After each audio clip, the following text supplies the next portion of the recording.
Ellen drove slowly down the highway. She was so tired she could barely turn the wheel. "I have to take a day off. I can't take it anymore," she said to herself and stared out the window at the deserted fields. She sighed. It seemed to her that nature itself was going through the horrors of loneliness, just as she was. Trees were occasionally visible. They didn't seem to fit in with the desolate croplands from which everything had already been sucked out, and they were just indulging in it. The end of September brought good weather. Whether it was Indian summer or just a quirk of nature, no one knew. But no one would have wanted the warmth to last as long as possible. There were still about 500 kilometers to go, and Grace sank into her thoughts. This highway had once taken everything she held most dear. At first she had been afraid to drive here, but it was the shortest road to their plantation. Ellen and her husband had been growing medicinal herbs for many years. Since the place outside the city was not quite suitable for this business, and had to buy a huge plot of land almost 100 kilometers away. But that was later, after they had started their business, so to speak. Their business was directly related to something that had happened in their lives. Almost 20 years ago, Grace was an ordinary provincial girl. She had graduated from medical school as a nurse and imagined that her whole life would now be spent in their local hospital. Someday she would get married and have everything like everyone else. At the time, Grace was working as a procedural nurse. The day was just like any other day before, nothing special. And Grace, having finished all the procedures, was filling out a log. Suddenly there was shouting in the hallway. That meant someone had been brought in. The nurse looked out. Their hospital didn't have an intensive care unit, so everyone was brought here at once. The girl saw someone being brought into room 3. She hurried there. A young man, covered in blood, was moaning occasionally. He was moved, and the doctor immediately began to examine the victim. As it turned out later, Matthew had come to their town by chance. He needed to buy water and something to eat. And since the city was located on the highway, he, like many people, took advantage of the opportunity.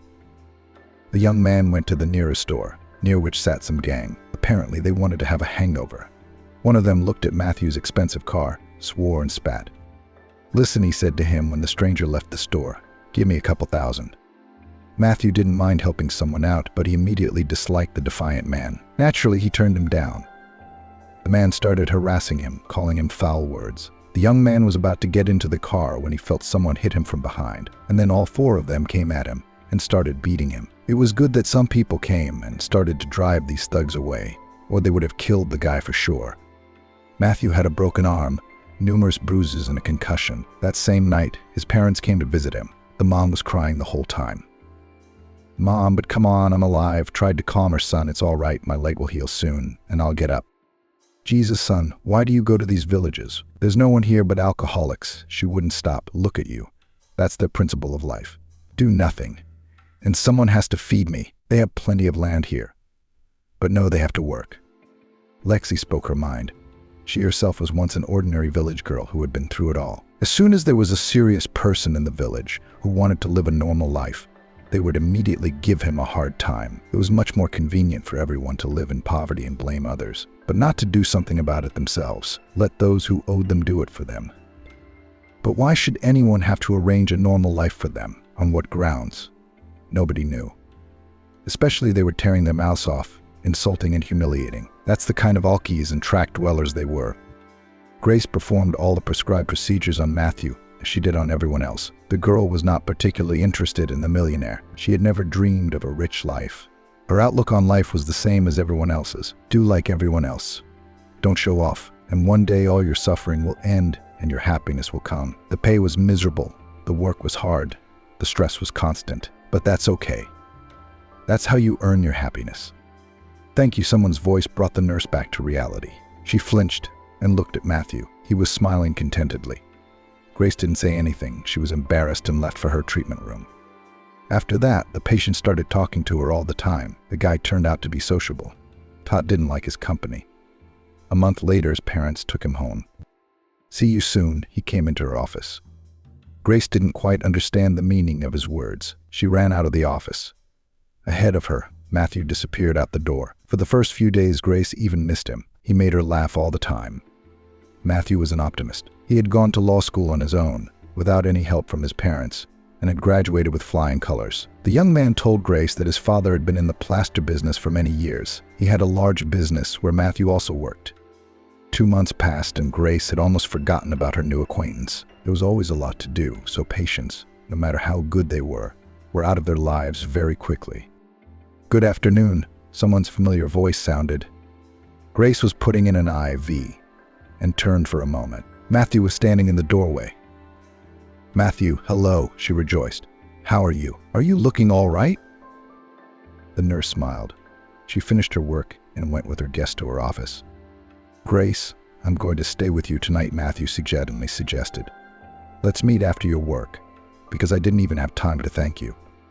The girl was embarrassed, but Matthew's charm was impossible to resist. So, almost 8 months later, Grace got married and left her provincial town. Her husband's parents accepted her easily because Matthew's mother was also from an ordinary family. Grace took a long time to get used to the fact that she now had a completely different life. Her husband did not forbid her to work. But Grace, after working as a nurse in a private clinic for almost 2 years, quit. She finally realized that such medicine is not for her. But there was another reason why the girl could not concentrate on work. Grace and Matthew could not have children. After almost a year and a half of intensive treatment, the girl was diagnosed with infertility. For her, it was a verdict. Grace cried for almost 3 months. She didn't want to live anymore. And if it wasn't for her husband who pulled her out of that emotional pit, no one would know how she lived her life. "Grace, we're not going to give up trying," he told her then. There were so many people who were infertile. And then some miracle happens. Yes, doctors can make a diagnosis like that, but no one knows if it's not permanent or if under some circumstances things can change.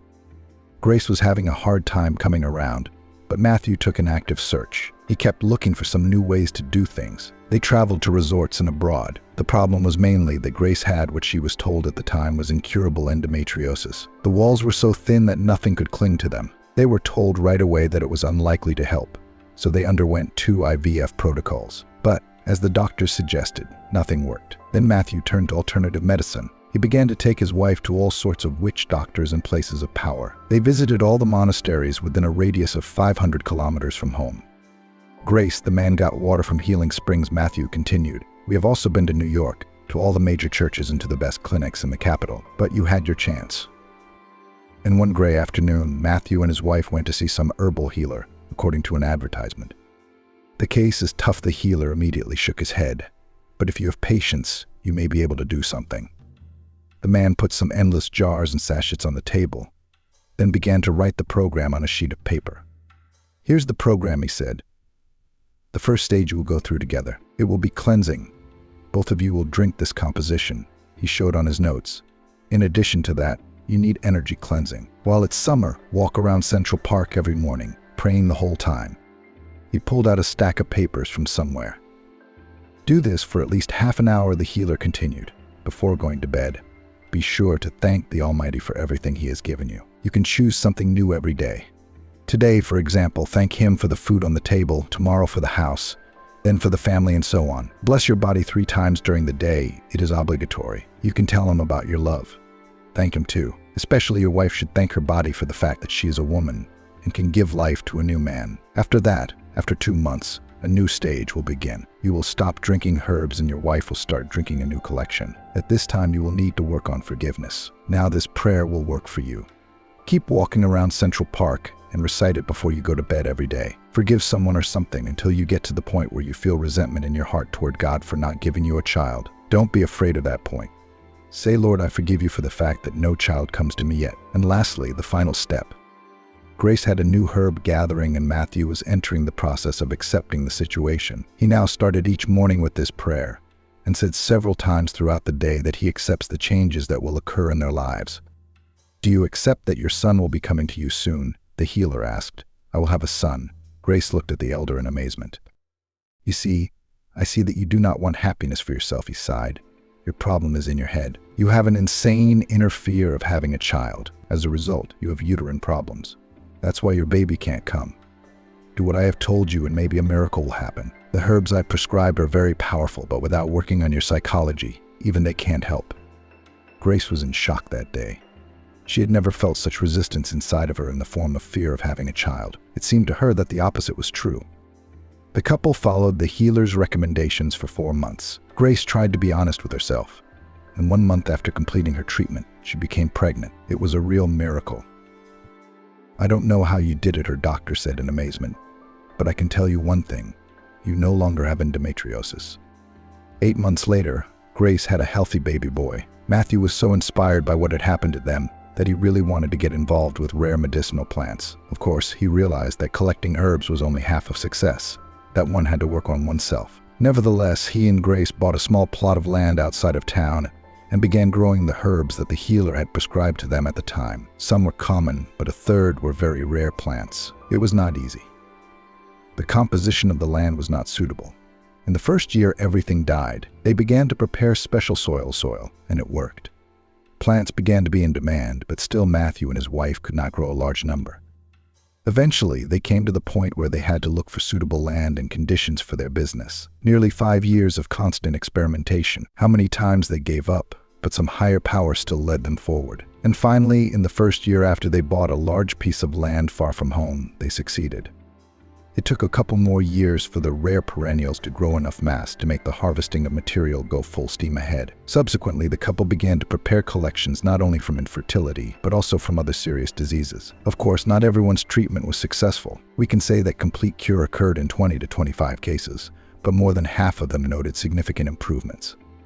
Ellen and her husband Matthew had long since lived apart from his parents. Only the first 2 years, when Carl was small, the woman was not so actively involved in their business. But when he grew up, Grace began to devote herself to their family business. Things were going well, and it seemed to the woman that their life would go on as planned, until one day, a terrible thing happened. "Helen, your husband has crashed," she was told when Carl was 7 years old.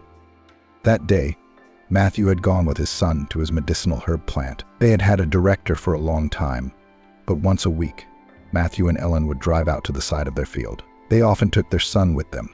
All the more reason to take a day off. 30 kilometers short of their destination, a car crashed into them. The driver was never found. A week later, the car was found at the bottom of a deep ravine. Someone must have dumped it to get rid of the evidence. Of course, there were no license plates or any identifying marks on it. It looks like a contract killing the investigator suggested at the time. Otherwise, we would have found something by now. The investigation lasted almost 2 years, but the perpetrator was never found. Maybe it was the desire to punish him that saved Grace's life. She'd lost the people closest to her and was on the verge of committing suicide. The woman didn't want to live. Only after 6 months she was able to go out again, and a year later she returned to business. That's how Grace lived for almost 7 years. Ellen tore herself away from the window. Memories of her husband Matthew and her son Carl were causing her great pain. She wanted to distract herself, turned on some music, but the music was weighing on her. "Get some sleep," she ordered herself. "Otherwise I'm going to fall over somewhere." Grace tried to bring herself to her senses. It was about 5 kilometers to the entrance to the city. The woman sipped some water from the bottle. She was already home, you could say. Some car showed up ahead. It stood on the side of the road, and a woman got out of it. The car lurched sharply and drove forward quickly. Everything else happened so fast that Ellen barely had time to slow down. The stranger was sprawled out on the highway, her legs tangled. Grace quickly ran out of her car, and just in time. A truck was speeding toward the stranger. Ellen managed to grab her arm and flew away with her. "You're crazy," she shouted angrily at the stranger. "He would have hit you now." "Nothing would have happened to me," laughed the woman. Her speech was slurred. "Where do you live?" Helene asked her. "I'll drive you. Otherwise you'll get hit by a car." The drunken woman pointed somewhere with her hand. She lived in the city, of course. Grace put her in the back seat and closed the door. The woman tried to get out, but couldn't. She started cursing profanely at Ellen. "Sit down, I told you," Grace shouted angrily at her. "Where do you live? Tell me now." "On Pushkin," sighed the passenger. "Are you trying to give me a ride?" And she burst out laughing. "I want to save you, you idiot," Grace scolded. "Behave yourself, or I'll throw you out on the road somewhere." The stranger was singing something. Then she was cursing at someone. The woman was very drunk. Suddenly her cell phone rang. She barely had time to press the receiver. "Yes, darling," she barely mumbled. "I'm on my way home." "I'm fine," the stranger excused herself. Ellen snatched her phone and heard an agitated male voice. "So listen, is your wife drunk?" "She was almost hit by a car," Grace said quickly.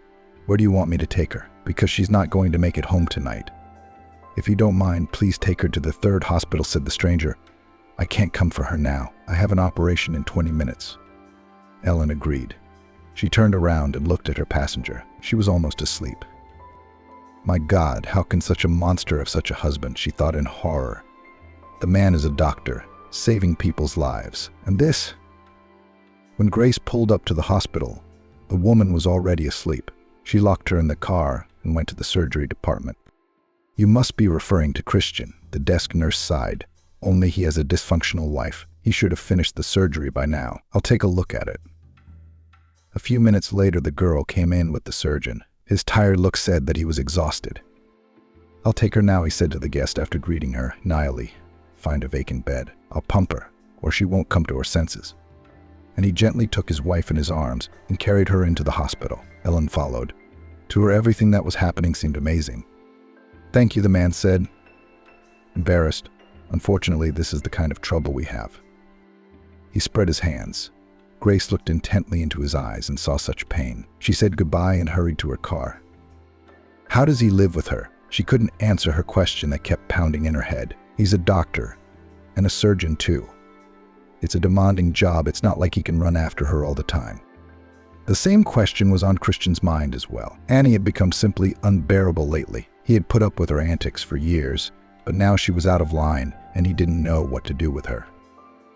Christian put his wife's IV in and looked at her fondly. No, he hadn't loved her for a long time, but he still had a pity for her.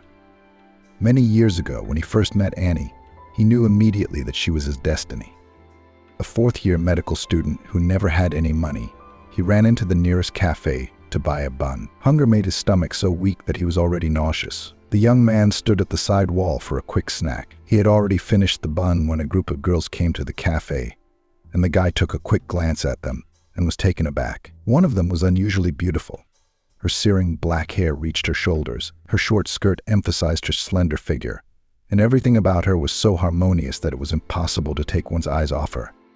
On a hunch, Christian went into the cafe again. The girls were seated at the far table. The guy who always had only one goal in life, to operate, for the first time paid attention to the opposite sex. Even when his classmate Samantha had confessed her love to him, it had not touched his heart in any way. The young man looked around. He noticed that he wasn't the only one looking at the stranger with that expression. Apparently, she knew that she was a real beauty. The girl acted very casual and even arrogant. Christian noticed a student approaching their table. He was from the Agrarian Institute. In general, there were 3 institutions of higher education in this place: medical, agrarian, and public relations, a kind of campus. For some reason, it seemed to Christian that the stranger was from the latter. The guy was not ready to talk to her that time, but he waited until the girls had coffee and went to the institute accompanied by the young man who had met them. The girls went in exactly where he had envisioned. Christian managed, along with another guy, to get through the passageway. He showed his student ID card, but the guard didn't even look at it. The female students entered the auditorium. Several other people headed that way as well. Christian didn't hesitate and approached the student who walked in. "Excuse me, what group is studying here right now?" he asked him, "because I'm confused." "Communications, 3rd year?" "Yes," the guy answered and walked into the auditorium. Christian quickly ran to the medical school. It was the first time he had ever been late. He felt ashamed even then. For several days, the young man pondered what had happened to him. The time was already tense. The school year was ending, and it was necessary to prepare for the session. But Christian still snuck a few times to the neighboring institute and made sure that the stranger studied in that group, but he did not dare to approach her. Time was running out, and there were several exams left. Christian walked out of the office without strength. He managed to get a B. Very picky teachers, even though he was the best student. The instructor was trying to fail him. The young man opened the large oak doors and happily stepped outside. Despite the heat, he was breathing freely. Christian sat down on a bench to calm down a bit after the exam, but immediately got up. He wanted to walk. He crossed to the other side and saw her. The young man flinched. It was the very girl he wanted to meet. She kept sobbing, howling. Tears were running down her cheeks. "Are you sick?" Christian didn't know how to approach the girl. "I'm sorry to intrude. Didn't you do well on your exam?" "What's that got to do with exams?" "I don't care about them at all," she said angrily. "I just had a fight with someone." The girl wanted to reject the stranger, but a thought came into her head. "Do you study here?" She pointed to the institute. "I finished the 3rd year, and you?" "I'm a medical student. I'm in my 4th year. I'm a future surgeon," Christian said, a little worried. "Good. I read something in you," she replied. "My name is Annie." "What's yours?" Their acquaintance happened somehow unexpectedly quickly. The young people started talking. Annie's mood changed dramatically. She smiled. "So, we have a deal. I'll wait for you tonight at the nightclub," he heard her question. Christian nodded and said goodbye to the girl. Had it all happened so fast? Annie had invited him to meet her tonight. How am I going to go, he thought. First of all, he had no money. Second, other than those pants and shirt, he had nothing else. The guy was from a small town, raised by his mother. She paid for his rented apartment. Since Christian studied well and received a scholarship, it saved them at that time. With great difficulty, the young man borrowed some money from the old lady he was renting from. Needless to say, Christian had never gone to such places in his life. He could seem like a boring person. He didn't drink, didn't smoke, no passions. Therefore, when the guy entered the nightclub, he was very stressed. Later he learned that Annie had a fight with her boyfriend and wanted to get back at him, and she decided to use Christian as a means of revenge. "Hey, thanks for coming." The girl came running to him from somewhere and kissed him on the cheek. Annie ordered herself a drink and Christian ordered a mineral water. They had been talking for about an hour when a pumped-up young man appeared in the club. Seeing Annie, he poked in her direction and headed straight for her. "Who's that?" he cursed, pointing his finger at Christian in a profane manner. "Where did you find him?" And he laughed out loud. His two friends followed him. "That's my boyfriend," she declared arrogantly. "Leave me alone. We broke up, so I don't have to answer to you." It was only then that Christian realized where he'd gotten himself into, but it was too late. Isabel's fiancé called him outside and beat him so badly that Christian couldn't get up. The girl kept running beside him and squealing the whole time. "Jesus, Christian, forgive me." She wiped the boy's face. When the jocks had gone, Isabel said, "Max, so you die, you bastard." "It's okay," the young man tried to keep out of pain. "I'll be fine." What was Isabel's motive then? What were her motives? Maybe she felt sorry for the boy? But a few days later she came to him. That's how they started talking. Time passed, and Christian thought the girl had changed. Isabel no longer wore miniskirts, didn't smoke in the entryways, didn't visit nightclubs. They dated for a year until Christian graduated and entered residency. They got married. It wasn't easy. Christian was studying and working, and the pay was low. Isabel was from a wealthier family, so her parents helped her. The parents knew their daughter, so they were happy that she married a good man. The girl worked for the first time too. So 3 years passed, and they began to plan a child. But Christian remembers that day well. Isabel was to have a party at work. For the first time, she arrived drunk. "Leave me alone," screamed the wife. "Get your hands off me. Let me live my life." The husband was shocked at the time, but when it happened a second time, he decided to talk to his wife. "What's going on? You're a married woman. Besides, we are planning a child." He tried to talk to her. She didn't say a word. That time he could not find out anything from her. A week later, the wife showed up drunk again. Christian went to her principal's office. "She hasn't worked for us for about 3 months now," he replied. "I never saw her again after she left." It was a real blow to the man. Thoughts swarmed in his head. Anything was possible. "Isabel, please don't lie. You don't work anymore." Her husband stared into her eyes. "What's going on? Where have you been all day?" "Do you want to know the truth?" she cried out as if her husband was guilty of something. "All right, I'll tell you," Isabel replied. "I don't love you. I have another man, and I want to divorce you." She later revealed that every time he was about to break up with her, she got drunk. As it turned out, he had a wife, and he wasn't going to divorce her for Isabel. "Isabel, why are you doing this?" her husband asked her painfully. "If you didn't love me, why did you marry me?" "I didn't insist. Yes, I love you, but I wouldn't have kept you." The wife began to gather her things defiantly. Christian didn't stop her, and it was hard for him to forgive her. But losing her was even more painful. Isabel came back on her own. He didn't ask her to. She apologized to her husband and promised it would never happen again. But almost 4 months later, she got so drunk she was barely rescued. "What have you done?" "Isabel," Christian wept over her. "I love you. I beg you, don't leave me." The woman didn't regain consciousness. Then her heart stopped. Christian was going crazy. He was already saying goodbye to his wife. When he was informed that the heart had been restarted, the surgeon not only worked, but also took constant care of Isabel. He hardly slept at all.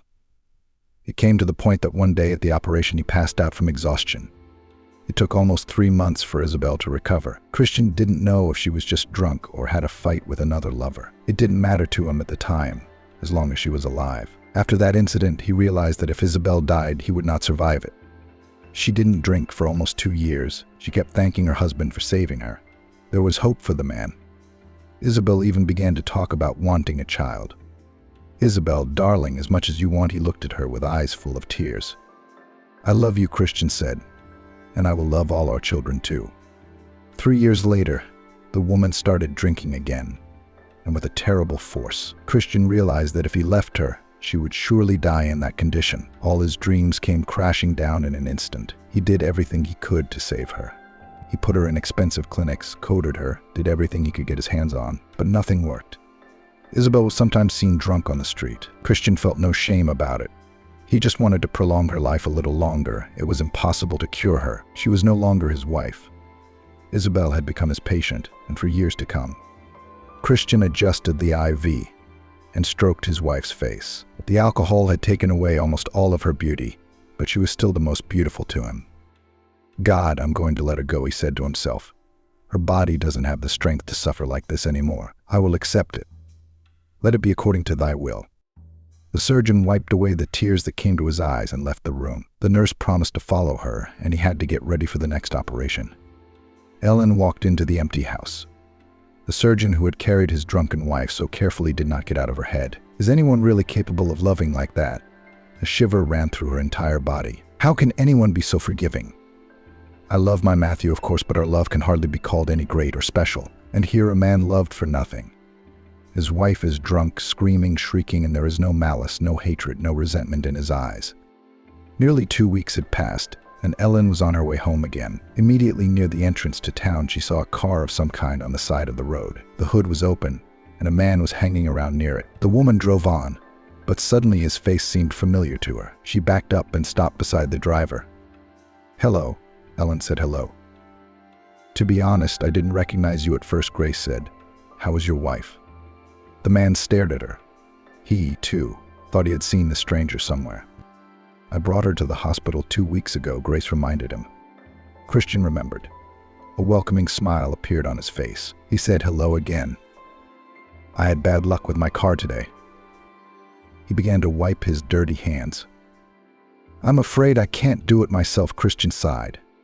Before he could say anything, his phone rang. He answered it immediately. As he spoke, he became darker and more anxious. "I'm sorry, but I have to go to the hospital right now. The woman in labor is in big trouble, and they can't do it without a surgeon," he said quickly. "When you get in, I'll drive you." "Close your car," Grace immediately offered. Christian thanked her and got into the front seat. All the way there, he was consulting someone on the phone or furtively glancing at Grace. "We're in the same business, just from different angles," the thought occurred to her. They pulled up to the maternity ward, and Christian ran in the door. Grace instinctively followed him. From the doctor's conversation, she realized that some woman with big problems hadn't gone to the doctor in time. Or rather, she couldn't. She had neither housing nor documents. Grace remembered about herself, with what difficulty she managed to give birth to Kaylin. And some women can even get pregnant without any effort. Grace had no one waiting for her at home, so she decided to wait, and her concern for the woman and the baby took over. The operation took a long time. Grace waited until almost 2 in the morning. Finally, she went up to the surgical ward. She was told that Christian was in his room. "Hello again," Grace walked into his office. "How did it go?"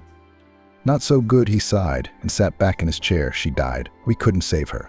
She had serious health problems, and since she was living on the streets, no one ever examined her." Grace asked through her tears, "Was she not allowed to give birth at all? And the baby ... Is he alive? Did you save it?" "The baby is fine. It's perfectly healthy," Christian rejoiced her. "But unfortunately now we have to put him in an orphanage." "Why?" Grace couldn't help herself. "He is a father. Maybe the woman has relatives too."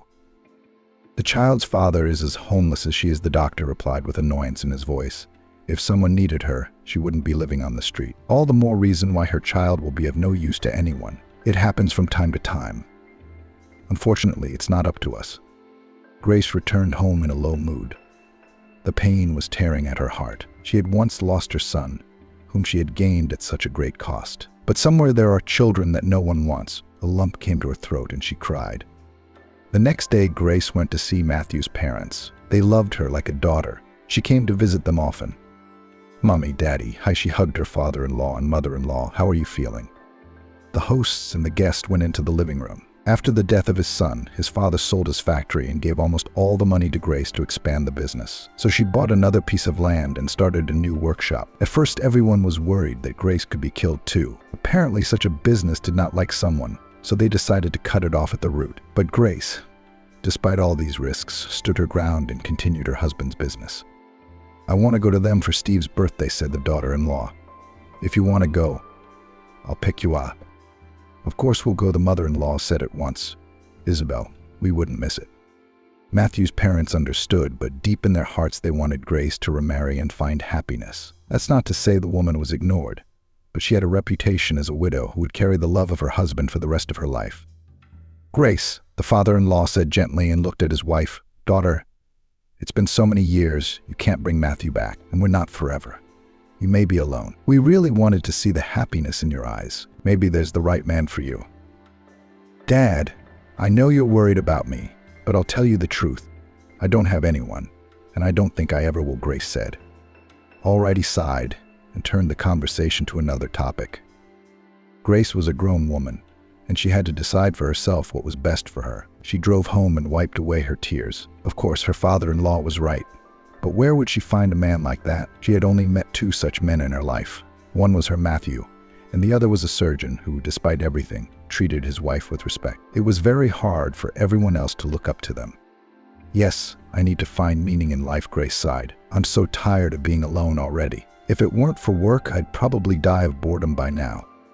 October began to rain, and it made her feel even drearier. Grace turned on the windshield wipers. "How about not having a baby?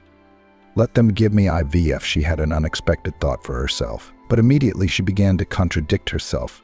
"I can't do it alone. What if the pregnancy is difficult and I have to work?" Grace thought again of the woman who had died a few days ago. She felt like visiting the baby. Perhaps need some things or medicine for him. The woman turned the car around and drove toward the maternity hospital. Grace asked the nurse in a trembling voice, "And how is the baby girl feeling?" "Fine," she smiled. "She's on artificial feeding, but she's eating well. Soon they will determine her." "And what kind of food she needs? Tell me, I'll buy it all." Grace lit up. "Tell me what she needs. I'll get it for her now." The nurse wrote her a list and Grace rushed to the baby store and the pharmacy.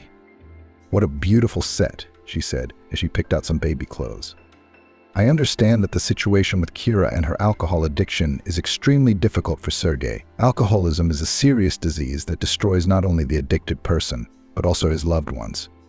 Sergei shows great patience and care, supporting Kira, even when she falls into a binge. He realizes that this is an illness that she alone cannot cope with. At the same time, being in such an environment constantly drains Sergei emotionally and physically. It is obvious that Sergei cannot overcome this problem alone. Kira must be persuaded to seek professional help from a narcologist and psychotherapist. Inpatient rehabilitation may be necessary. It will also be useful to attend support groups for codependents, where Sergei can get advice and emotional support from people who have gone through similar experiences. The most important thing is not to give up and continue to fight for Kira's health and well-being in every way possible. Together, they will be able to overcome this difficult ordeal. Sergei needs to remain steadfast and caring, but also take care of his emotional state so as not to burn out completely. I sincerely wish them both strength and patience in this difficult struggle." When Lexi was recovering, she did some things around the house. But for years now, Christian had been living with the feeling that he was alone. He realized that a divorce wouldn't have accomplished anything. Lexi would still come to him, and there would be no one to save her all the time. Many times his co-workers told him to at least get himself a mistress, but Christian couldn't. He was married, and whatever Lexi was, he was responsible for their family. The night was restless. The doctor had the next 2 days off. He really wanted to get some rest. He might be able to do that tomorrow because Lexi would be asleep all day. Christian woke up around 10 o'clock, peeked into his wife's room. She was still lying there with her eyes closed. Her husband walked over to her and checked her breathing. With a sigh of relief, he went to the kitchen and glanced at the picture that stood behind the glass. In it, he and Lexi were happy. He touched her face with his hand. The couple had taken this picture at a time when Lexi wanted a baby badly. She looked so beautiful in the picture because she wasn't drinking at the time. Christian decided to make borscht and something for the second meal. He was chopping vegetables, but all his thoughts were on his wife. How he wished he could snap his fingers so Lexi would never remember what she drank again. That would just be a bad dream. Of course, he was a grown man and realized that couldn't happen, but his heart was breaking with pain and he wanted to find some way out. It was almost 7, and Christian was watching television. He heard distinctive sounds. That meant Lexi was up. A few minutes later, she peeked in on him. "Aye," she said in a husky voice, and headed for the kitchen. Christian heard the water running. Then a bottle of beer was opened. 10 minutes later, Lexi came back to him. Her eyes were sparkling. Her mood had lifted. "Are you hungry?" she asked. "I'm so hungry." Her husband shook his head in the negative. The dishes rattled in the kitchen.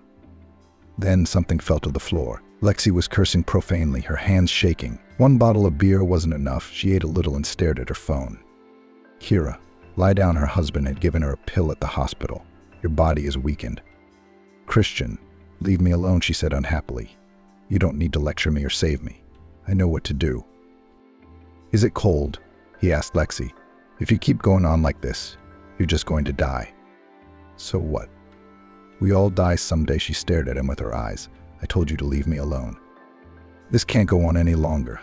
Do you realize that?" Her husband couldn't stand it and shouted at her. "You'll die tomorrow or the day after tomorrow. Stop, I beg you. I'm so sick of you caring about me." She jumped out of the kitchen and went to her room. The door was open and Lexi kept shouting profanities. There was a knock on the closet door, and Christian realized she was about to go off somewhere packed. "Are you still out of it after last night?" He grabbed her arm. "Fuck you." Insulting words flew in his direction. The woman tried to pull away. Christian's nerves failed and he slapped his hand on her face. It was the first and last time he would ever do that. "You bastard," Lexi screamed across the apartment. "Get out. I hate you." She threw everything she could get her hands on the floor. Christian sat down on the couch in horror. He had never raised a hand to a woman before, and he felt bad about it. His wife took advantage of this and ran out into the hallway, quickly putting on her shoes and cloak. "Lexi," Christian rushed after her, but it was too late. "Please." He knelt in front of the closed door. "This is crazy." He covered his face with his hands and cried. He went to his room, fell on his bed. He was completely powerless. Lexi had never pissed him off like this before. Christian realized that sooner or later his patience had to end. "That's it. I can't take it anymore." He stood up and started putting his clothes in his bag. Let her do what she wants. Judging by the tests, she would bring herself to her senses very quickly. Christian was very afraid for his wife. The therapist told him that her liver was in very bad shape, and at this rate, it's not far from cirrhosis. The husband hoped to put her down for a month to get some strength back into her body. He had put her in for treatment several times by force, but this time he decided to let it go. "I sacrificed my life to save hers, but at this rate, I'll go to the other world before she does," he said aloud to someone. He had nowhere to go but to rent an apartment for a while. He called the nurse. "Nayeli, is your grandmother still renting out a 1-bedroom?" he asked in a steely voice. "I really need one." "Yes, Christian, you have nowhere to go," she said fearfully. "Did something happen to you?" "I need it urgently," he replied coldly. "Nayeli, ask your grandmother. I'll be able to stop by today." 15 minutes later, the girl called him back and gave him an affirmative answer. Christian looked around the apartment one more time, and after taking one last look at the picture of him and Lexi alone, he closed the door. He was feeling very uneasy.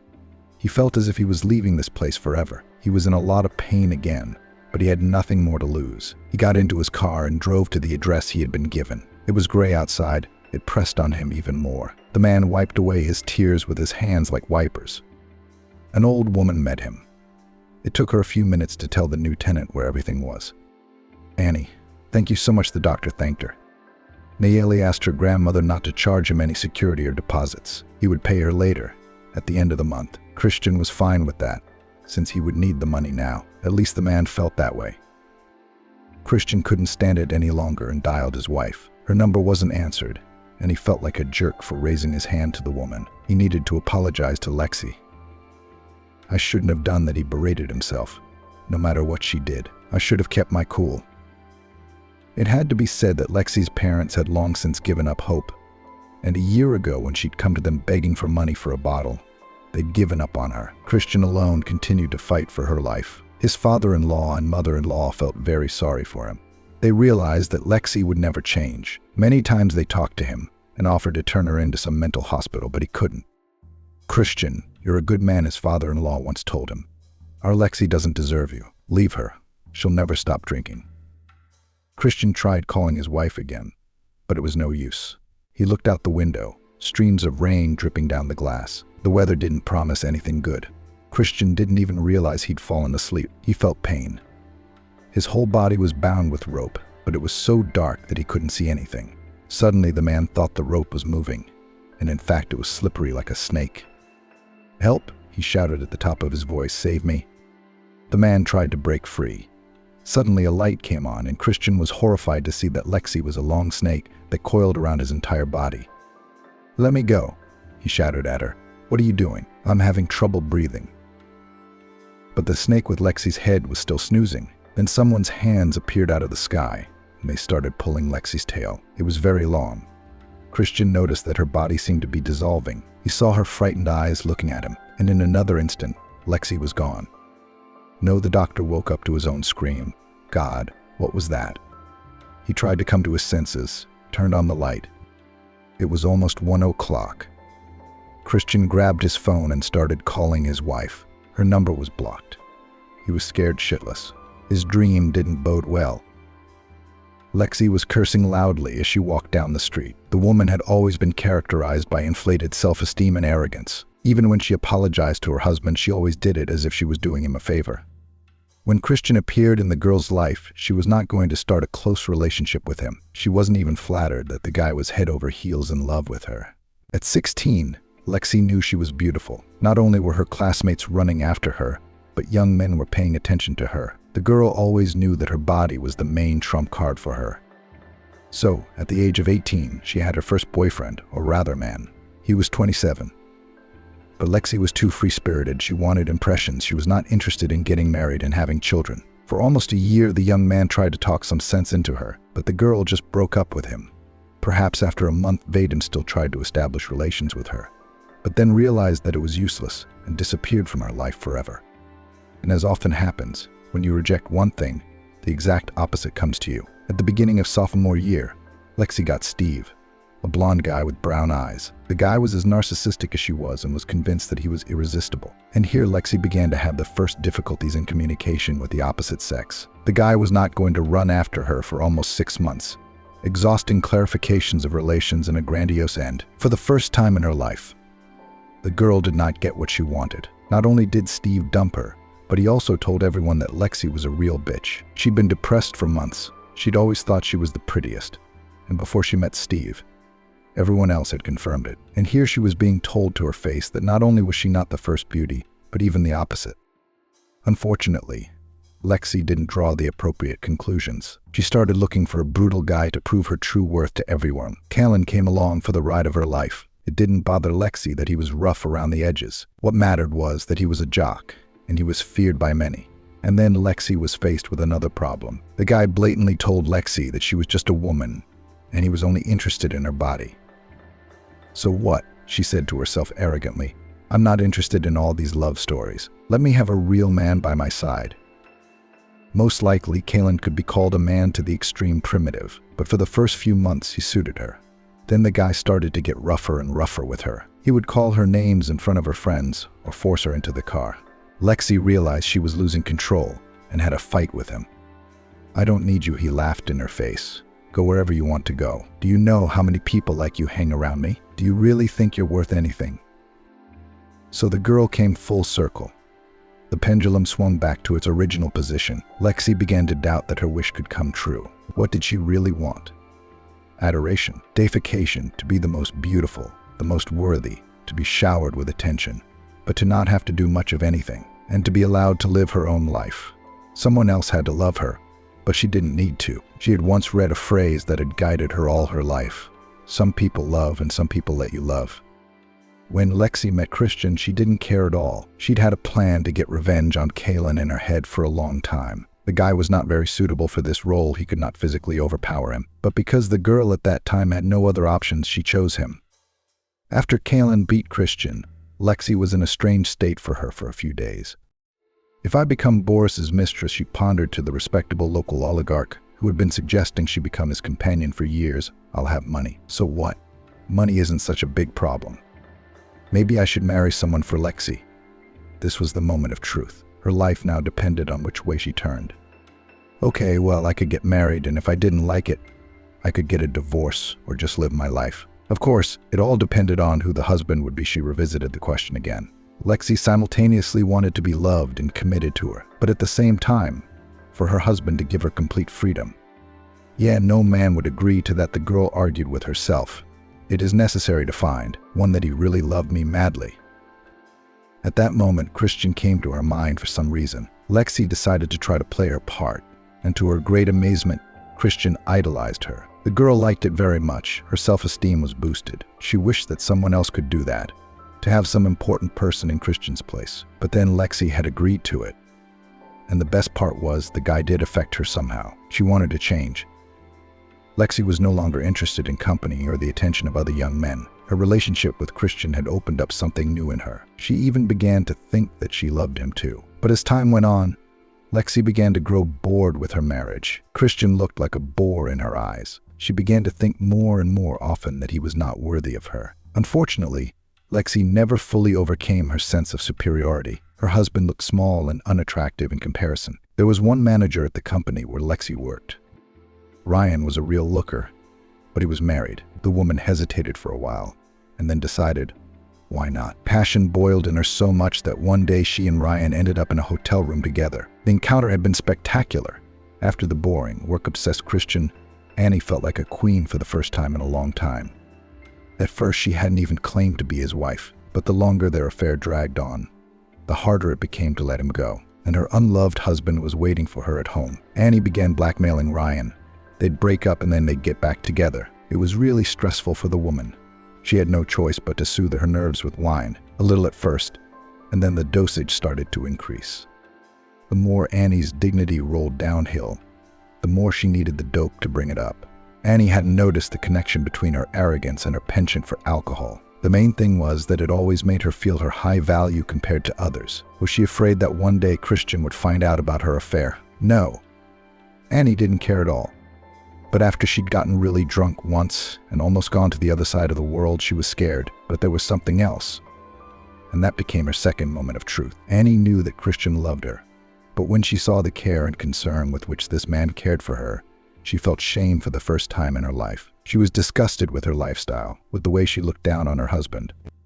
But Christian's love was both desirable to her and dangerous. She had to recognize that she was not a queen, nor was she superior in any way. She was ordinary, just like everyone else. Annie didn't realize that a lot would depend on it, so she decided to choose a compromise. But as they say, you can't serve two masters at the same time.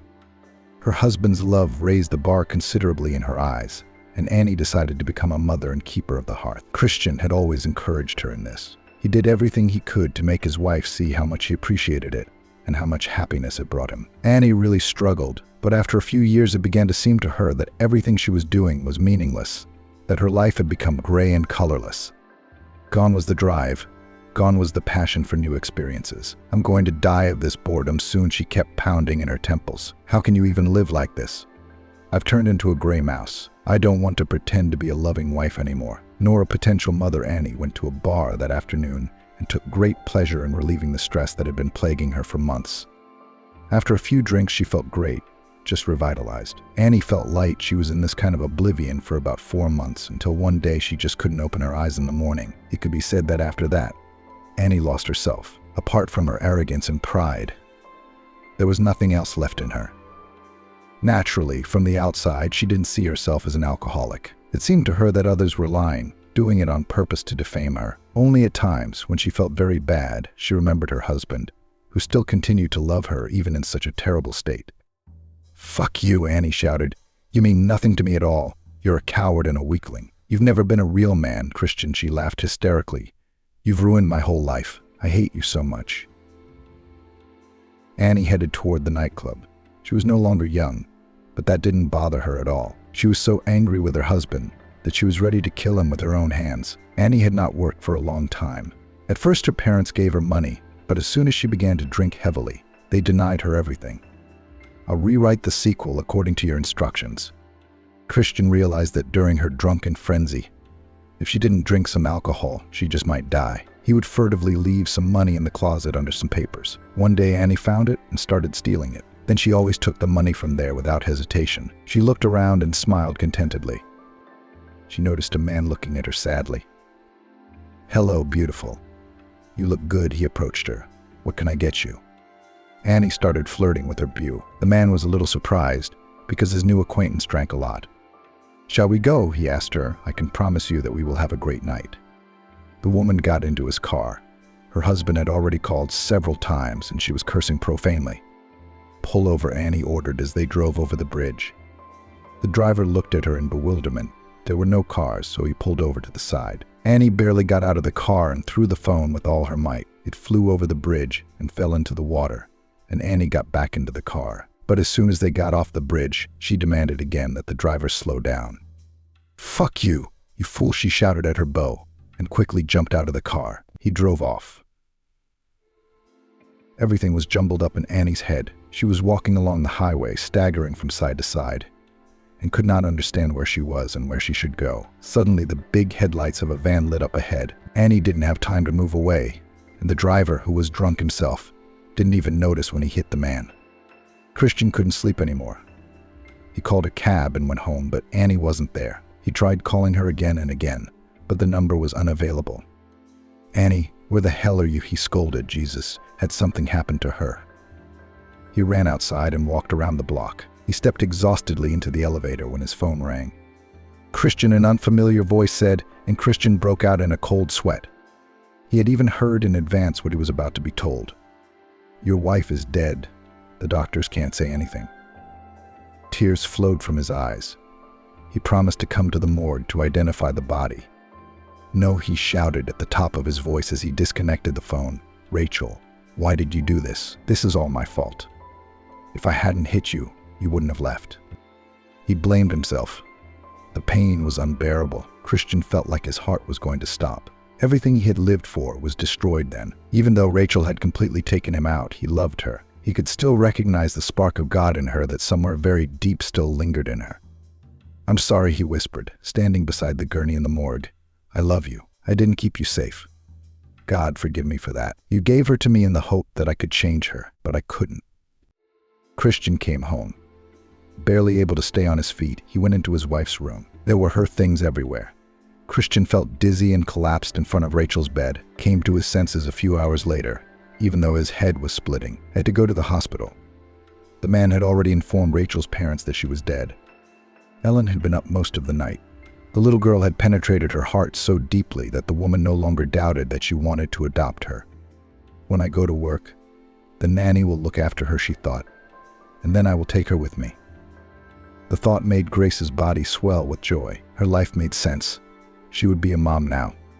"I'll stop by Christian's today and ask him what I need to adopt a girl," she said to herself. The morning started out very exciting. Grace didn't know where to put herself, but it was too early. Besides, she didn't know if the surgeon was working today. The woman poured herself a cup of coffee, sat down with her feet on the couch, and felt warmth throughout her body. She no longer doubted that her decision was the right one. What name would I give her? Ellen thought. I'd like something life-affirming. Diana.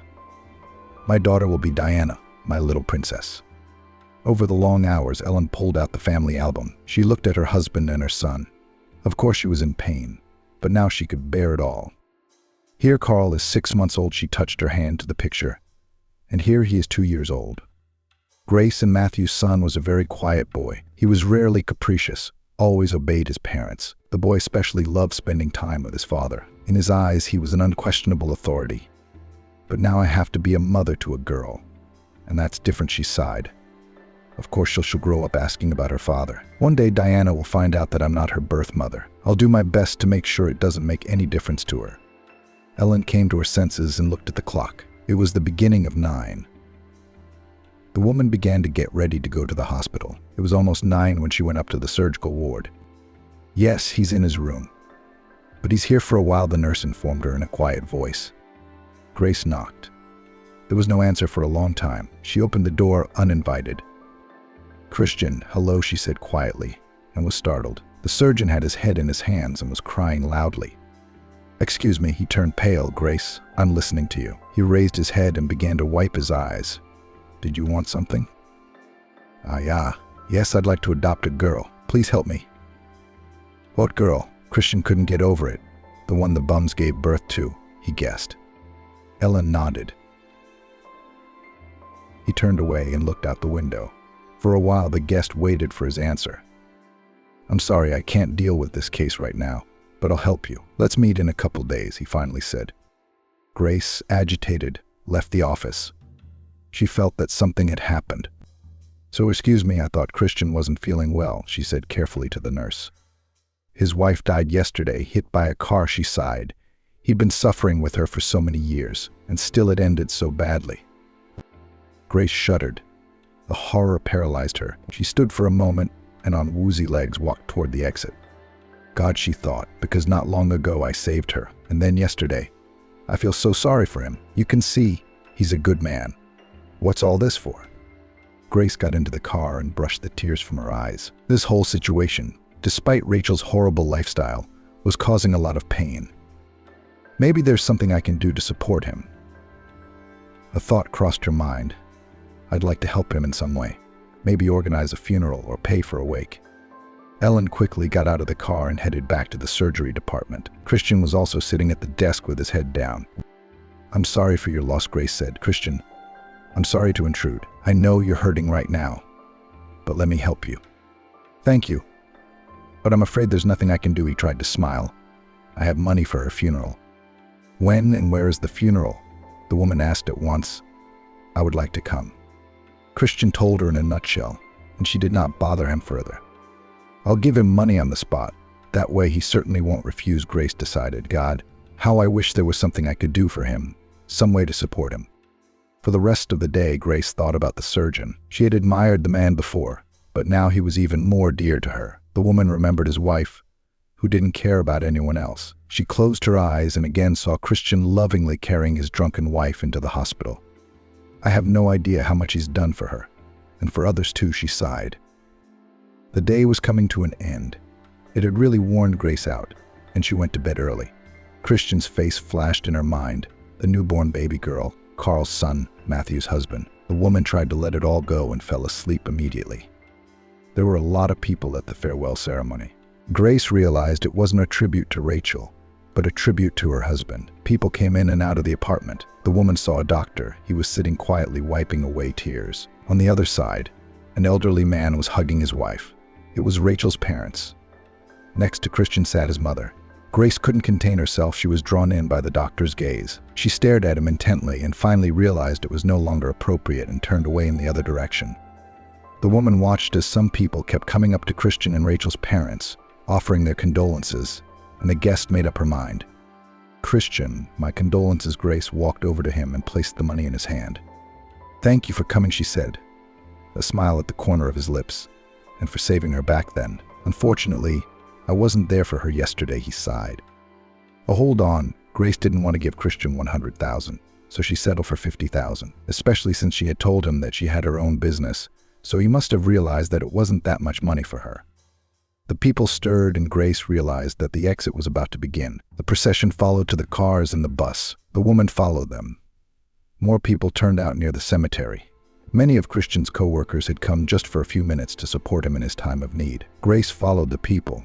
She wanted to stay close to Christian, but she couldn't. There were so many people ahead of her.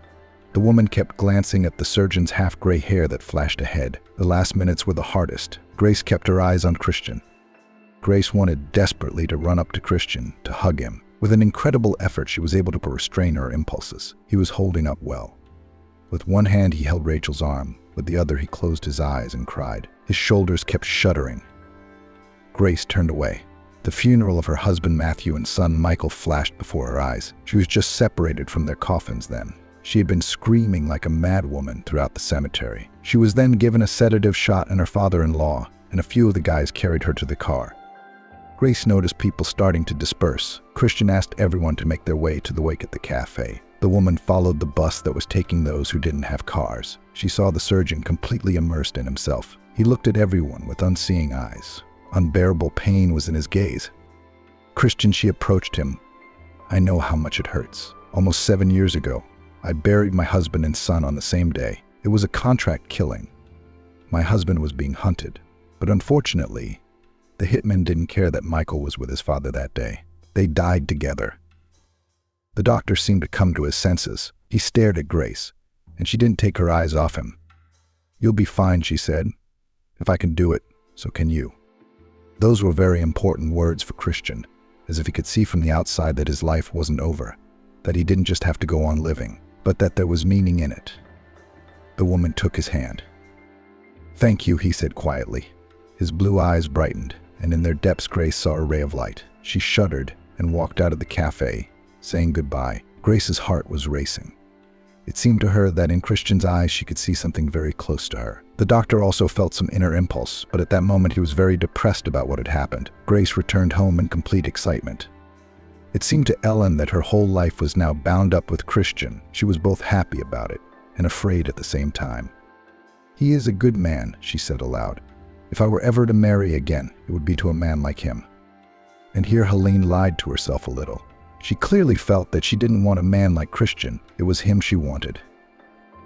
The next day, Grace went to the hospital, but she was told that Christian wouldn't be in until tomorrow, so she went to the maternity ward.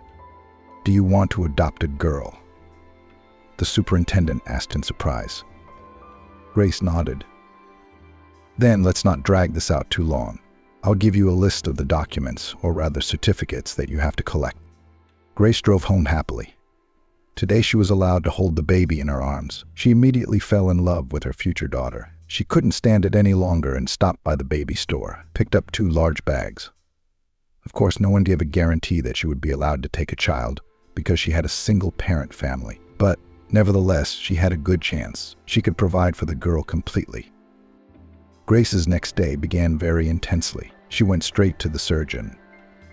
"The fact that you are alone does not make any difference," he immediately reassured her. "Single people are allowed to adopt. Here the main thing is that the commission perceived, and with this I think will not be a problem. I'll ask a man to help you with this."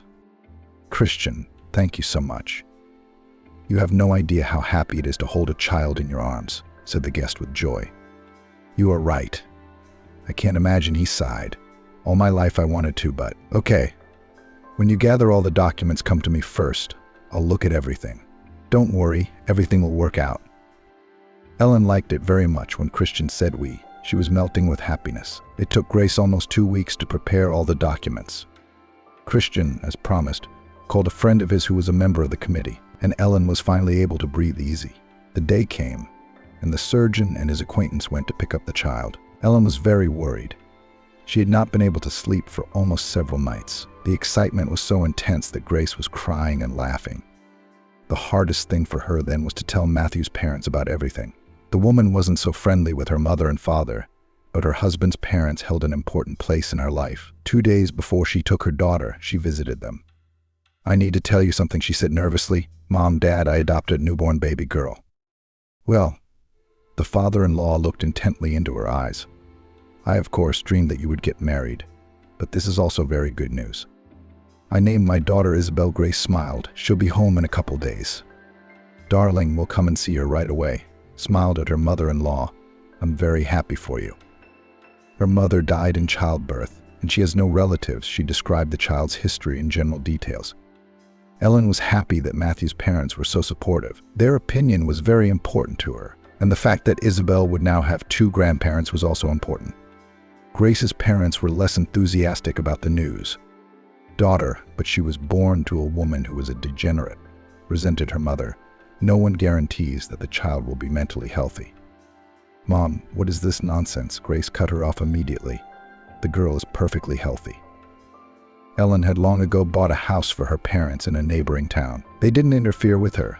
They only dealt with the life of her younger brother and his family. But they still had the same old-fashioned notions. Grace ignored her father and mother's resistance. She didn't need them to recognize her daughter. And financially, Ellen was completely well off to ask her parents for anything. Christian went outside with Grace. She asked him to hold her daughter. The man got excited, took the girl, who was asleep, and the woman noticed with what undisguised interest the doctor looked at her. She smiled. She was very pleased. "Christian, thank you for everything. Ellen took the baby. We'll come and visit you sometime." She winked at the surgeon. He suddenly blushed. "Good luck to you, Grace. May the girl be all right," he said to her. Christian's heart ached. He remembered his wife. If it weren't for work, he would have gone crazy. The workday was coming to an end.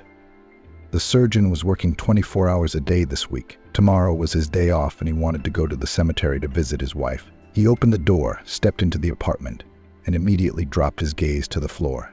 If Lexi was home, everything would be upside down. There was complete silence and he shuddered. He undressed and went into the kitchen.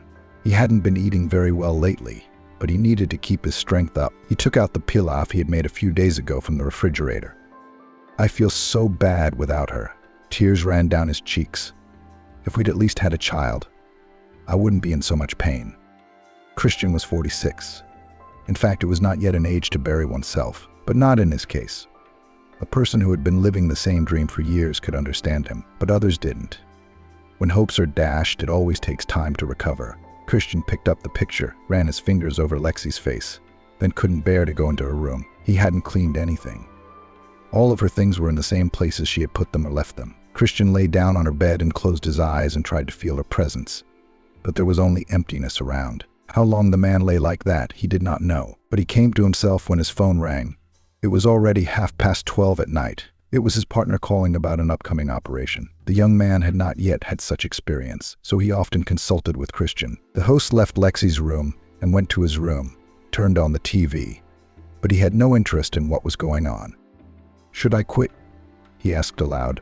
"I'm really tired. I don't want anything else."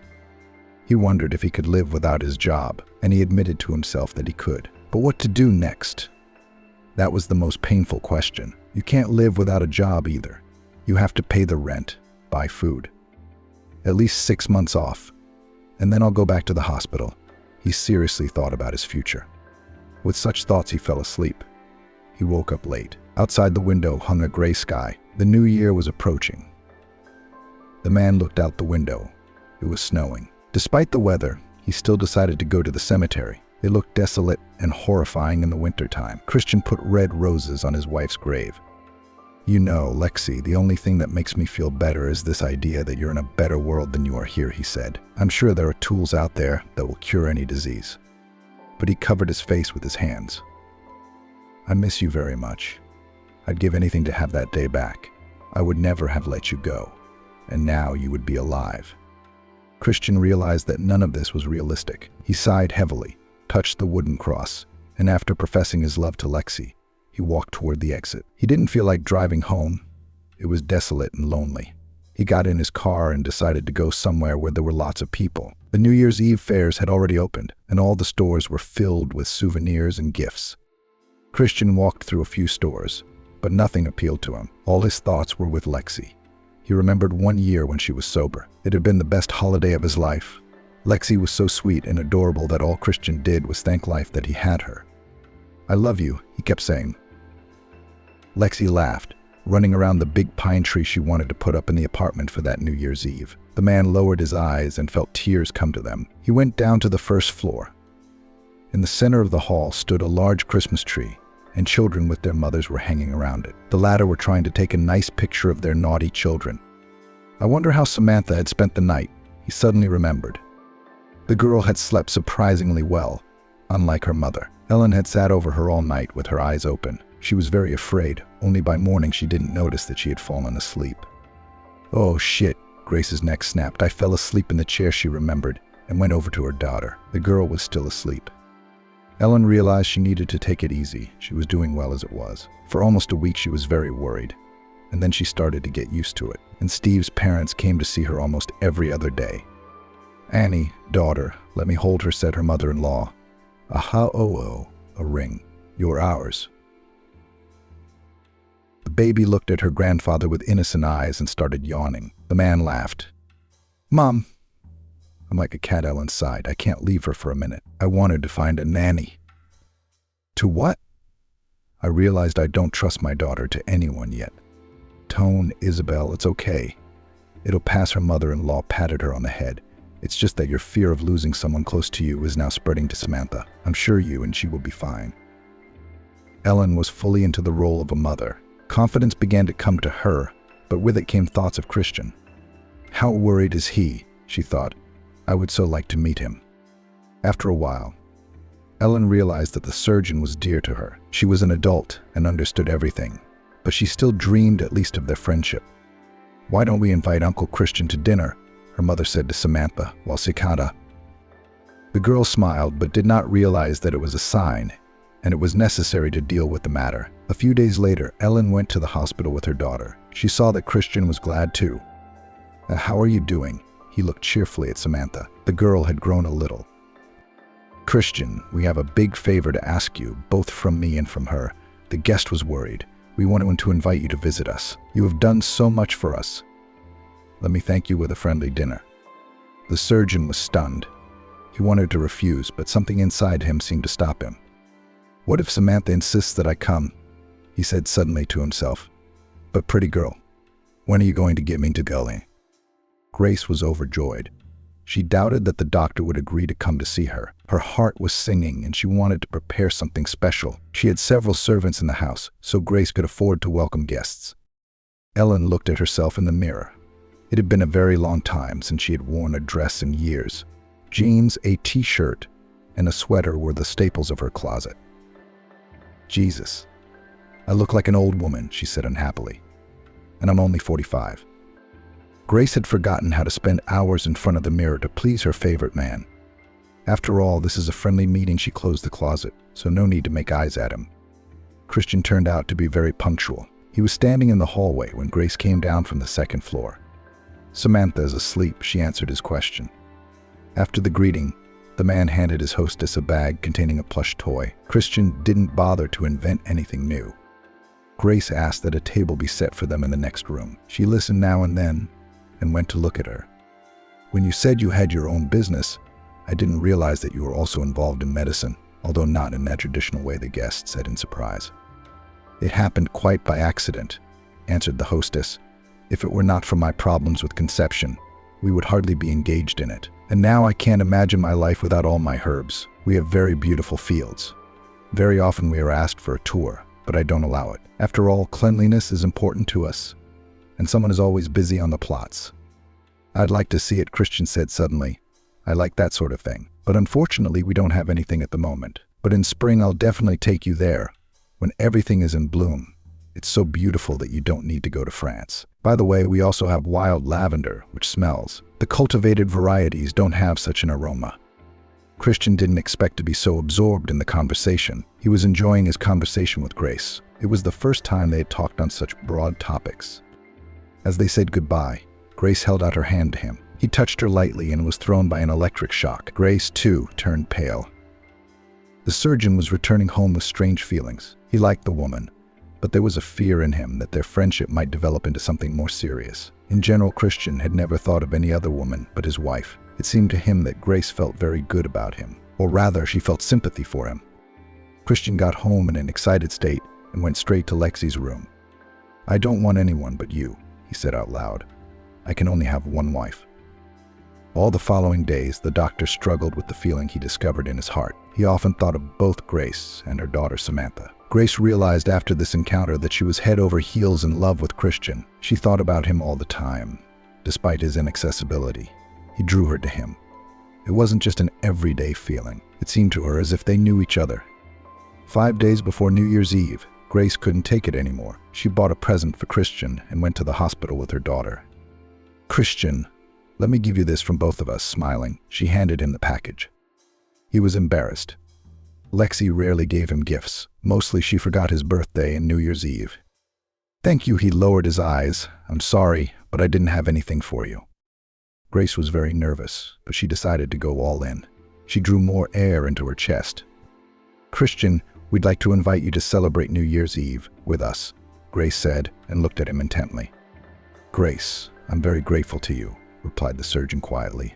"I'm sorry, but I can't." "I understand that you want what's best for you, but Christian, you're a good man," Grace interrupted him. Tears flowed from her eyes. "Thank you for everything. I'm very grateful to you for being in my life." She ran out of his office. Christian sat back in his chair and grabbed his head. This was all very difficult for him. He didn't want to hurt Grace, but he couldn't get over himself either. He tried not to think about Grace and her daughter Samantha. Several days had passed and December 30th was approaching. It was the surgeon's first day off for the holidays this year, but it was agony for him to spend December 31st and January 1st alone. Christian couldn't even imagine what he should buy at the store. Maybe I was wrong to do that to her. The thought flashed through his mind. She's not a bad woman. No, it's better for both of us, he reassured himself. It was the worst New Year's Eve of his life. Christian felt so homesick and lonely. He kept praying to God to help him through it all. Grace was also sitting moodless, even though she now had her daughter Samantha in her life. She missed Christian and being with him. For New Year's Eve, her father-in-law Matthew had taken her to his house.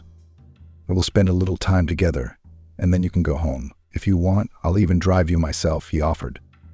The daughter-in-law accepted his offer. It was unbearable for her to be home alone on such a holiday. Grace undressed her daughter and put her in the cradle. Samantha was sleeping sweetly. Everyone sat down at the table and the dinner began. Matthew's parents discussed current affairs with Grace. "Grace, you have no idea how much I miss my factory," sighed my father-in-law. "It's not even about him. But I'll be honest with you, I'm really bored. I do not know where to do myself. I'm already dreaming Samantha should grow up so that we could take her to our house." "Oh, don't tell me," his wife supported him. "I'd love to be able to play with her already. I hope you won't mind." "Mom, no," Grace objected. "You're the closest people to me. I trust you completely." Matthew's mother went to bed after 9 o'clock, but his father was still talking to his daughter-in-law. "Grace," he moved closer to her, "is something troubling you? I can see that." "Daughter, what happened?" "Dad, I don't want to lie to you." Tears came to her eyes. "I'm happy now, because I have a daughter, but I met someone." "Do you love him?" he interrupted her. She nodded and cried. "But what's the matter then? He doesn't want you. His wife died recently. He's a surgeon. He works at the 3rd hospital. I saved his wife once, but she was drinking," Grace said. "Christian is a very nice man. I invited him to spend New Year's Eve with us, but he turned me down." "How do you feel? Does he like you?" He stroked her head. "Grace, you have a woman's intuition, don't you? I think I do. But he doesn't want to be in a relationship with anyone." Grace clung to her father-in-law. "Oh, girl. Give him time," he advised. "Losing a wife is a tragedy. Remember yourself, you've had years." "I'm ready to wait for him," she said. "Dad, he's as wonderful as Matthew was." Nearly 2 weeks had passed, and the conversation hadn't left Matthew's father's mind. Grace hadn't either. She hadn't told him of any changes. "Paul," he called his closest friend, "do you want to go for a drive?" "No, it's not far to the 3rd hospital. We're fine. We just need to meet a good man."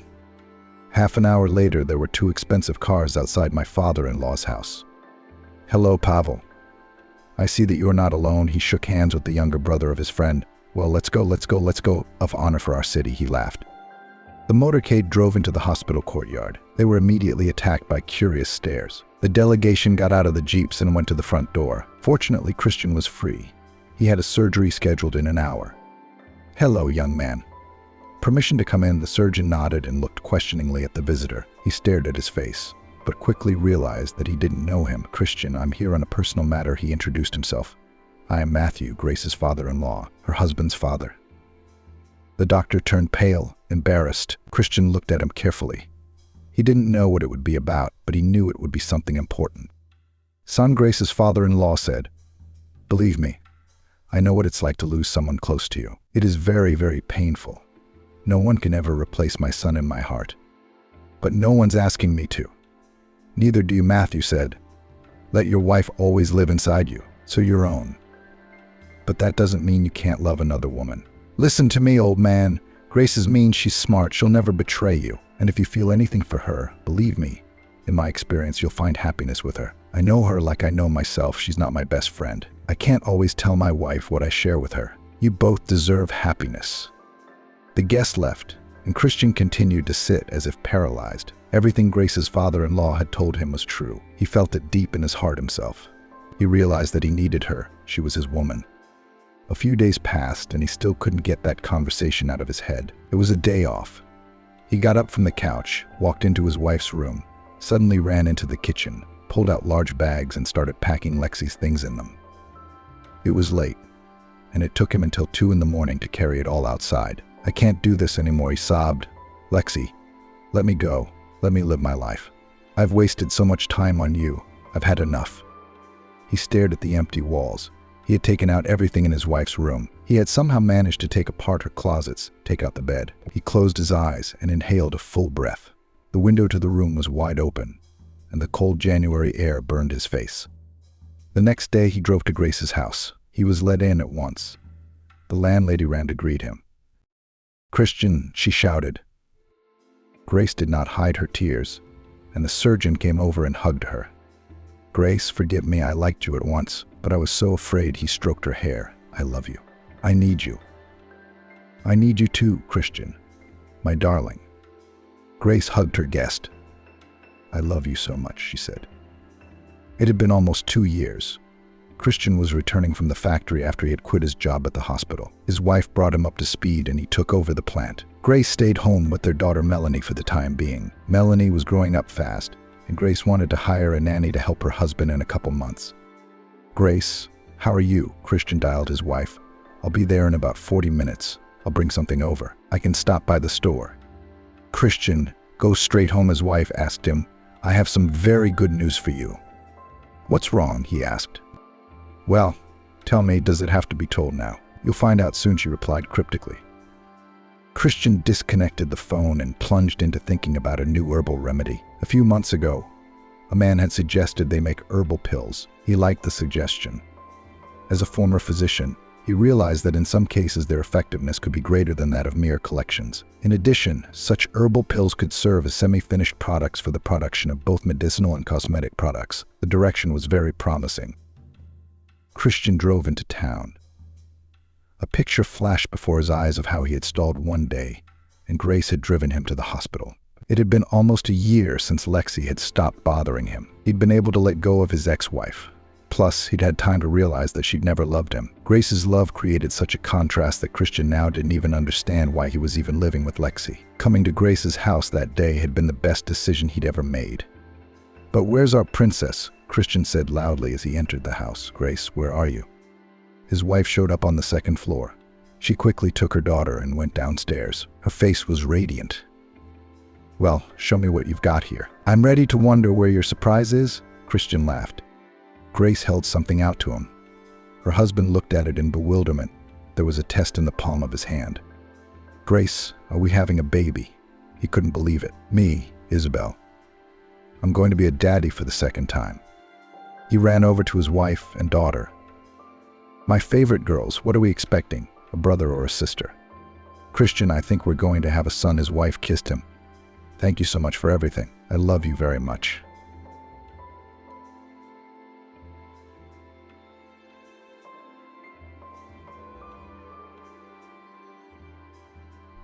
"I'm pregnant by your husband." After learning of her husband and sister's betrayal, Jennifer left for the country.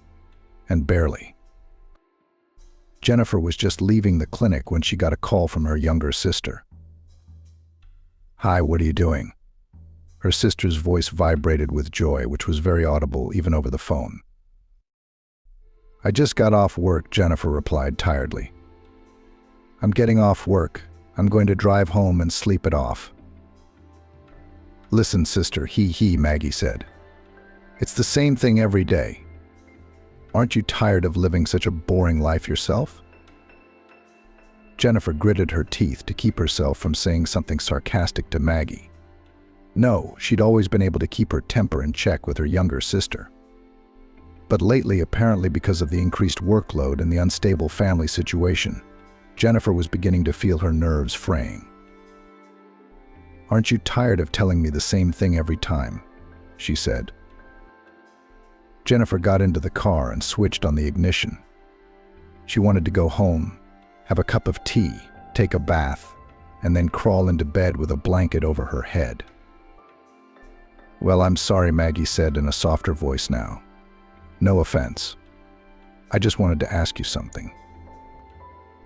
"I didn't even doubt it," Jennifer thought to herself with annoyance. Then she turned on the car's heater. It was the middle of October outside. By 7 p.m., it was very dark outside, and it was also very cold, which was not conducive to a better mood and the desire to do anything but relax. "Did you ask me not to drag this out?" Jennifer said. "More money?" Maggie clucked her tongue. I haven't asked you for money in a long time. What are you saying to me, Jen? No, I wanted to ask you for your suitcase. Can you lend it to me for about a week? Well, 10 days tops. Are you going somewhere? Asked the older sister, more out of politeness than genuine interest. Yes, I'm going to the sea. Maggie answered cheerfully. Unlike you, my plans are not all about work and home. You're the one who has always lived a boring and proper life. Jennifer remained silent. Indeed, she had always tried to live right. But did it really look boring from the outside? Perhaps for a 23-year-old girl, life between home and work does seem gray and dull. But that was Jennifer's life before marriage. Maybe she really is living life the wrong way. Von Bridget is constantly traveling somewhere and manages to work, and her personal life is boiling. And Jennifer, right after graduation, got married, got a job at the clinic, and since then in her life almost nothing has happened. Early rise in the morning, then the road to work, then the reception of patients from morning to lunch, in the afternoon work with documents or visits to patients at home. Even on weekends, Jennifer managed to work in a private clinic. When she was on holiday, she either went on training courses or spent time at seminars and conferences. For her almost 30 years of life, she has never been to the sea, did not fly on a plane on holiday, did not buy herself a beautiful swimming costume. I guess her life really was boring and dull. Mine. Maggie even giggled into the phone. Can you hear me? I need a suitcase. You're always going on holiday, Jennifer replied, distracted from her sad thoughts. Don't you have a suitcase? Can you believe it? Maggie kept talking into the phone, unable to get a word in edgewise. On my last trip, my suitcase was dropped when I was reloading my luggage. It cracked, and I haven't been able to buy a new one since. You bet, Jennifer thought to herself, sighing and listening to the complaining speech. You go to resorts several times a year. You don't even have time to buy a suitcase between trips. And then she suddenly regretted it and scolded herself for being too hard on her younger sister. After all, it wasn't Maggie's fault that Jennifer preferred work to leisure and could afford regular trips to the sea. When can I come to your place to pick up my suitcase? Maggie asked, again forcing Jennifer to switch her thoughts. You can come whenever you want to come. Tomorrow, said her sister cheerfully. I don't suppose you're in any condition to receive guests today? Yes, tomorrow afternoon would be better. Tomorrow's Saturday. I'll be seeing patients at the clinic until 3, so come after 3. That's fine. Thank you. The nurse chirped something else into the phone, musing about how her trip was going so well. Autumn was setting in outside.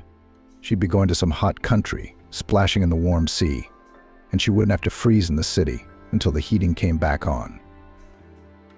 Jennifer got home at about 8 o'clock. She entered the empty flat, found the light switch in the hallway by feel, and switched on the light.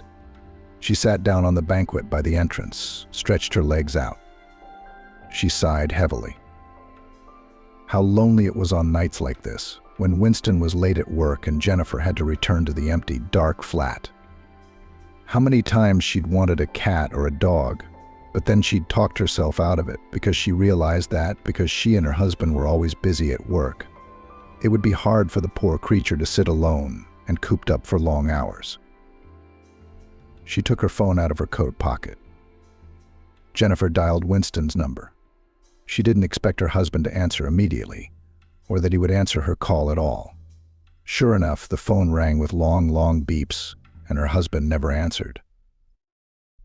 After preparing a quick dinner and taking a shower, Jennifer looked longingly at her mobile phone screen. Her husband never called back or even texted. Jennifer, trained by life experience, realized that it was useless to wait for a call from her eternally busy spouse. Winston, the head of the department at the regional hospital, was busy 24 hours a day. He could have an emergency operation, some urgent concilium that required his obligatory participation. There could have been a meeting. All in all, Jennifer had long since become accustomed to the fact that her husband was a very busy man. She didn't work and didn't voice her opinion on the matter. Already falling asleep in bed after a hot shower and dinner, Jennifer heard the phone ring. It was Winston calling. "I'm just leaving work." Jennifer jumped up sharply in bed and looked at the wall clock. It was past 11 o'clock in the evening. She hadn't noticed herself falling into slumber. "I'm waiting for you. Shall I heat up dinner?" Jennifer asked. "No need. I had a snack at work. We had a meeting. Everyone was hungry by then, so we decided we'd order pizza. Anyway, I've eaten so I don't have to bother reheating the food."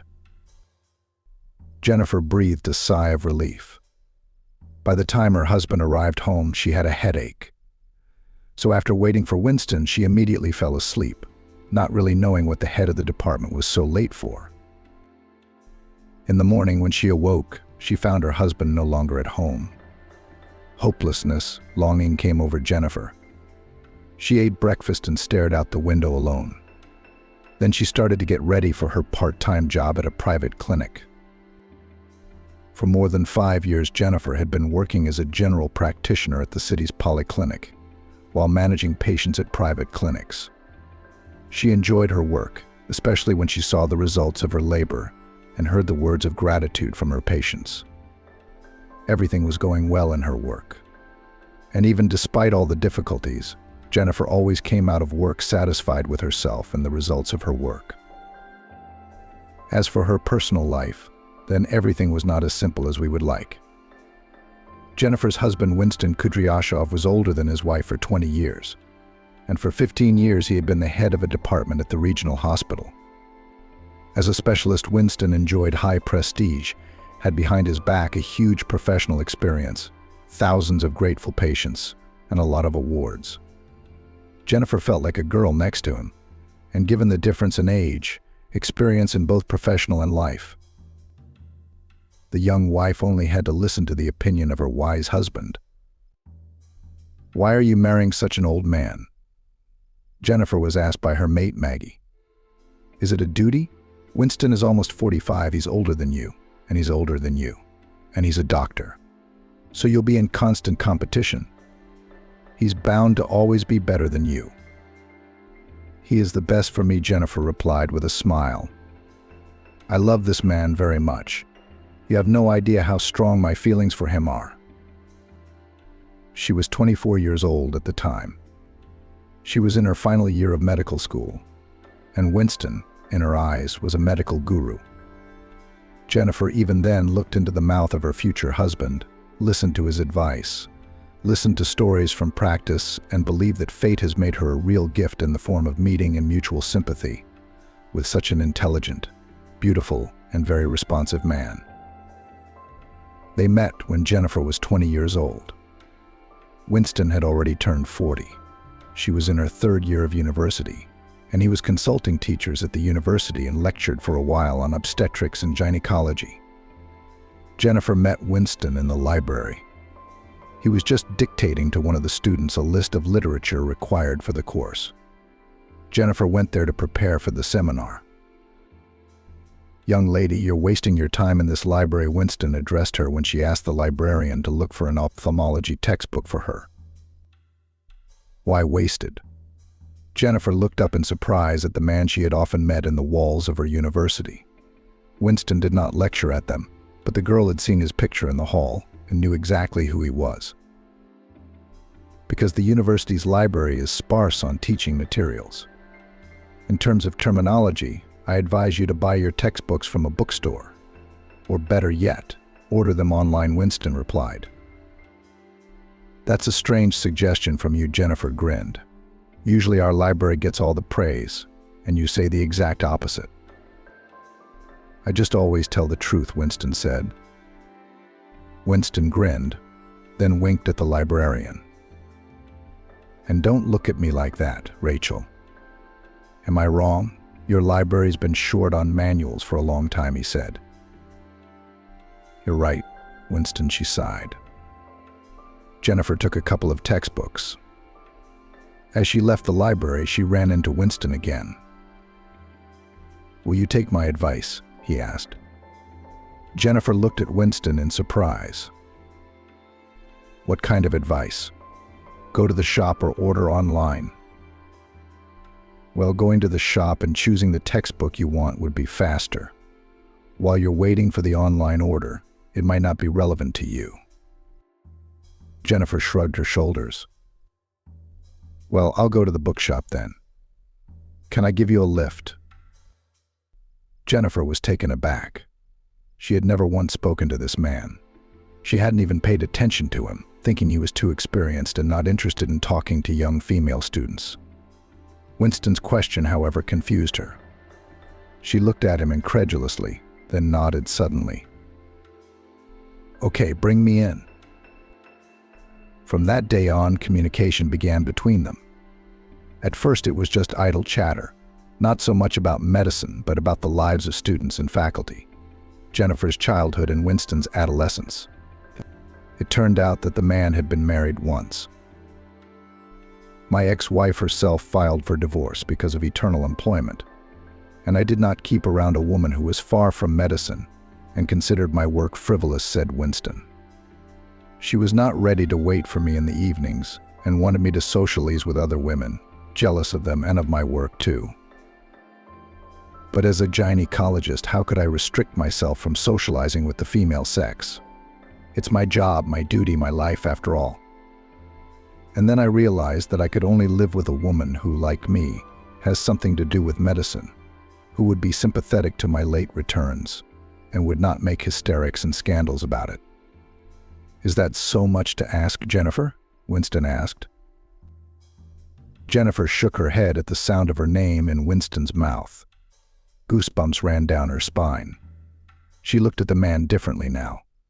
In him, Jennifer saw a kindred spirit, someone close to her in spirit. Even more so. The thought that she could become a doctor and even his wife in the future made her sweetly dizzy. In the meantime, their relationship had moved to a new level, and now Jennifer often stayed overnight in Winston's flat. She felt relaxed and confident around this man. She knew that Winston was old enough and experienced enough. He would not hurt her, always support her, and also help her with her studies and explain simple truths. In general, the girl was happy, but to the last did not believe that Winston could make her a proposal. Arriving home to her parents in a small provincial town 250 kilometers from the regional center where she studied, Jennifer immediately told the truth about her relationship with a man who was almost twice her age. Are you crazy?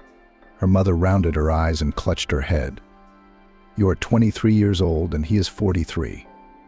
20 years is almost a lifetime. 2 decades.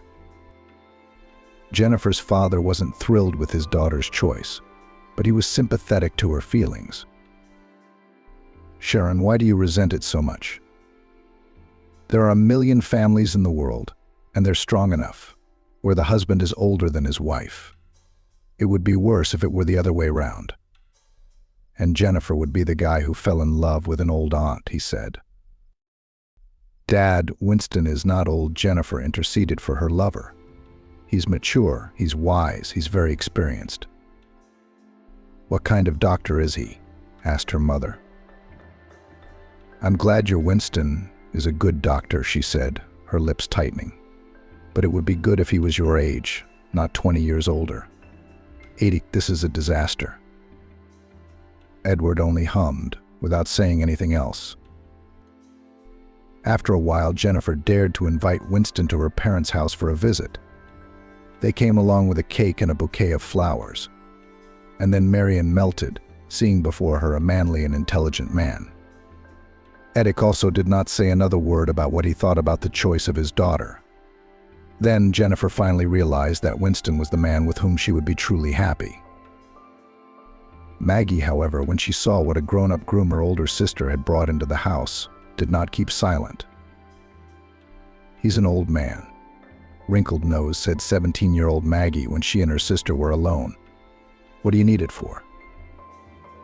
Jennifer wanted to take offense at her sister's words, but then she managed to resist the urge and smiled softly. "You're not the one who has to live with him.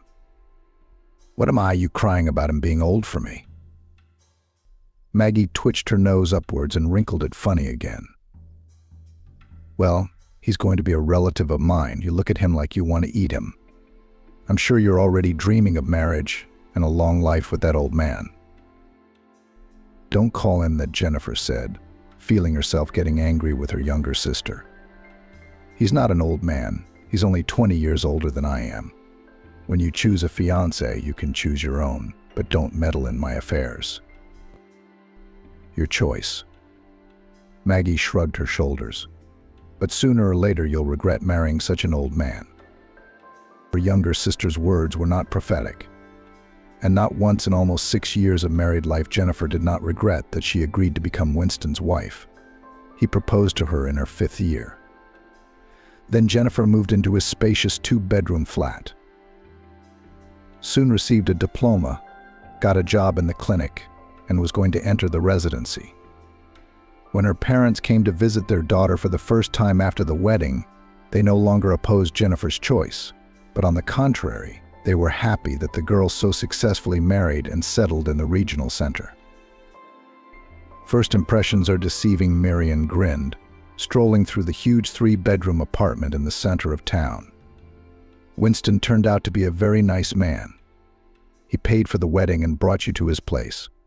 Hang on to him, daughter. He's a good man.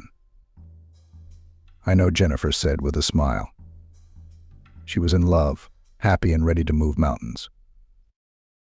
Being a doctor was a pleasure.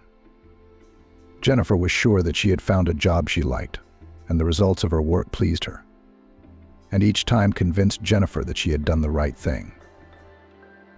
The only thing that confused the young wife of the famous gynecologist was that Winston constantly discouraged her from entering the residency. "Don't you like being a general practitioner?" he asked. "You're all glowing. You're happy to be working. So why go to school and waste your time doing it?" Jennifer didn't argue with her husband because she wasn't used to it. Winston's word was always paramount to her. So after a few months of thinking about her future, Jennifer decided that she would stay on as a general practitioner in a regular clinic. Her friends who had gone to university with her only shrugged their shoulders as they listened to Jennifer's explanations for her refusal to continue her studies. "Don't you think your Winston is just afraid of competition?" one of her former classmates once asked Jennifer. "You'll become a subspecialist and overshadow him with your practice." "You what?" Jennifer only laughed as she listened to her friend's words. "Winston is too experienced and wise enough to be afraid of competition. Besides, he's a gynecologist, which is not my field of expertise." "Are you always defending him?" grinned her mate. "You're used to the fact that he controls you in everything. He makes you dance to his tune. Personally, I'd be offended if my husband behaved like that." "That's why Winston's my husband, not yours." Jennifer tried to make a joke, but she was suddenly uncomfortable. What if there was truth in her friend's words? What if Winston was afraid that his wife might be better than him? Jennifer carefully avoided these thoughts. She didn't want to think badly of her husband. She loved him too much. 2 years after the marriage was registered, Jennifer thought about having a child. She was already 26. Her husband was an excellent gynecologist and she had no fears about motherhood. "Winston," she said, trying not to make the words sound like a decision she'd made alone, "do you want children?" Winston looked at his wife somewhat distantly, as if Jennifer had started a conversation off topic. "Honey, why are you asking me that? You're 26 years old. It's too young to be thinking about this." "It is." Jennifer was annoyed by Winston's words. "I'm 26 years old, which is the right age to have a baby. You don't have children from your first marriage. Maybe it's time to become a father." There was so much hope and anticipation in Jennifer's voice that she could barely contain her emotions. As for Winston, it was as if he had no desire to become a father. "It's too early. Do your work. You need to make a name for yourself to be able to advance in the future. But how am I going to get ahead if I'm just going to sit in a regular GP's office? You're the one who talked me out of going to school, and now you're talking me out of having a baby. Jennifer didn't notice that she had spoken with resentment in her voice, and she stopped when she saw her husband's stern look. "It's not time yet," Jennifer Winston said. And that was the end of the matter. Jennifer, unused to arguing with her husband because of his unwavering authority and age, had given herself her word that she would not bring up any more talk that displeased Winston. But Marion was not afraid to ask her eldest daughter such questions. "Do you and Winston think about children at all?" The question was painful, and Jennifer even wrinkled her nose at the unpleasant feeling inside. She and Winston had never revisited the topic of future parenthood, and what to answer her mother, Jennifer did not know. She was used to telling everyone the truth: her husband, her family, her colleagues, and her patients. But now that the question touched on such a painful subject, Jennifer didn't know how she could gently skirt the sharp edges. "It's too early for us. I'm working. Winston's working." "There's plenty of time," she said. I wouldn't say that Marion objected, looking closely at her daughter's face. "You'll be 30 soon. And you say it's early. I gave birth to you when I was 23. And that wasn't considered too early to give birth. It's harder to have a baby after 30. There's more pain and less time. What am I explaining to you? You're a doctor yourself." Jennifer was ashamed to admit to her mother that her husband didn't want children and thought it was too early for them to become parents. Winston was about to turn 50. That was a decent enough age for a man, especially one who had no children yet. Jennifer honestly didn't understand why her husband was so resistant to the idea of children, not interested in her women's health or trying to strengthen their family. It was getting harder and harder to return home. No one was waiting for Jennifer there. She longed for a husband who was always late at work. She even began to understand the first wife of Winston, who complained about the constant absences of her husband from home and filed for divorce because of his eternal employment. But when Jennifer remembered Winston's words about how much he wanted to meet someone who would understand him and not complain about his passion for work, she immediately tried to ward off the thought of resenting her husband for his devotion to his favorite work. Having calmed down a little mentally, Jennifer decided that she didn't want to get herself worked up anymore, that she had chosen the fate of being the wife of the head of one of the departments of a regional hospital. So it was not worth complaining about her plight or berating Winston for her constant absence from home and being in the hospital. After her appointment at the private clinic, she dialed her husband's number. "Where are you?" "Still in the hospital." Jennifer asked the questions automatically, subconsciously guessing what Winston would answer her. "I'm at home, cooking dinner," her husband answered, and Jennifer's heart jumped joyfully in her chest. She'd been telling herself that Winston didn't want to be home with her, that he was looking for any excuse to stay late at work, and that he'd neglected his chores. "You surprise me," Jennifer said with undisguised joy. "What are you cooking?" "You'll find out when you get home," Winston laughed. "Maybe I want to surprise you? It won't be a surprise." Jennifer thought with awe of how wonderful her husband was. She was lucky, after all. And even though they were so rarely together, he was and still was the best man on the planet. As she entered the flat, she heard Winston's voice and someone else's female laughter. It wasn't until a moment later that Jennifer realized exactly where she had heard that laughter. It was her younger sister, Maggie, laughing. Jennifer remembered that Maggie was supposed to pick up her suitcase, but her sister usually called or texted her. She'd arrived without a call or a text. "Oh, sister." "Hello," Maggie waved to Jennifer without rising from her chair in the kitchen. "I thought I'd never see you again. Why didn't you call me?" Jennifer didn't like the fact that Maggie showed up at her house unannounced. Why? Maggie wondered. but the smile flickered off her lips. "You told me to come round after 3. I did. We never said we'd call or text." Jennifer didn't know why she resented her little sister's arrival so much. Maggie didn't seem to have done anything wrong. She had arrived on time, and they hadn't really agreed to call in advance. But for some reason, her sister's smile, her happy face, and her contented look caused Jennifer to feel a rush of negativity. "What's wrong with me?" Jennifer asked herself that question, but she had no answer. Maggie hadn't annoyed her this much before, even though she didn't always watch her words and sometimes offended Jennifer.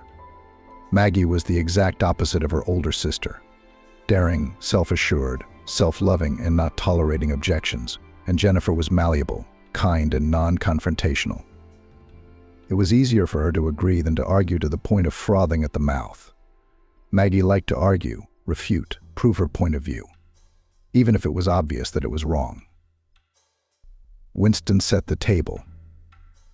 By the time his wife returned from work, he had prepared fish and salad. Jennifer looked at the utensils Winston was setting on the table, but she couldn't remember the last time her husband had cooked anything himself. It had happened, but only at the beginning of the relationship, when Jennifer was still living in his flat as his wife-to-be. As soon as they legalized their relationship, all the duties of cooking, cleaning, laundry, and other household chores were fully transferred to the newly married wife of Winston. "Are you guys going on holiday?" Maggie asked in a cheerful voice.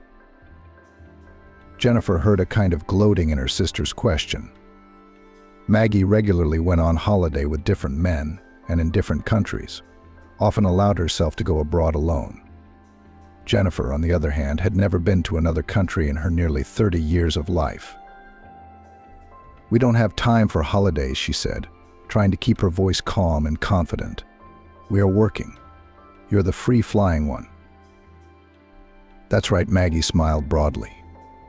"I know how to take everything in life, and you all work and work until you retire. Is that how you're going to live?" Jennifer glanced at her husband sitting next to her. Winston was eating his fish with a nonchalant face, as if he wasn't even listening to what the women were saying at the table. "We're not." Jennifer rose abruptly from the table. "Have you eaten? Go get your suitcase." Maggie's face changed instantly. The smile fell from her lips, her eyebrows furrowed. The younger sister clearly hadn't expected such blatant inhospitality from her older sister. "Jennifer, what are you doing?" She pouted. "I'm not bragging or making fun of your lifestyle." "Well, you like to work. I don't mind." "Of course you do," Jennifer snorted. "Get your bags. Go and get ready for your next holiday. I'm very tired. Tomorrow is my only day off, and I really want to rest at least that day." Maggie was clearly offended. She thanked Winston dryly for lunch, then took her suitcase and, after a brief goodbye to Jennifer, left the house. Winston was silent the whole time and expressed no emotion. Suddenly he asked, "What are you doing? What, did she do something bad to you?" "What makes you think that?" "It's just that she takes up a lot of my time, effort, and energy. I'm tired, Winston. I wanted to spend this weekend with you, and here's Maggie and her stories about her trouble-free life." Winston grinned. "Are you jealous or something?" Jennifer felt a chill run down her spine. Her husband, who had always been characterized by his independence of opinion and lack of any emotion towards outsiders, had suddenly asked a rather strange question. A question that made Jennifer suddenly feel ashamed. Really, is it envy? Maggie was usually jealous of her older sister because she had things Maggie didn't have, opportunities Maggie didn't have due to her age. Guys who liked her older sister better than her younger sister. Jennifer was always one step ahead. And by the time she was 30, it suddenly slowed down and Maggie began to pull ahead in the quality of her life. She wasn't burdened with work, liked men, handled them skillfully, getting everything she needed and more. Jennifer seemed to be mired in her gray and boring life with nothing but work and love for her husband. Her mood had completely soured after her sister left. And even though Winston stayed at home and was not going anywhere for work, Jennifer constantly replayed in her head her dialogue with Maggie. And why did her older sister have so much negativity inside her towards her younger sister? They had been communicating less and less lately. It had been fine at first. As soon as Maggie moved to New York, she was constantly asking to borrow money or to sleep over at Jennifer and Winston's flat. In the last 2 years, Maggie had become quite independent of both her parents and her older sister. I completely forgot to tell you, Winston distracted his wife from sad thoughts. On Tuesday, I'm leaving for a scientific and practical congress on obstetrics and gynecology. It turns out that I was scheduled to attend the congress, but I got so busy that I forgot about it. That's strange. Jennifer looked at her husband in surprise.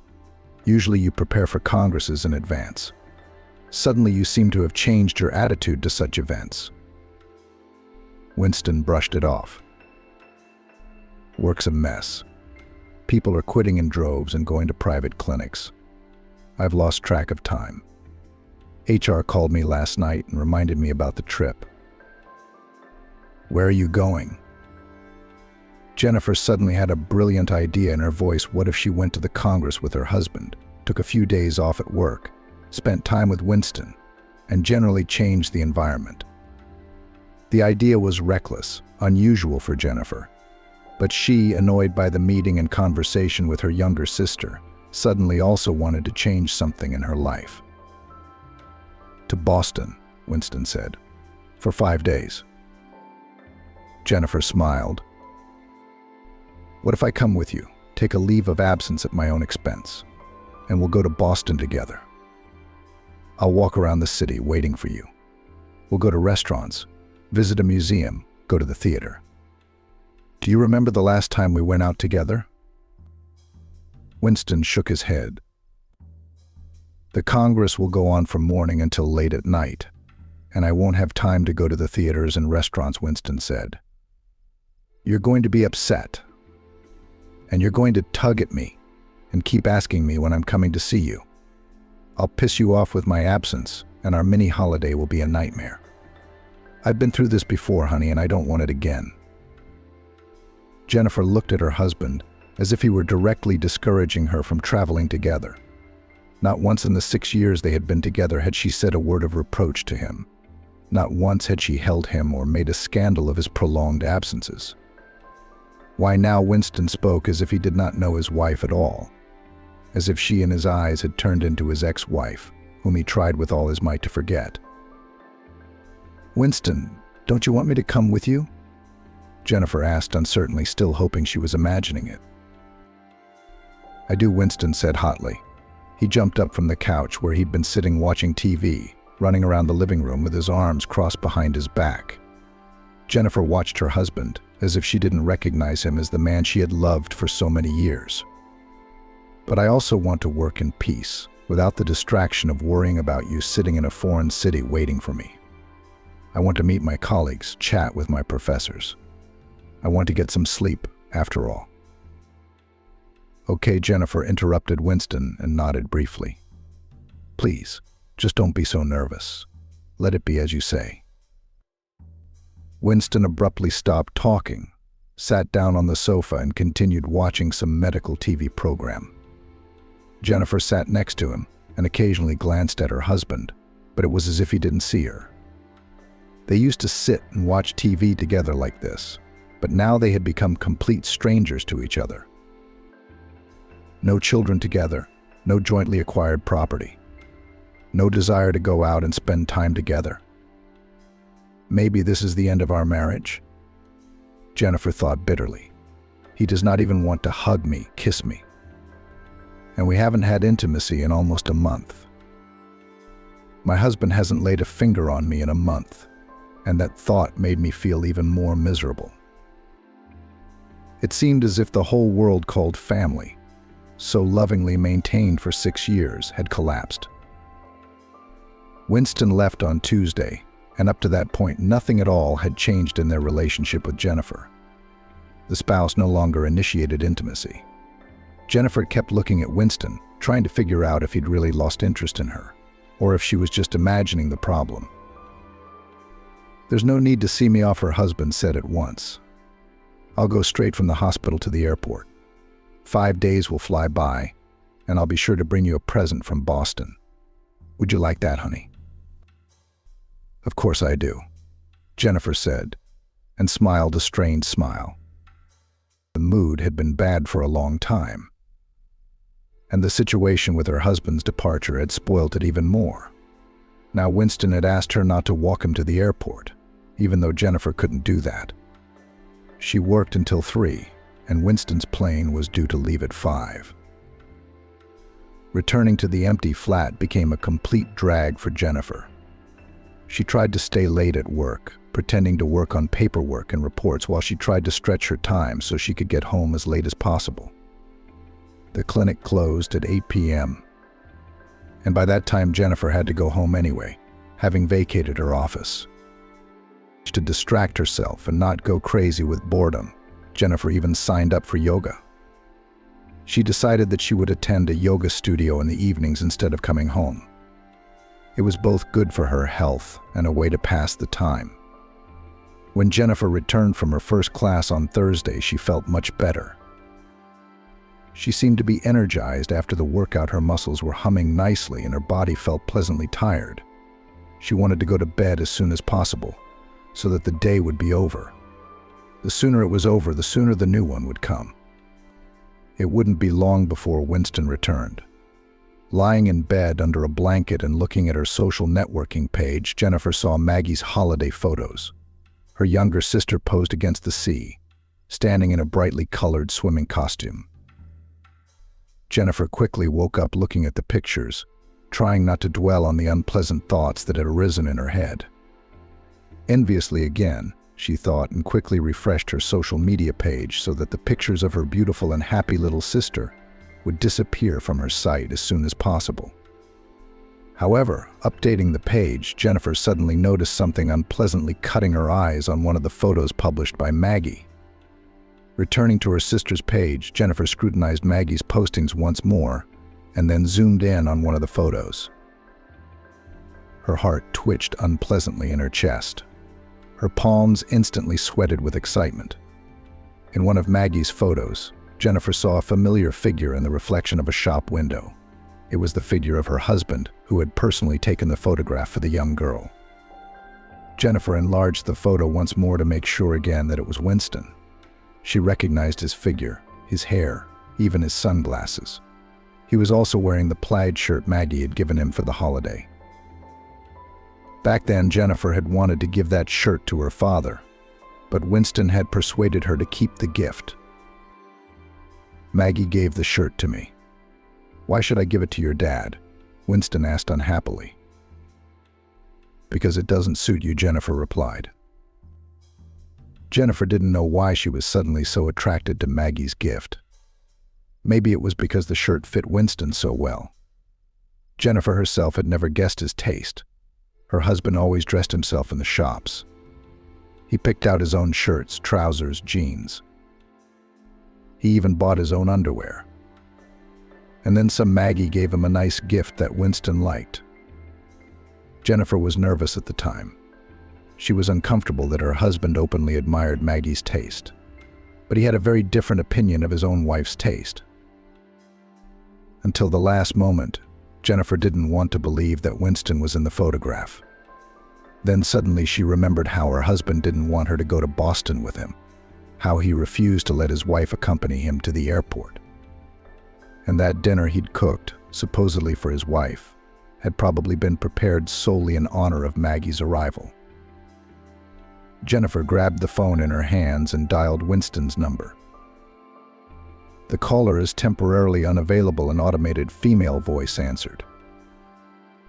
If Winston was in the United States, he would be in touch, but Jennifer's husband was in Greece. Of that she had no doubt. Then she dialed the number of his colleague Kevin, who was filling in for Winston during periods of his absence. Never before had Jennifer called Kevin on her own just for fun. If Winston found out about his wife's all behavior now, he would clearly be displeased. "Jennifer, hello. Kevin's voice sounded soft and good-natured. "What happened to Winston? I can't get him on the phone. Is there a problem with his connection in Boston?" Jennifer clutched the phone tightly in her hand, feeling her fingers ache with tension. "Boston?" Kevin's voice sounded surprised now. "Had he gone to Boston? As far as I know, your husband went to stay with his parents in Chicago. He told me his father was sick, so he took a week off at his own expense. Winston visits his father a lot. I mean, he lives alone, he gets sick a lot. Or, Jennifer, am I confused?" Jennifer was silent, ready to cry. She knew very well that Winston does not communicate with his father. John Smith had lived in Philadelphia for many years, where he had gone with his new family while Winston was still at university. This story was told to Jennifer by Winston himself, but he apparently had a different version for his colleagues. "I'm sorry, Kevin, I'm on the phone with Winston," she said. "I got it wrong. I must have been working too hard." She switched off the connection, then tossed the phone aside with a squeamishness. Of course, no Winston had called her.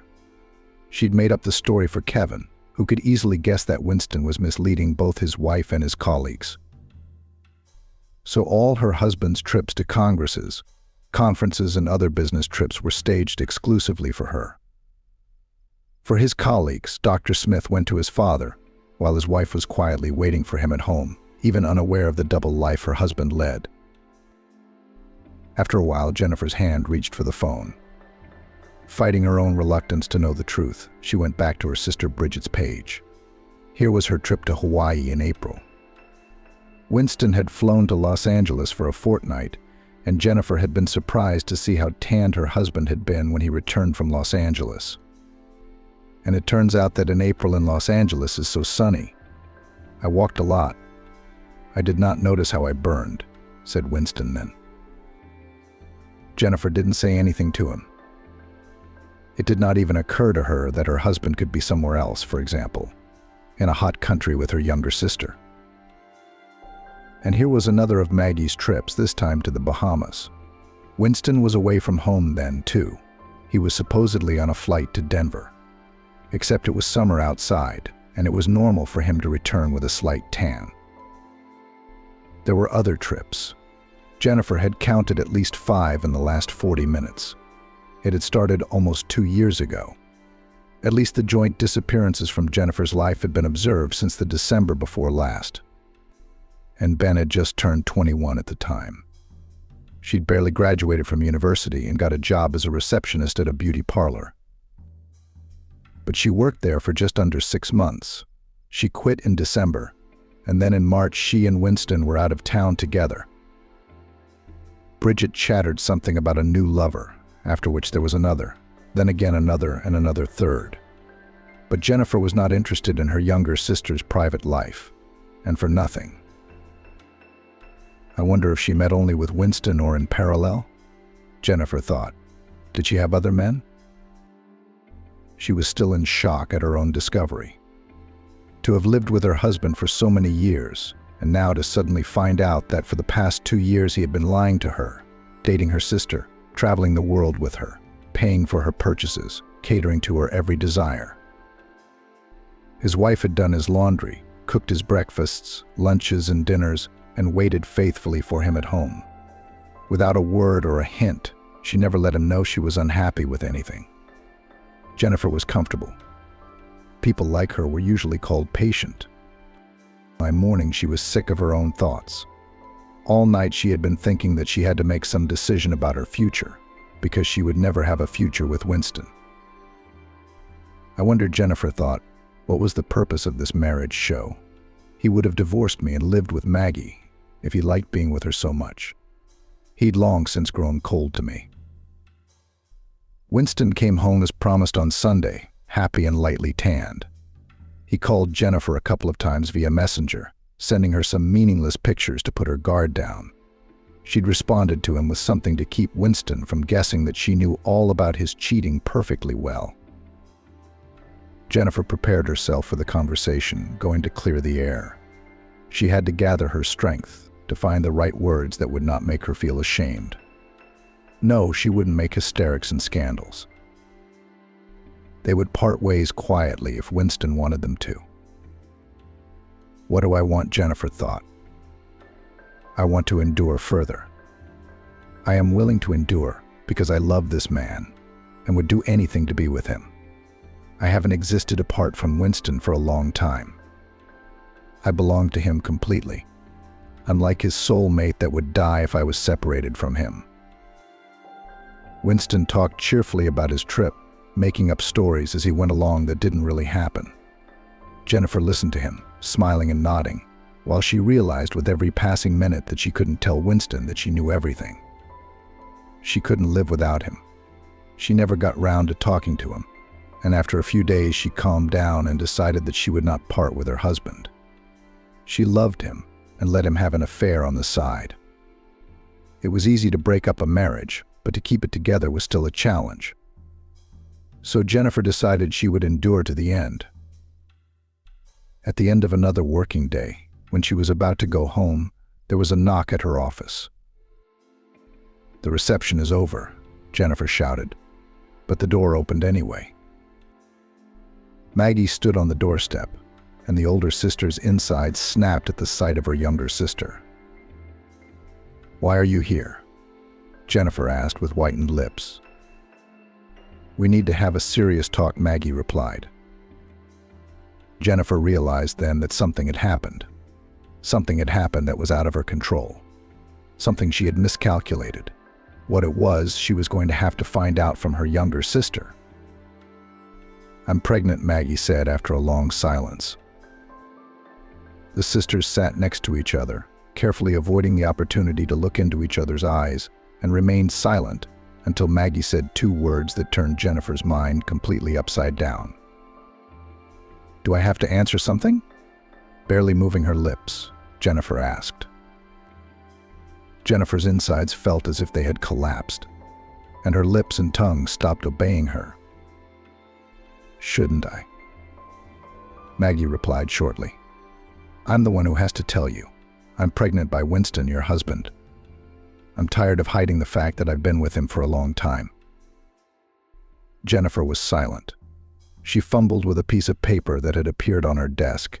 She couldn't say anything. It was like her tongue was stuck to her mouth. "Can you hear me?" Maggie asked demandingly. "I'm expecting your husband's child. I've been sleeping with him for a long time. A fortnight ago, he and I were on holiday in Miami, and before that we had sex at your house.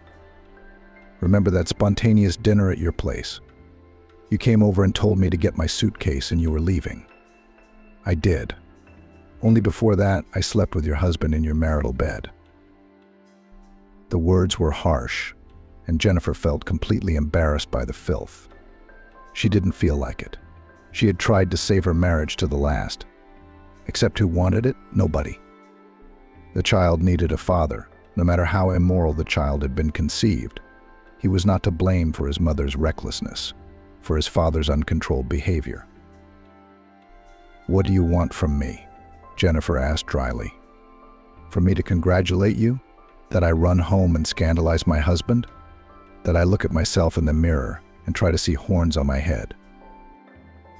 Jennifer was about to scream, but Maggie, sitting across from her, kept her composure. Yes, that young woman had a lot of composure. She'd been scolded so many times by her parents, her grandmother, her teachers. Maggie didn't care about any of that. She had a way of keeping her cool, and that made Jennifer even more annoyed. "I want you to know the truth," Maggie said and stood up. "What you're going to do next, I don't know." "But I do," Jennifer said through gritted teeth. She left, leaving behind a trail of expensive perfume. Jennifer thought about it and breathed in the air, realizing that she had often smelled it on her husband's shirts, the same shirts that her younger sister Maggie must have helped him buy. Everything in her family wasn't real her husband's love, the family idol, the way they lived together. So there was no happiness in the Winston household. Then why did they waste their time on each other? Returning home after work, Jennifer caught Winston there. Quickly gathering the necessary clothes into her suitcase, She put her books, laptop, and tablet in there as well. Then she closed it and sat down next to it on the bed. Covering her eyes, she tried to listen to herself and her sensations. What did she feel? Fear, resentment, hurt, disappointment. The last was perhaps the most vivid feeling. It was disappointment that Jennifer felt at losing her fake family. It was only an imitation of happiness, so it was necessary to leave without regret. Taking a piece of paper, Jennifer wrote a short note to Winston in the quick handwriting she had become accustomed to during her years at the clinic. I know all about you and Maggie. I see no point in staying in this house. I will divorce you myself. We have nothing to share. Let's part amicably. There were no other words that came to mind. Jennifer did not write a long speech, but simply picked up her suitcase and left the flat. She took one last look at the wedding photograph hanging on the living room wall, where she and Winston were smiling broadly and happily, and got into the car. Their happiness was still real then. Jennifer calmly drove out of the city, refueled, and drove down the motorway. There were more than 300 kilometers to go. Staring into the darkness, she tried to remain calm and composed. Around 5 a.m., she was near a village with no streetlights, but a crumbling sign at the entrance and something that looked like a monument to chicken pox. Pulling over, Jennifer got out of the car, breathed in the fresh country air, and finally let the tears flow. For the 5 hours that Jennifer had been on the road, she had managed to remain calm and confident. But the village had turned her inside out. Standing in the darkness and the rain that had begun to fall, she felt endlessly tired and homesick. Pull yourself together, she commanded herself, and then settled back behind the wheel and drove towards home. The house Jennifer stopped the car at had once belonged to her grandmother Julia, the mother of her father and Aunt Maggie. All her life, her grandmother had lived in this village 50 kilometers from her hometown. Several times she visited her son and his family, but she herself did not go anywhere further than the village. While Julia was still alive, she signed over her house to her eldest granddaughter, Jennifer. Maggie, learning of this then, took great offense at her sister. You always get the best of everything, she cried with tears in her voice, and the best room and clothes. Now grandmother's house too. My God, Maggie, don't scream. Marian then cringed at her youngest daughter's loud, hysterical scream. It's a house in the middle of nowhere. What do you want it for? No one has bought anything in this village for a long time, so you wouldn't get any benefit even if your grandmother wrote the house in your name. What's that got to do with it? Maggie smeared tears down her face. How am I any worse than Jennifer? Why does she get everything all the time and I get everything on my own? Jennifer remained silent at the time. She remembered how many times during her grandmother's lifetime she had visited her in the village, monitored her health, went with her to the city clinic, prescribed medicines. Maggie had never once visited her grandmother in her entire adult life. Once in a while she called her, and that only to borrow money, which in the end did not return. But after the death of her grandmother, who left the house to the eldest granddaughter, Maggie took offense, as usual, accused her older sister that she gets everything for nothing, for the pretty eyes. Maggie didn't speak to Jennifer for a long time after that. The house, left after the death of Julia's grandmother, was small, rather dilapidated, but inside it was very cozy and warm. Jennifer, every time she came to the village to visit her grandmother's grave, stopped in the house with joy and awe, looking at the old crockery, photographs, paintings on the wall, small statuettes on the chest of drawers. And everything in the house was the same as it had been when Grandma Julia was still alive. As children, when Jennifer was 12 and Maggie was 6, they had come together to visit her grandmother for the summer. That summer seemed to Jennifer the happiest of her life, but Maggie didn't like it in the village. I hate goat's milk, and I don't like cow's milk, it's fatty, and I don't want to eat pancakes. My grandmother can't bake them. And I won't eat the chicken that has been running around since morning, I feel sorry for it. And I will not go to the vegetable garden, my nose will burn. and then there will be a trace. Whatever Grandma Jennifer offered, Maggie refused. She did not like country life. The girl thought it was boring and monotonous, but Jennifer enjoyed spending time with her grandmother. Most of all, she liked to go with her grandmother Julia to the collective farm, where she worked as a veterinarian. Perhaps it was from these trips that Jennifer's love of medicine was born.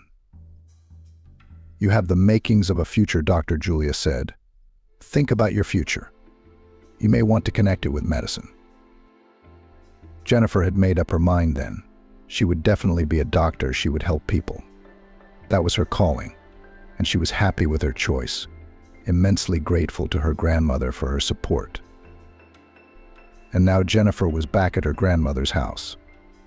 Only this time she came not for a while, but for permanent residence. There was nowhere else to go. To stay in the house where Winston was, there was neither strength, nor desire, nor possibility. Jennifer could not claim her husband's flat. It was his personal property. And she had no place of her own, for until a few weeks ago the young woman had had the assurance that she would be with her husband until she was old. But no, not all wishes were destined to come true, and Jennifer had experienced this firsthand. Collapsing onto the bed, she buried her face into the pillow. The bedclothes smelled damp, and the house itself, unheated and uninhabited for several years, didn't look much like a cozy nest. Jennifer had a lot of work to do to put the house in order, quit her old job, get a job in the village, file for divorce. But most importantly, learning to live a new life in which Winston would no longer be there. Remembering him, Jennifer picked up the phone. 15 missed calls from her husband, 2 missed calls from her mother, and 1 from her father. Maggie hadn't called her, and Jennifer bitterly imagined how happy she and Winston were to be together. Calling her mother, Jennifer told it like it was. "I've left Winston. I'm going to live in the country." "How, but why? You have such an amazing husband. How did you have the courage to leave him? And more importantly, why?" "Ask your youngest daughter," Jennifer replied, feeling a surge of anger again. No, it was urgent to pull herself together, to push away the anger, jealousy, and resentment. There should be nothing in her life that connected her to the past. "What has Maggie to do with it?" Marion didn't hide her surprise. "Maggie is expecting my husband's child. In fact, she's been seeing him for a long time." "Mom, let's close this topic. I'll buy a new SIM card tomorrow and this number won't be available. I'm filing for divorce, changing my life and my job."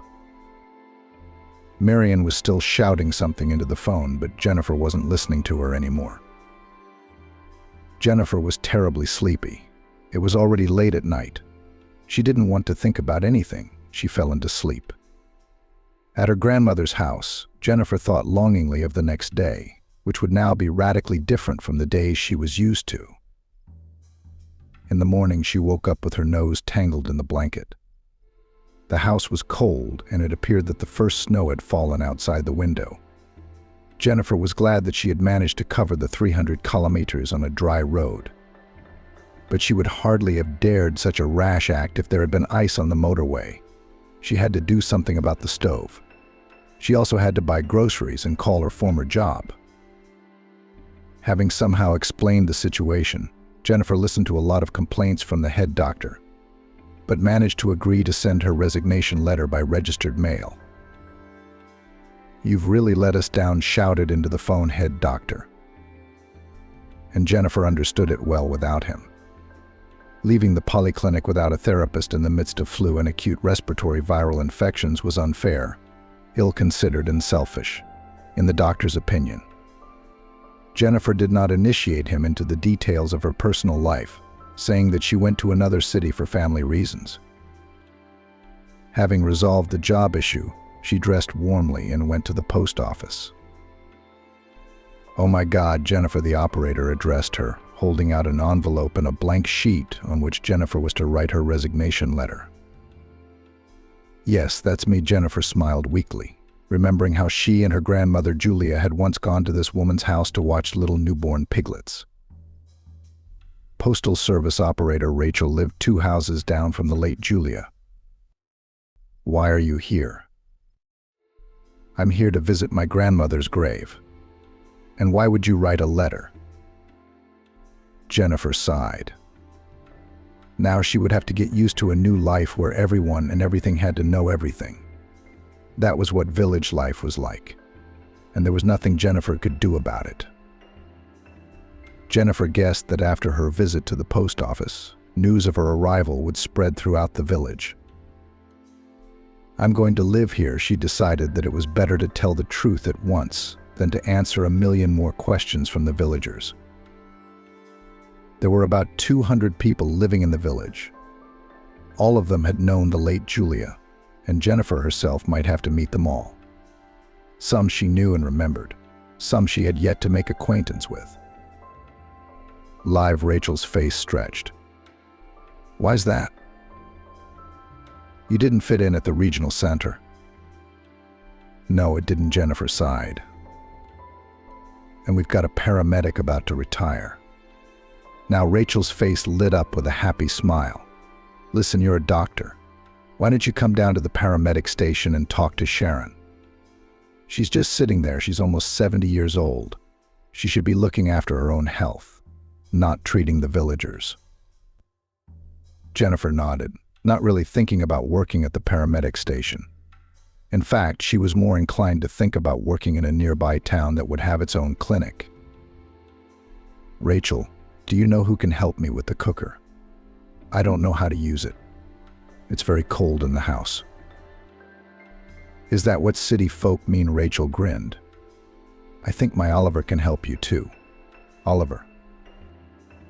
Jennifer tried to remember a certain Oliver, but to no avail.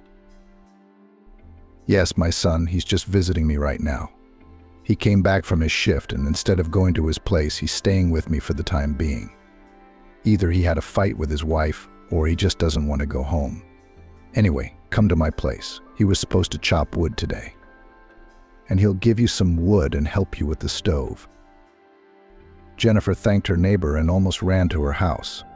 The thought of returning to a house that looked more like a huge glacier did not please her at all. I don't want to fall down in these parts, Jennifer thought. There are no proper hospitals here, no way to get a full checkup. Oliver was home.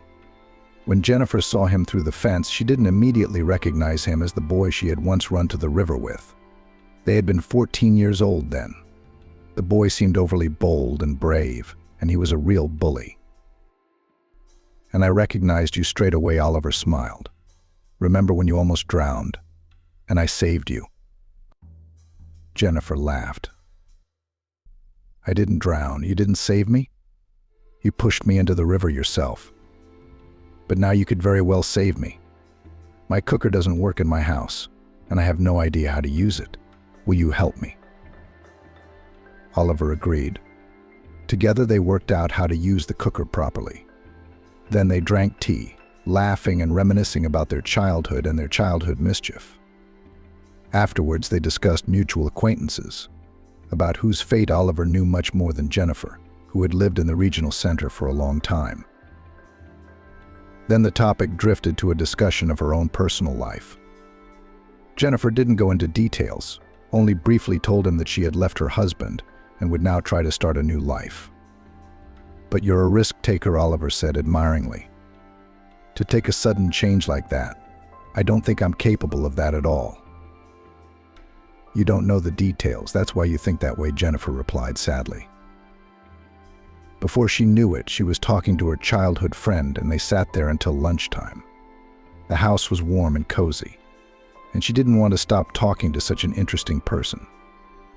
Jennifer suddenly realized that over the many years she had been married to Winston, she had completely forgotten what long, intimate conversations were like.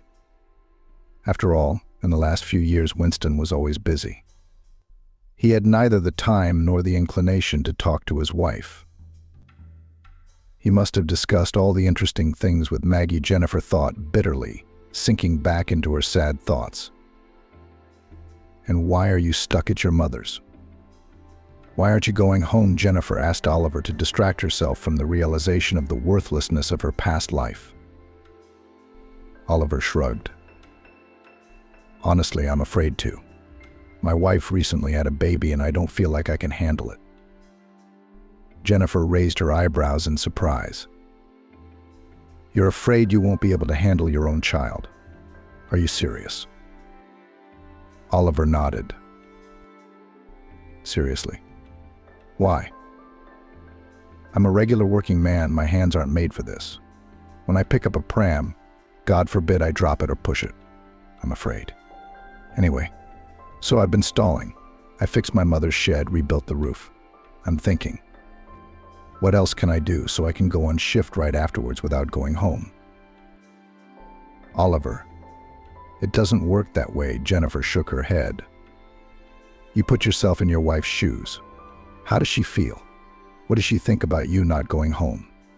Her hormones are already raging right now. She's having a hard time, not getting enough sleep with a small child.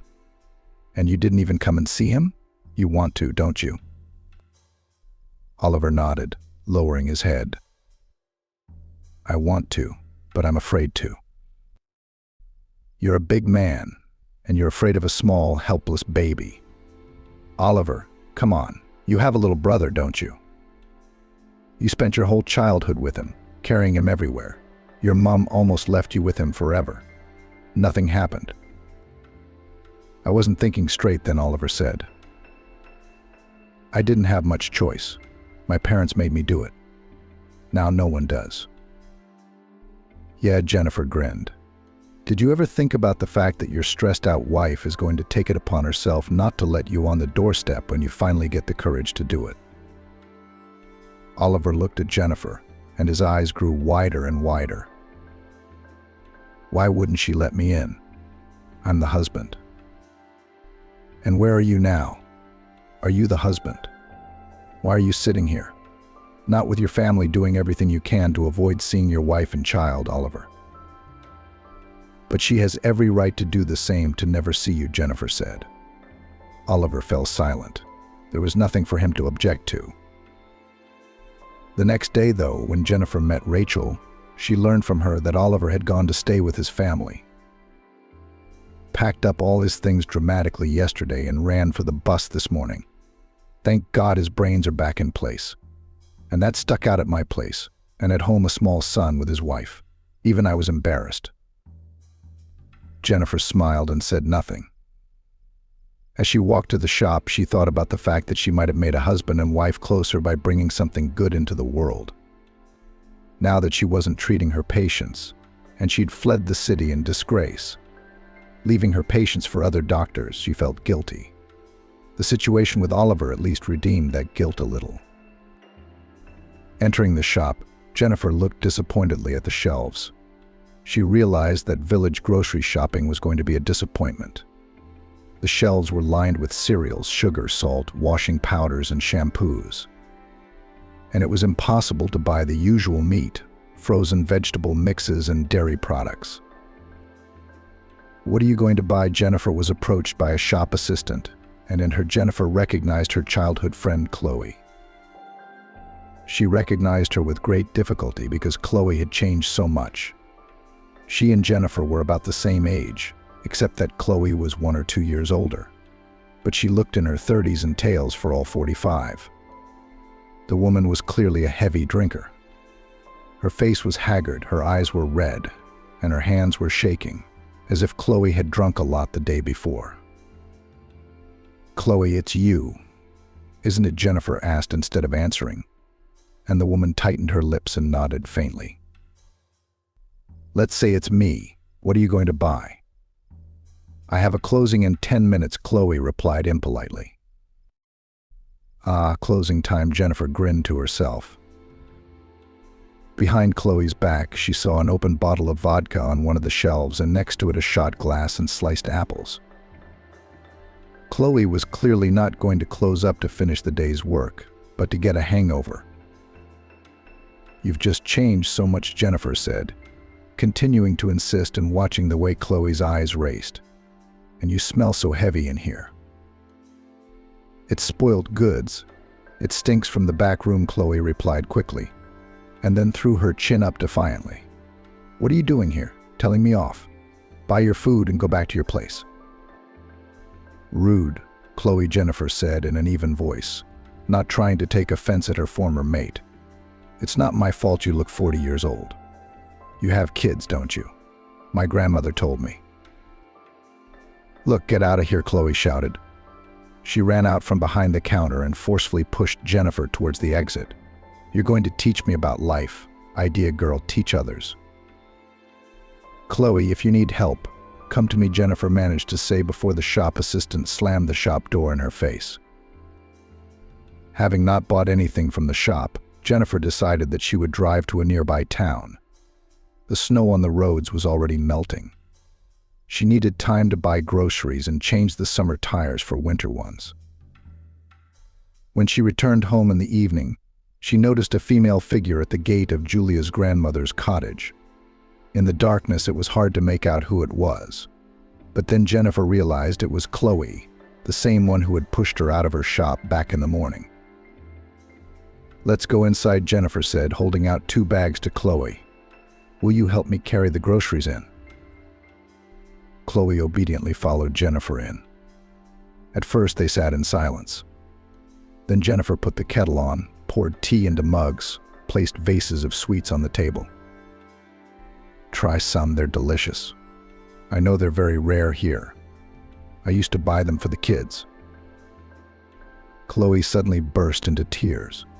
Her shoulders were shaking, and Jennifer, silently watching the woman sitting opposite, got up from her chair, poured water into a glass and handed it to her guest.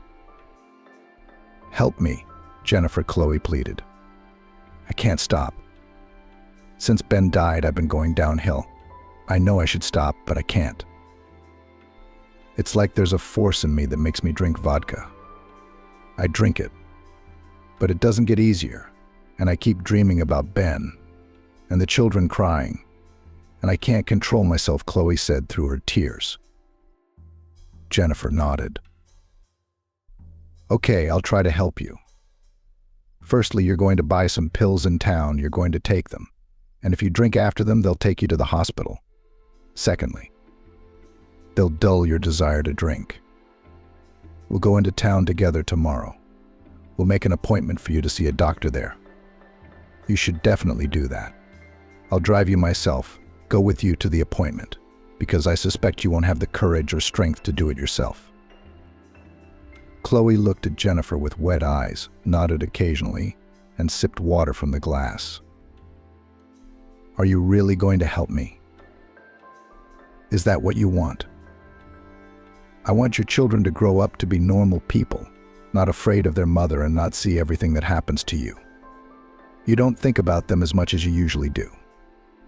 "But you do," Jennifer said with a smile and handed Chloe a candy bar. "Take it, eat it, stay at my place tonight. You'll do something stupid like you did this morning and you'll be sorry."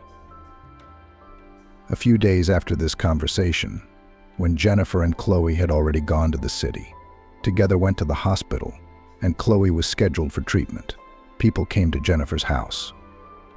They all had different problems. Someone wanted to be cured of excessive alcohol consumption.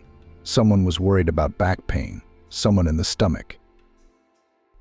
In general, Chloe, who worked in the only shop in the village, encouraged after seeing a doctor and receiving help from Jennifer, told all the other residents about the dependability of her new friend and the fact that she worked in the regional center as a therapist. Jennifer never said no to anyone. And now the house of Masha's late grandmother turned into a kind of outpatient clinic. They brought her vegetables, meat, chicken, eggs. Someone tried to slip Jennifer money, but she took only food, and that is a thank you from happy old ladies who received prescriptions for medicines and learnt that they had no deadly diseases. Then Sharon, the same one who worked at the local health center as a paramedic, came to Jennifer's house. "Enough of this nonsense, Jenny," she said. "Did you get your employment history? Go to town and get you employed. I'm retiring. I've already written my application. And you shouldn't be taking people in and treating them with pickles in your house." Jennifer nodded. Totally agree with what Sharon said. She was going to go to town with the paperwork herself, but Sharon beat her to the punch with her suggestion. 2 weeks later, Jennifer was taking appointments at the local nursing station. She often thought about her old life, but she had no regrets. She had too much work to do, which finally gave her a burst of energy and a desire to move on with her life. In the course of her work, she managed to file for divorce, then received a certificate of divorce. She went to the regional center twice and fortunately did not meet her ex-husband or her sister. In conversations with her mother, Jennifer carefully avoided the topic of her past life. She never asked about Maggie, and Marion tactfully left out how her sister and ex-husband Winston lived. Jennifer didn't know about it and didn't want to know. She guessed that both Maggie and Winston knew perfectly well that Jennifer lived in the settlement. Only neither of them had ever come to her, repented or apologized. In February in the township, as the blizzards began, they came one after another, and the local authorities, unaccustomed to such bad weather, were surprised that by the end of winter, this time of year was just beginning to gain momentum. "It's a wicked winter," explained one of the old ladies who came to see Jennifer. "It doesn't want to go away. It fights spring. We always have snowfalls in February, so much snow. It melts quickly, but it doesn't get swept away by the wind. Be well." Jennifer nodded. She still had much to learn about village life, which she was finally starting to get used to after a few months. The village was peaceful, quiet, and life flowed at a measured pace. Jennifer liked her job, and now she knew everyone in the small village. "Thank you, Julia," they often said to her, referring to her grandmother. "Raised such a wonderful granddaughter. A pleasure to us all." Jennifer smiled modestly, not commenting on the patient's words. It did make her happy to know that her grandmother spoke so well of her. It meant she had lived a life worth living. One snowstorm, Jennifer left work early. The patients were gone, and a real snowstorm was brewing outside her window. After closing the nurse's station, Jennifer trudged through the snowdrifts towards her home. As she approached, she noticed the open gate, but thought that it had opened because of strong gusts of wind. However, as she stepped up onto the porch, she saw the door to the house open. "What the hell is that?" she muttered as she approached the door, and then noticed a man's boots at the entrance. Her heart sank. As if in slow motion, she walked into the house and saw Winston sitting at the table. Turning around, he looked at her with an intimidated look, then gave her a strained smile. "Sorry, I'm uninvited." And Jennifer stopped in the doorway and leaned helplessly with her back against the door. It was unclear whether her strength had left her from the arduous journey home or because of her ex-husband's arrival. "Why did you come?" With difficulty moving her lips, she asked. "I came to beg forgiveness," he replied, rising from his chair. "I wanted to come sooner, but I lacked courage. Forgive me." Outside the window, the elements raged. Jennifer wanted to push Winston out the door, to slam the door in his face as Chloe had once done to her. But the blizzard was too frightening, and she wouldn't dare throw a man out into the weather and put his life in danger. Even if she very much wanted to hurt someone who had once hurt herself. "I forgave you long ago," Jennifer replied. "I've already forgotten about everything, and I advise you to forget about everything. Live happily ever after," Jennifer said. "I even left myself to give you the opportunity to be a happy husband and father of your child." "Maggie is not pregnant by me," Winston replied. "I can't have children. All these years I haven't told you the truth. My first wife left me for that reason, and I was afraid of losing you, so I kept quiet. Maggie's pregnancy, by which she wanted to keep me, was a consequence of her frivolous life." Jennifer grinned. "You chose that girl, now take responsibility for it yourself. I don't want to know anything." Winston approached Jennifer and tried to take her hands, but she took a step backwards. Then he suddenly dropped to his knees, lowering his head and holding out his hands to his ex-wife. Jennifer cringed, seeing the pathetic picture before her. How many times had she imagined Winston begging her forgiveness? But now this moment had come, and she felt nothing but squeamishness and a desire to end this spectacle as soon as possible. "Come on, get off your knees, it won't do you any good," she said. "I realized exactly why you were here today. You took advantage of the bad weather so I couldn't kick you out, but it won't help you." Winston lifted his head and looked into her face. "Do you really like this life? Do you like living in the township, socializing with these uneducated and miserable people? You are a doctor with a capital letter." "Shut up," Jennifer interrupted him. "It's not for you to talk about how bad people live here. You're not known for your own integrity. And I could have been a doctor with a capital letter if I'd gone on to further study. You talked me out of it. Now I'm going to be a little doctor in this little village. I'm leaving. And I want you gone by the time I get back.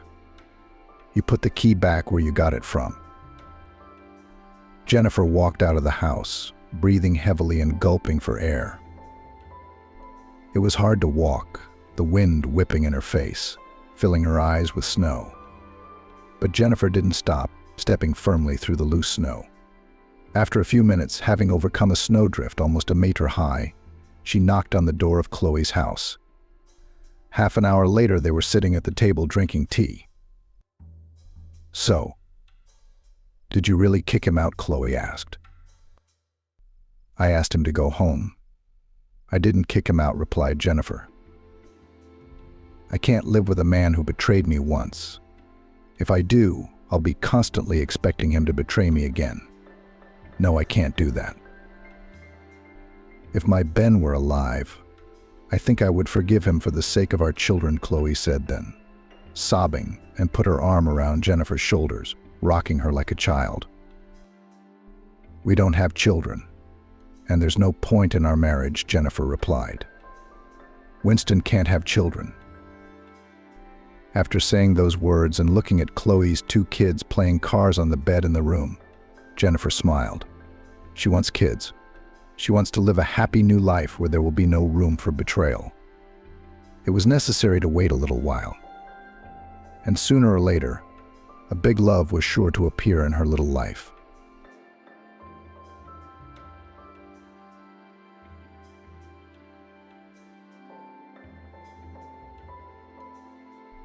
A mother of many children takes a job with a fading millionaire widower, and barely had she sat down at the piano. Marian looked at the note for what must have been the 10th time, rereading it. No, the handwriting was legible, but the content. "Marian, I'm sorry, but I can't go on like this. I've fallen in love with another woman, and today she and I are leaving for another city. Don't look for us. Tell the children I love them. Matthew." She slowly sat back in her chair and waved the note away, as if that little scrap of paper could provide some kind of coolness. "It just can't be." Marian muttered quietly. No, she'd noticed something strange going on with Matthew lately.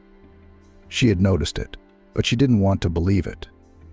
It was true what they said about a husband cheating the wife would be the last to know. He told her he was working hard, that he was tired, that he was working late, that he was going out in the evenings and weekends. Even the kids seemed to have begun to suspect something. At least the eldest, Stephen, he's 14 now. Marian, at his age, would probably realize by now that her mom and dad don't like each other and are only together because they have nowhere to live separately. Of course, in front of the children, Marian pretended that everything was fine. "Daddy just works hard," she answered all their questions and smiled, trying to make it look believable. "He does it for us." She saw Stephen frown incredulously. He hadn't asked his mother anything, perhaps because he didn't want to bother his younger brother and sister. Or maybe he thought the adults would figure it out for themselves. Suspicions had plagued Marian for a long time. She tried to ignore them as best she could. Her blonde, long hair stuck to the front passenger seat of her husband's car. Though Marian's was dark walnut-colored and long past her shoulders, she wouldn't let it go. Long hair isn't practical when you have 3 kids. Just giving a lift to one of his colleagues, she thought. Was Marian thinking about hair or acquaintances? The smell of someone else's sweet feminine perfume from his clothes. The sound of a text message arriving on his phone at 2 a.m. Matthew, who'd been going to the bathroom for an hour at a time just to go have a beer with his friends. And his friends who hid their eyes if they happened to run into Marian.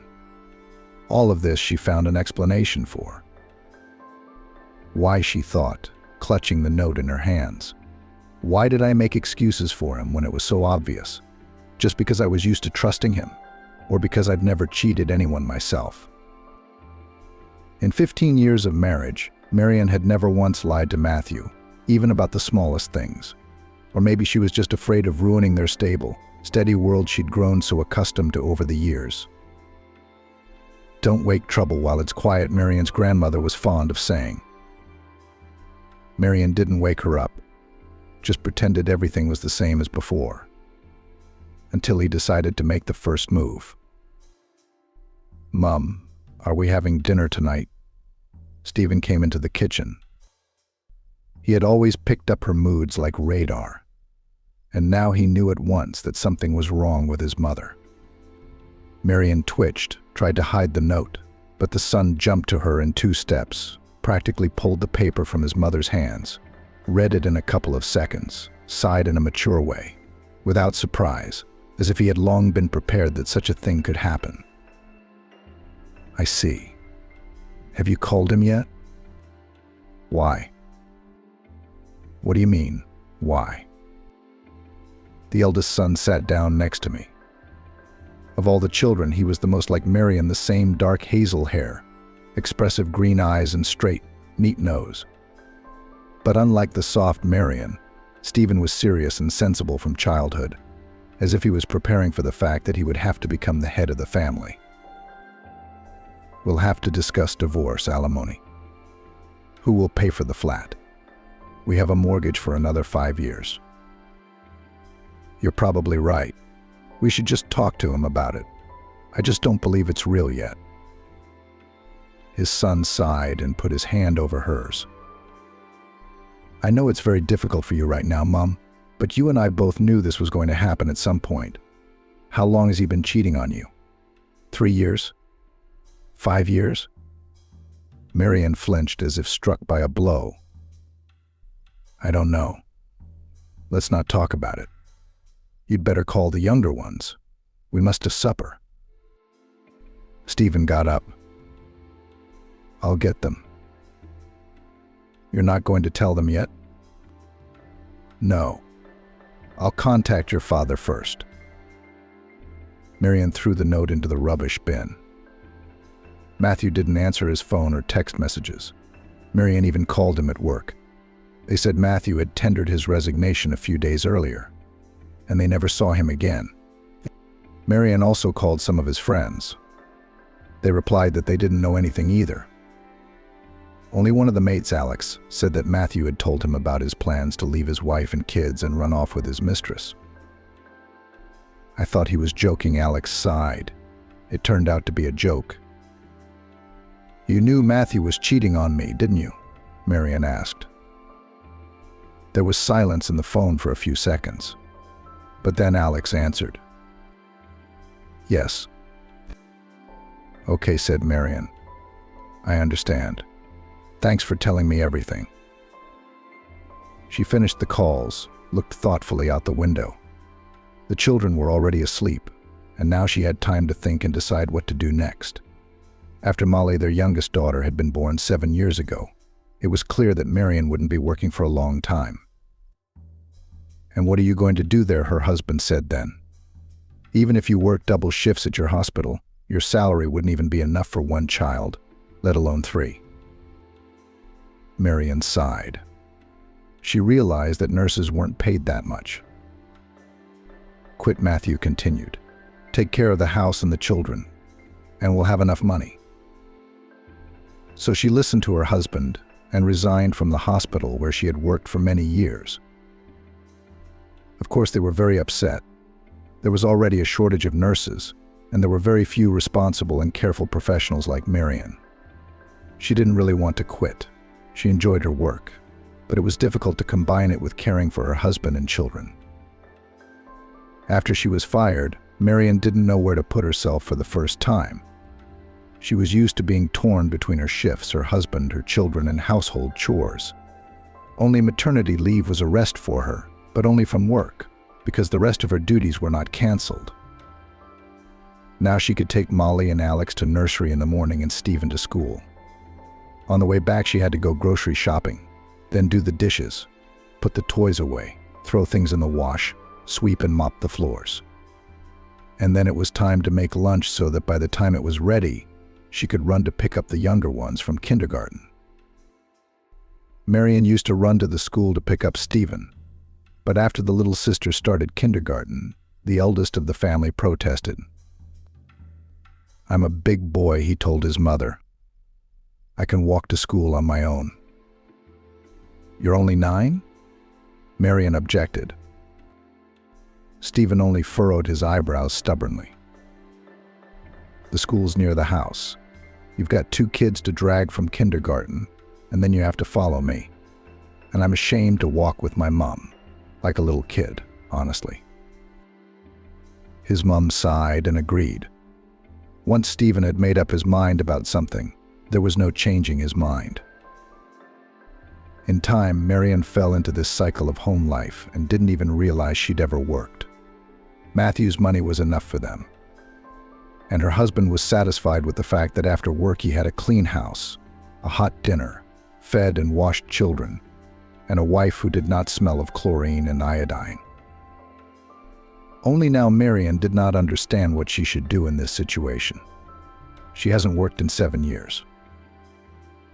They live in a flat that still has a mortgage to pay for a few more years. The money they have now is only enough for a month at the most. If they cut back on all their expenses, 2 months. Of course, there was hope that Matthew would come to his senses and call. But her gut feeling told her that wasn't going to happen. And then what to do? Where do I get the money? Marian had no one to help her. She didn't know her father. Her mother never told her much about him. And her mom had died 5 years ago. "We've got to get a job," thought Marian. "Otherwise we'll soon be on the street."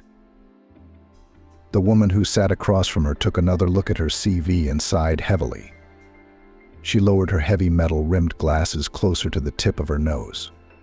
It was getting towards evening, and the employment officer wanted to finish the day and go home as soon as possible.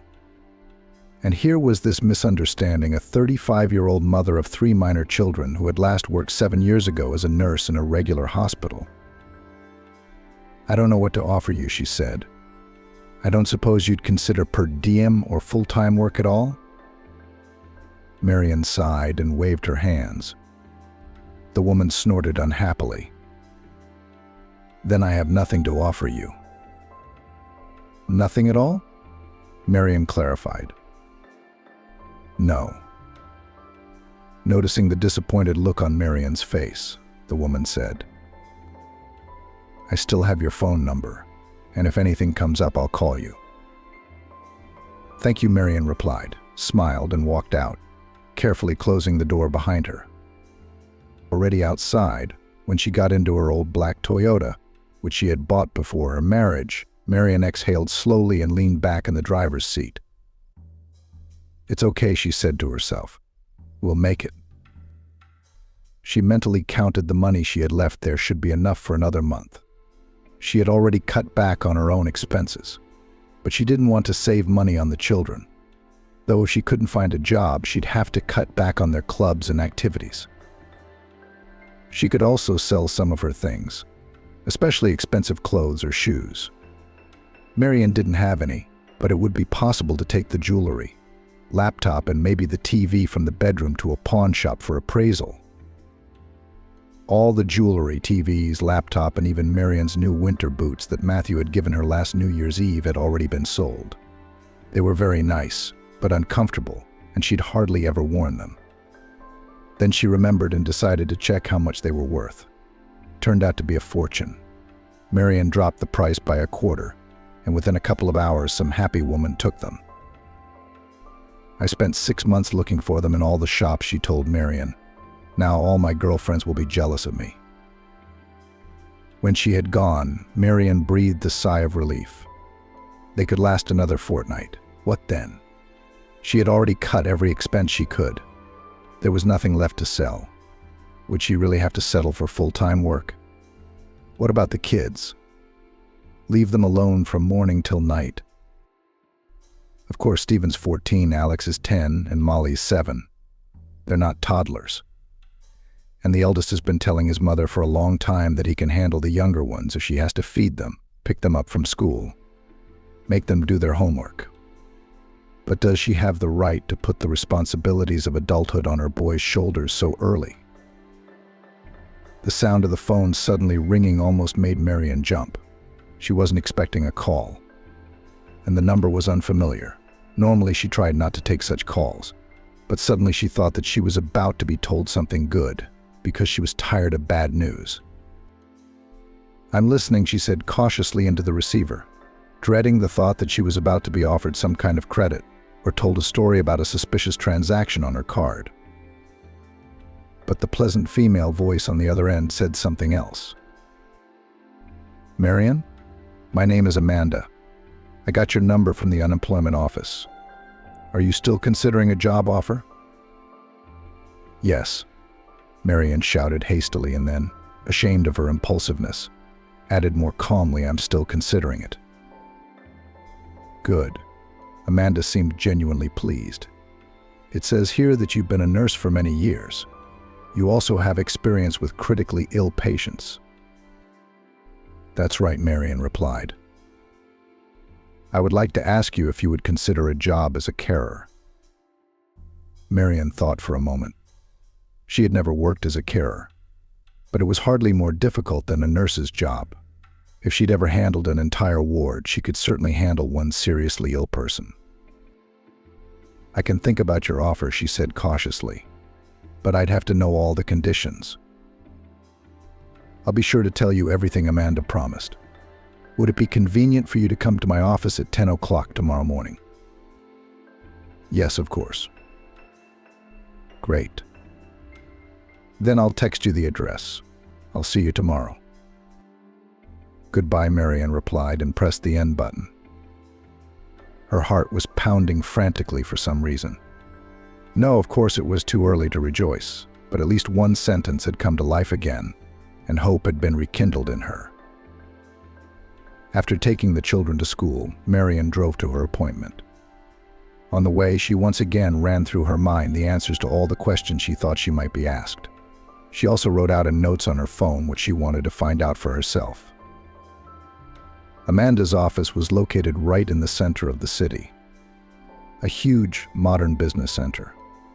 When Marian stepped into the new, shiny, almost silent lift, she thought that Amanda must be working for some very wealthy people. "Good afternoon," she was greeted in the reception area by a pretty young girl.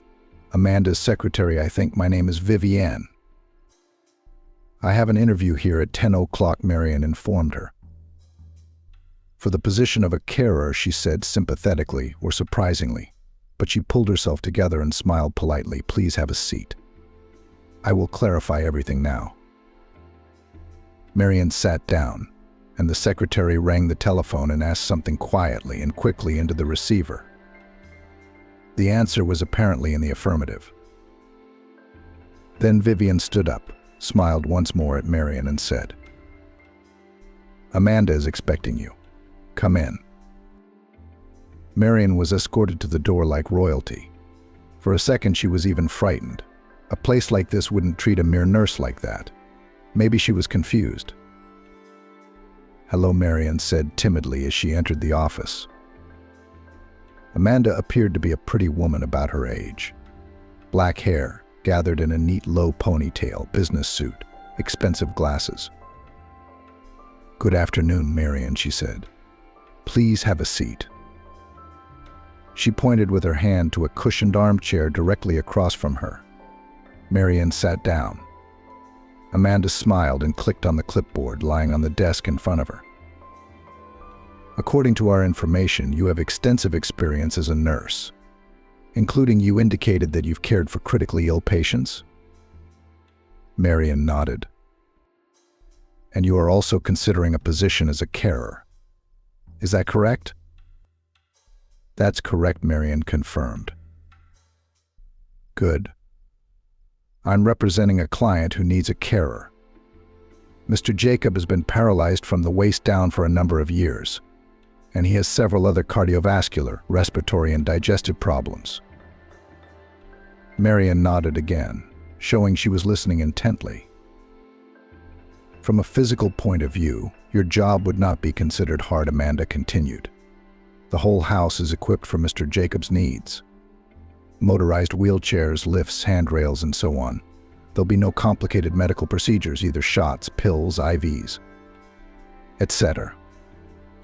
Nothing a nurse couldn't master, I realized. Right, Marian said. Amanda paused, as if considering how best to present the next piece of information. Then she pressed her lip, as if she'd changed her mind about what she was going to say, and asked, I believe you have children? Yes, Marian nodded. 3. Amanda nodded thoughtfully. They're all in school, aren't they? Yes. So they'll be on holiday soon? Yes, in a couple of weeks. Are you considering accommodation? Amanda asked. Our client's house is out of town, and it would be inconvenient for you to go there every day. Marian shook her head. I don't have anyone to leave my children with, she said, frustrated and thinking she was going to be told goodbye. But suddenly Amanda spoke up. You don't have to leave them. You will live with them together in the grounds of the manor in the annex. To be exact, it's a detached building, very spacious, very cozy. I assure you, you'll like it. Marian looked at her incredulously. Are you saying that the 4 of us will just be allowed to live in a tenant's house? Amanda nodded and smiled happily. What's more, you won't even have to cook. The meals are free, as is the accommodation. You will be fed with the rest of the staff of the manor. Sounds tempting, Marian said cautiously. I'm beginning to suspect there's a catch. Exactly, Amanda confirmed cheerfully. I suppose you'd like to know the hours and wages? I would, said Marian cautiously. Amanda nodded. Her neatly manicured fingers ran across the screen of the tablet. She turned it toward Marian. Marian's eyes widened. This is for the week, Amanda explained. A week? Marian was even more surprised. That much money? Amanda sighed a little too humanly, which was very unlike her image of an impeccable business assistant. I realize you're expecting a catch. And there is, she said. Marian pressed her lips together, nodded slowly, and looked questioningly at Amanda. She rubbed the bridge of her nose tiredly. The thing is, Mr. Jacob is a very particular man, and he has a difficult temper. Not everyone can get along with him. Marian breathed out a sigh of relief. That's it? I've seen all sorts of people in my years at the hospital, and we've never been paid so much for being unhealthy. That's not quite all, Amanda shook her head. I can't promise you'll have a steady schedule. Roughly speaking, if Mr. Jacob thought of calling you in at 2 a.m., that would mean you'd have to get up and show up. But everything you've said so far is true, isn't it? Marian asked. Yes, the salary that I wrote you is paid once a week, because the staff doesn't usually stay there for a long time, Amanda answered. You and the children will live in a separate building and eat at the employer's expense. If you or the children need to go into town, we will provide you with a car and driver. And in return, I have to look after an elderly, capricious millionaire, and be ready to appear at his beck and call at any moment. You could say that Amanda nodded. I am ready, said Marian. When can we start? It took them a while to complete the paperwork. Then Marian waited until the children were on holiday. Finally, they packed all the necessary things and drove to the manor to the mysterious Jacob. Are you sure he's not some kind of freak? Alex asked her. We're all going to his place. We don't know where to go. Marion blushed. They were traveling in a car with a driver sent directly by her employer. She looked in the mirror and saw that the driver, who introduced himself as Marcus, was smiling. Alex, we're not going somewhere. We're going to an upmarket village, Marion said indignantly. Jacob is normal, please, nothing extra. If you have to meet Jacob, you realize how important this job is to me. Jacob will probably only get to know you, Marcus said. He doesn't like new people very much, and he wanted me to bring you straight to the outhouse. I see, replied Marion. A short time later, they entered the village. Wow, Alex commented. If there are crazy people living here, they are very rich. Stephen laughed, and Molly nearly broke the glass she had pressed her forehead against to get a good look. Yes, thought Marion, there are some very rich people living here. They drove past huge mansions surrounded by large fences. That's nothing, Marcus said cheerfully. You haven't seen Jacob's main house yet. The next one will be more interesting, Marcus said. After they had driven through the village, there was a large area surrounded by a beautiful, elegant, but very high fence. The driver pressed some button on a small black remote control that appeared in his hand, and the gate opened. We are now entering the grounds of the manor, Marcus commented. They drove for a long time along the road, which was surrounded on both sides by rows of neatly trimmed trees. Then a huge modern house, made of glass and metal, appeared in front of them. But the car did not go towards the mansion, but turned left. A few minutes later, they stopped in front of a small, neat wooden house. Marion and the children got out of the car. It's beautiful, said Marion. This outhouse must be very old. Marcus, who had also got out of the car and was already taking their suitcases out of the boot, replied. Yes, it was built more than half a century ago. But don't worry. The outbuilding was restored only recently, about 2 years ago. There's water, electricity, everything. It looks like something out of a 19th century novel, said Stephen. That's right, the driver replied, coming up to the porch with his suitcases in his hands. I don't know exactly, but I think that was the idea. When they went inside, Marion noticed that, despite the seeming compactness of the outbuilding, it was very spacious inside. There was a small entrance hall, which almost immediately led into a living room, apparently connected to the kitchen dining room. A spacious en-suite bathroom, and, most importantly, 4 bedrooms. Wow, Alex shrieked. Am I going to have a separate bedroom? Marion smiled. Apparently, yes. In the old flat, the brothers had shared a room, and only Molly had her own bedroom. Stephen looked at his mother and smiled. He's all grown up now, isn't he? Suddenly, Marion thought that he needed his own room for a long time. Meanwhile, Marcus had already brought in all their things and said, "Make yourselves comfortable, have a rest. I think in about an hour they'll be here to take you to lunch. You'll get to know everyone there." "Thank you, Marcus," Marion said sincerely. He smiled. "It was nice to meet you all. I hope you enjoy your time here and stick around." In the hour they had, everyone had time to put their things away and settle into their new place of residence a little. Alex and Molly even ran around the outhouse. There they found a gazebo, a swing, and some well-tended flower beds.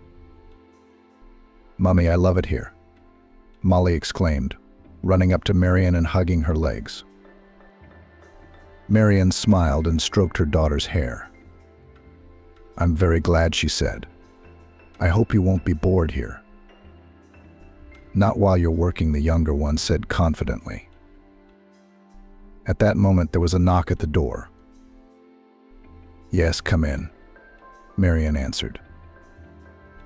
A tall, blonde-haired man with brown eyes walked into the cabin. He was dressed simply in a white t-shirt and black jeans, but he held himself so freely and confidently that Marion immediately realized that this man plays not the least role here. "Good afternoon, everyone." The first thing the stranger said was, "Hello. My name is Robert. I'm Jacob's assistant and the manager of this house." "Nice to meet you," she said. "My name is Marion, and these are my children, Steve and Alex and Molly." "Hello," they said in unison. Robert smiled. "It's a pleasure. I'm sure you will revitalize our sleepy kingdom. Now I invite you all to lunch." He led them down an inconspicuous path that led to the side entrance of the mansion. Through this door they passed into a large and cozy kitchen. "Here are our newcomers." A woman's voice greeted them cheerfully. Marion saw a short, slightly overweight woman in her 50s. "I'm Camila," she said. "I am in charge of the food in this house. Come to the table." Marion introduced herself and the children, and they were seated at the table. There were about 10 other people besides them. They were all employees of the manor. They introduced themselves to Marion, but she was so nervous that she couldn't really remember anyone, just smiled and nodded. At Marion's right hand sat Robert. "Don't worry," he whispered in her ear. "You'll remember everyone in a couple of days." "How do you know what I was thinking?" Marion asked. "It's not difficult," replied Robert. "When I came to work here and everyone was introduced to me, I thought the same thing." Marion grinned. Her first fear had receded. Everyone seemed to be very nice and friendly here. Also, the kids were very well behaved after they ate lunch. Robert took Marion to meet the supervisor, and Marcus volunteered to give the children a tour of the estate. When Robert and Marion stopped in front of the office door, her employer's assistant began to speak softly, looked her in the eye, and said, "Marion, remember the most important thing: any comments Jacob will let slip about you have nothing to do with you personally. He is just an old, sick man with a hard fate and a very bad temper. In fact, that's why we're willing to give you such a great salary and facilities." "Thank you for telling me, Robert. But don't worry, I'm tougher than I look." "I'm sure you are." Then he knocked and opened the door. At last came a creaky, aged voice. "I thought I was going to die in here before any of you bothered to come in. I wonder why I pay you, all you bums, so much money." In a chair by the window sat an old, hunched old man. Marion thought that this was the kind of man they drew in books when they described an orphan protagonist who lived with an evil old relative. It was obvious that Jacob used to be a tall, sturdy man. Though the years had dried him up and pulled his head to the ground, his shoulders were still broad and even a little proud. Short gray hair, wrinkled neck, stubble, long straight nose, tightly closed lips, and angry, prickly eyes. They must once have been blue or green, but now they had faded so much that it was impossible to tell, and with those eyes he studied Marion coldly. It was as if Marion was being scanned, checking what was inside her. "Is it this one?" Jacob asked Robert, ignoring her completely, as if Marion herself were incapable of answering him. "That's Marion," the assistant answered.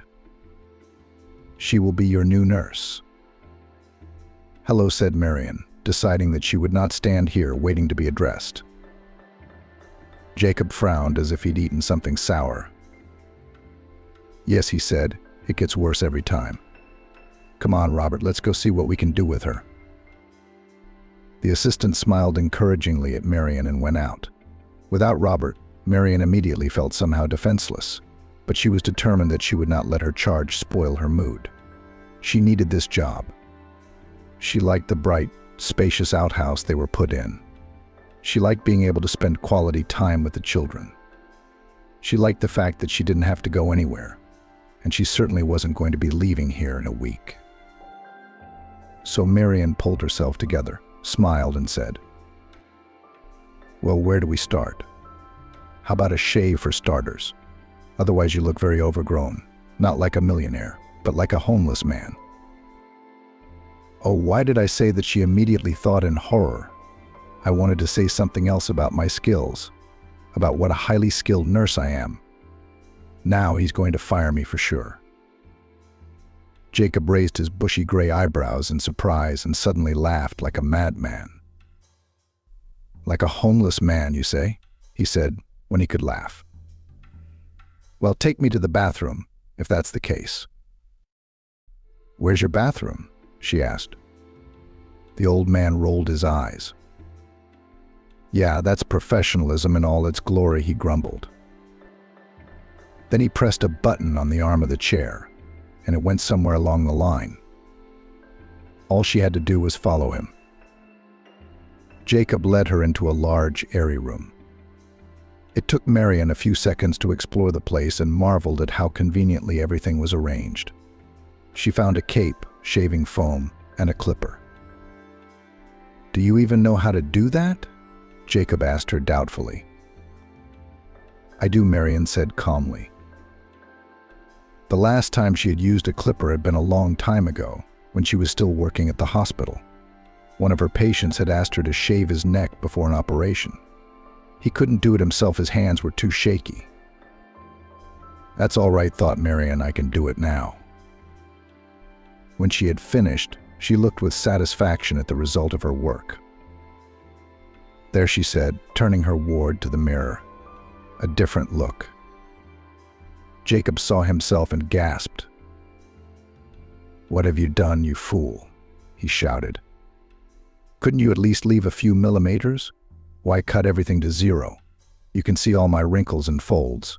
I look like I'm about to die. Marion looked in the mirror, but decided not to show fear.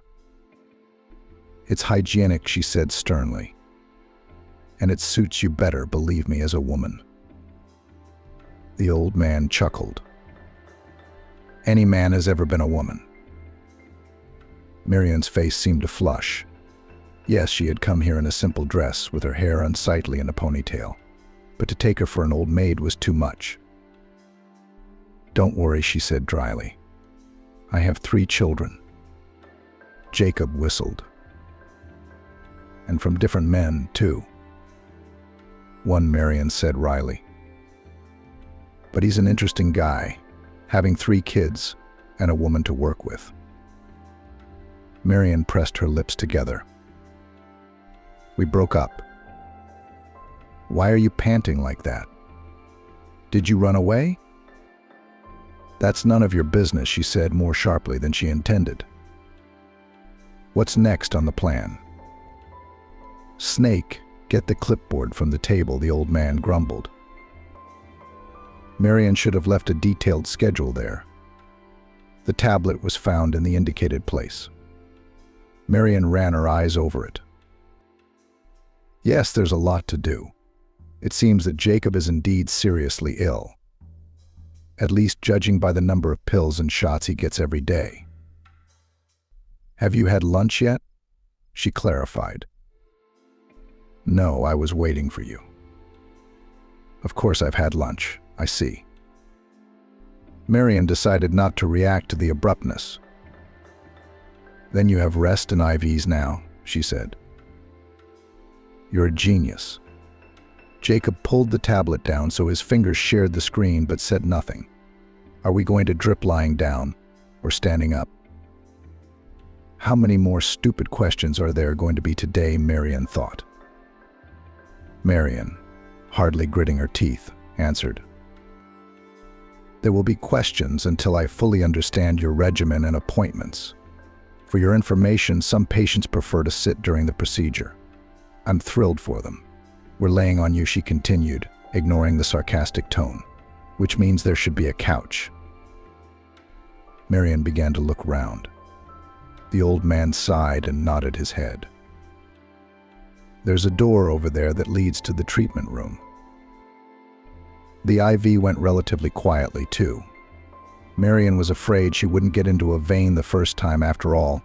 It had been years since she'd injected. But today she was lucky. Jacob even closed his eyes and dozed off. He woke up when she was pulling the needle out of his vein. "We're going for a walk now," Marian said. "Really?" said the old man. "I thought it was a tambourine dance." Marian wondered how she had so much patience. She was used to strangers being so rude and disrespectful to her for just doing her job. Jacob hired her for this job, if you think about it. It's understandable that she wouldn't know anything on the first day. Can't she have a little self-restraint? Marian thought as she walked through the garden beside his chair. Why should he? He's a millionaire. He's not used to restraining himself. He must have had more than one carer before her. And if she fails or decides to leave, his team will find another one the same day.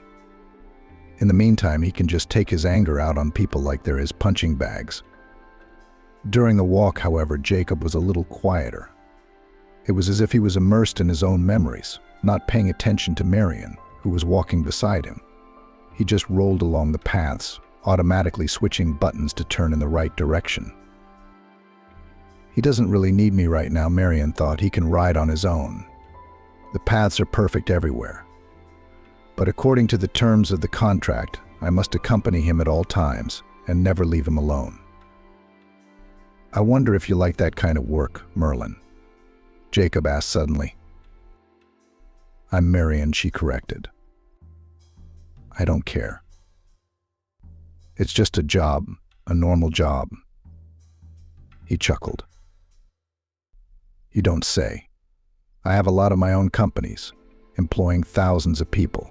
If I wanted to, I could buy up all the houses in this village. That's a proper job." "You can leave me at the barb," the old man continued through gritted teeth. "If you stay, you'll do a lot of other, less pleasant things. Isn't that what you dreamed of at school?" Marian felt herself getting really angry. "I don't know why you started this conversation," she said honestly. Jacob grinned. "Aren't you ashamed of yourself in front of the kids? You're a grown woman working as a nurse. You don't even have to be smart about it. Just do as you're told. A monkey could do it. Or is that all you're not clever enough to do?" "If the monkey could do it, why do you change carers so often?" Marian asked. "Maybe it's because you don't treat them like people, but like animals. I think I'd agree that chimpanzees or gorillas would be a better fit. At least they wouldn't understand how you treat them." The old man laughed. "I'm a millionaire. Manners don't suit you, princess. You can leave even today. I'll even ask Robert to pay you a week's salary in advance." For a second, Marian wanted to take the money, grab the children, leave and never see this arrogant, nasty old man who treats her like some baron with servants. "No," she said to herself, "that's what he wants, and I'll never get another job like that." Marian remembered how many CVS she'd sent, how many times she'd been rejected, how many evenings she'd sat thinking about what else she could sell to pay the mortgage and food. "I'm fine with it," she said cheerfully to Jacob, and even found the strength to smile. "We've got dinner and evening treatments coming up, so I think you should turn your vehicle in the opposite direction." Marian had been working for Jacob for a fortnight now, and every day she felt like she couldn't hate the man more. And every new day he proved her otherwise. The old man always found something to pick on about Marian: her appearance, her voice, her gait, words spoken with the wrong accent. Once she got overexcited and didn't get into his vein the first time. He remembered it for 3 days. Marian was shaking with unfair resentment, anger, and most of all, powerlessness. She realized that Jacob was aware of her predicament and was taking advantage of it. He was used to power, used to being first in everything, to being obeyed, to being feared. And now he is just a pathetic, sick grandfather who is left all alone. Having plucked up courage, Marian once asked Robert if their boss had a wife and children. "As far as I know," he replied, "no children, but he had 4 wives." 4? Marian gasped. "Yep, the first one he married when he was very young. I think she was from a rich family. Did he work for her father then, or did they have a business together?" "I don't know exactly. It was kind of a marriage of convenience." Jacob worked hard. His father-in-law noticed him and helped him start his own business. When the boss got big enough, he didn't need his wife, so he filed for divorce. Then there was some model about 10 or 15 years younger than him, Robert continued. They lived with her for a while, 3 or 4 years. Then he caught her cheating on him and divorced her too. And the third, as far as I know, left him. She was also some young and beautiful girl who got bored with him. Gee, sighed Marion. And the fourth was already some old friend of his. They were the same age and had been friends for a long time. They'd married when they were both in their 50s. Both he and she had a few divorces under their belts. She was the one they seemed to have a good life with. But she died about 5 years ago of cancer. Oh, that sounds sad, said Marion. People who've been here longer than me say that's when he got the way he is now. He was supposedly quite tolerable before. No angel, of course, but he could live. Now he's getting worse every day. Marion sighed. That's a very sad way of putting it. Doesn't he have any relatives? Robert shrugged. There seems to be a sister who has children and grandchildren of her own, but they live abroad and rarely come here. He's a very lonely man, said Marion. It's sad to be so ill, living alone in a huge house. Aha, replied the steward. So he takes out his poison on those around him. Every evening Marion looked forward to the end of the working day. Then she could finally live for herself, spend time with her children. They had settled in quite well, by the way. All the staff were very friendly to Stephen, Alex, and especially little Molly. Camila took care of them, feeding them goodies. Marcus, with Marion's permission, took the children for rides with him if he went somewhere not far away on the chief's errands. The boys had mastered the grounds of the manor with its huge garden and many beautiful quiet corners. The only thing they tried to do was to keep out of sight of the master of the house. It wasn't that hard, though. Jacob only went for walks when Marion was with him.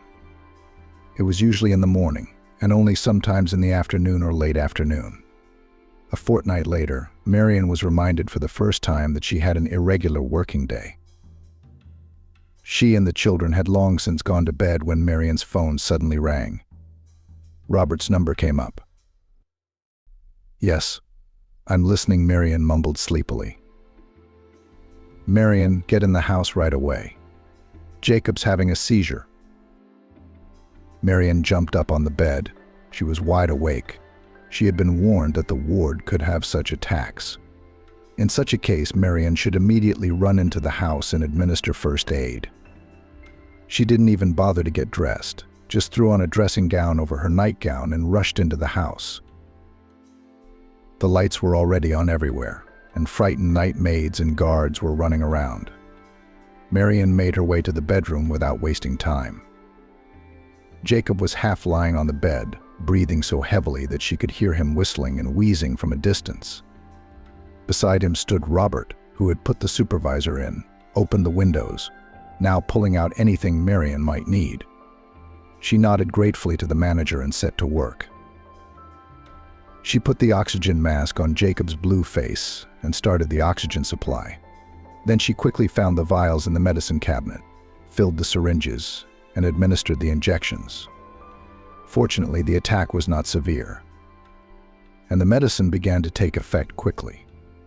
Marion watched carefully as the old man's pulse evened out, his breathing recovered, and his complexion returned to normal. There, she said, "It's all right, Jacob."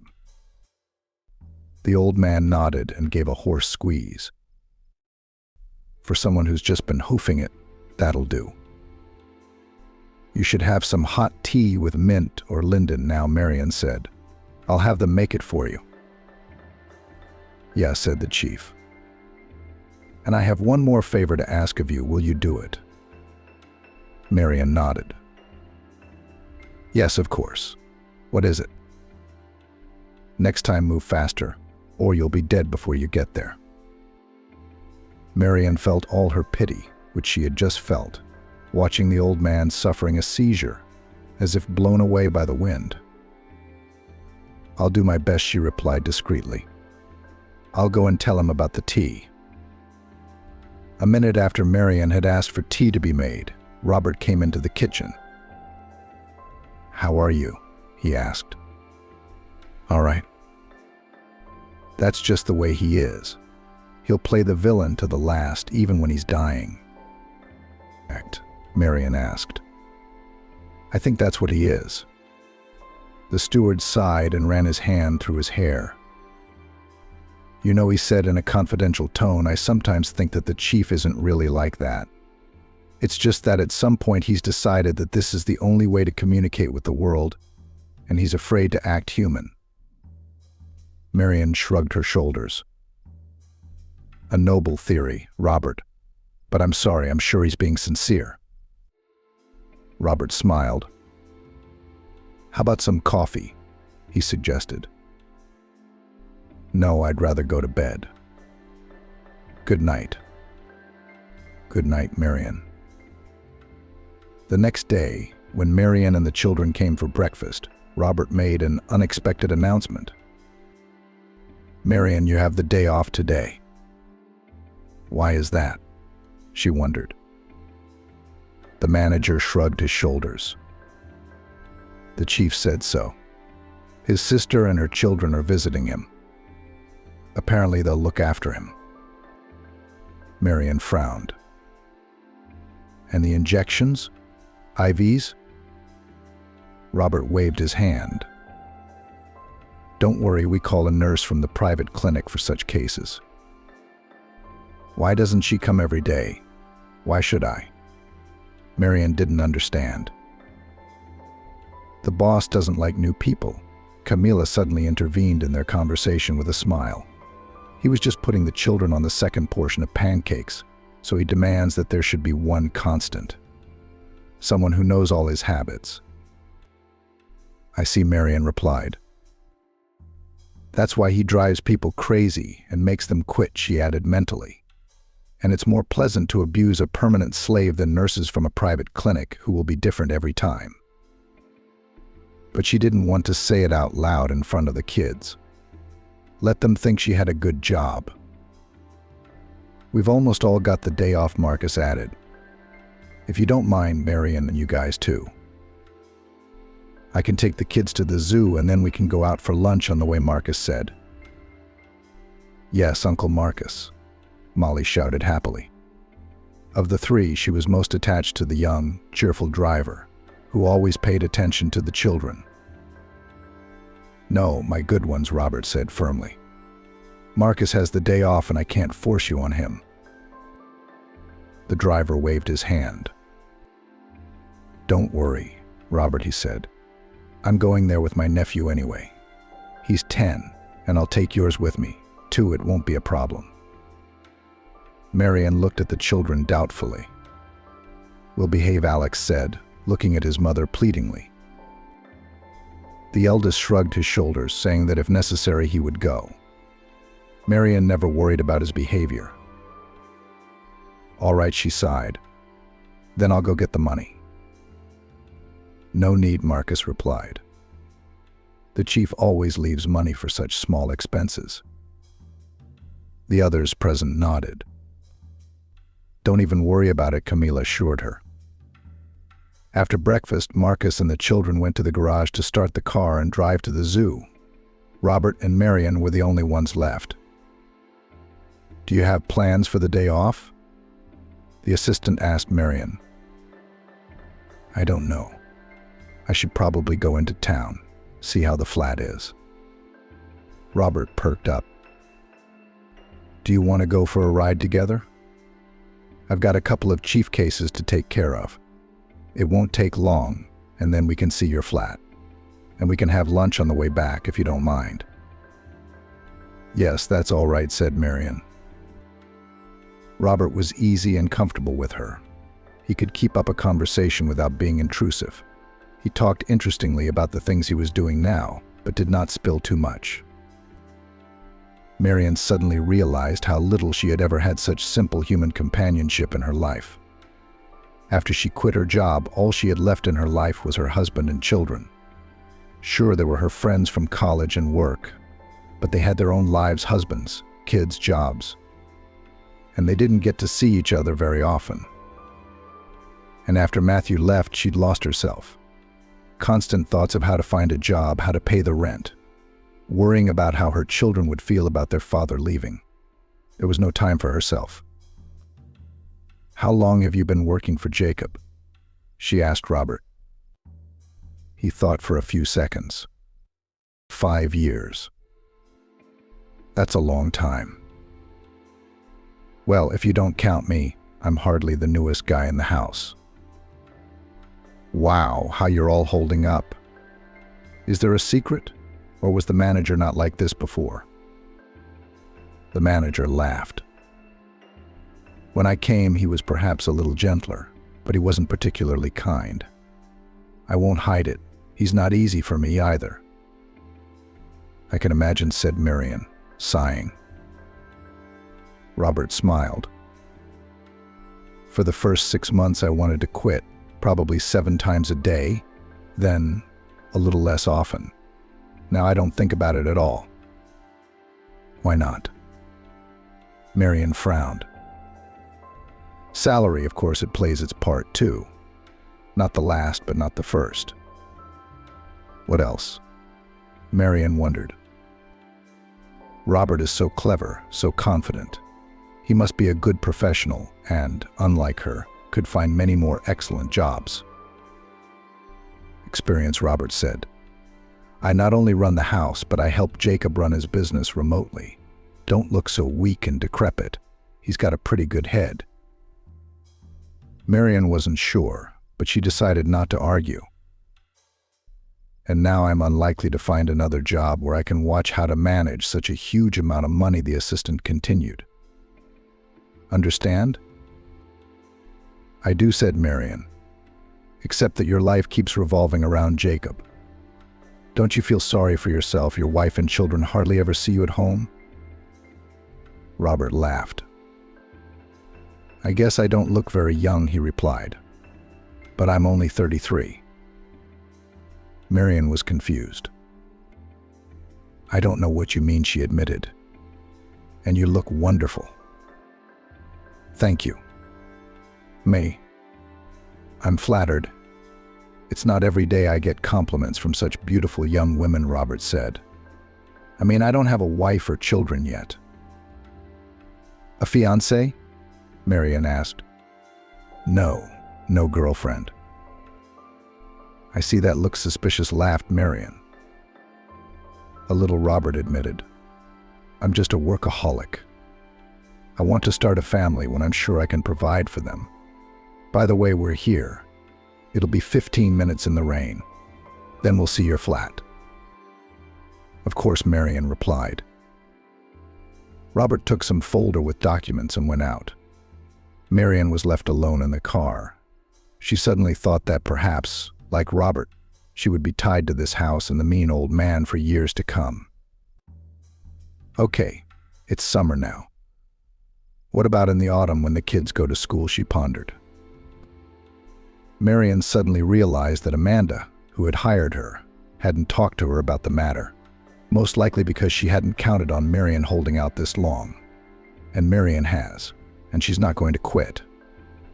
No, Jacob can't wait, she thought, biting her lip painfully, remembering last night. She'd been truly afraid for him then, and for the first time since then, sorry. As soon as he could breathe, he'd snapped at her. Robert came back and interrupted her sad thoughts. He looked pleased. What? Let's go to your place, he asked. Let's go. Marion replied. Everything was fine in her flat, too. It was as unlikely as anything could happen, but Marion was still more used to being in control. Lunch now. Robert said cheerfully, I'll show you a lovely place. But I don't think they cook as well as our Camila does. Oh yes, sighed Marion. Nothing can compare to her food. But I'll try to surprise you. Robert took her to a large Georgian restaurant on the top floor of a large shopping center. There was pleasant national music playing. The air conditioners were running at full blast, which was especially nice after a hot summer day. They were escorted to a table with two soft sofas right by the window. From there they had a view of the river and the new high bridge. "Would you mind if I chose for you?" Robert asked. "Go ahead," Marion replied cheerfully. "I don't know anything here anyway." "Fine," Robert replied. When the waiter came, Robert pointed his finger at several items on the menu without showing Marion, so she didn't know what to expect. She was surprised when the first thing she got was a glass of red wine. "It's only lunchtime," she reminded her companion. "So?" Robert asked. Marion sighed because she couldn't find any other arguments. "Aren't you going to have any?" she inquired. "I'm driving. Definitely not," Robert replied. The wine was both moderately sweet and tart. Marion savored the taste and suddenly thought she couldn't remember the last time she had sat like this and spent time quietly with a glass of wine. "Thank you," she said. "This is the most wonderful weekend I've ever had." Robert smiled. "Wait to thank you," he said. "The food hasn't arrived yet." Marion liked the food very much.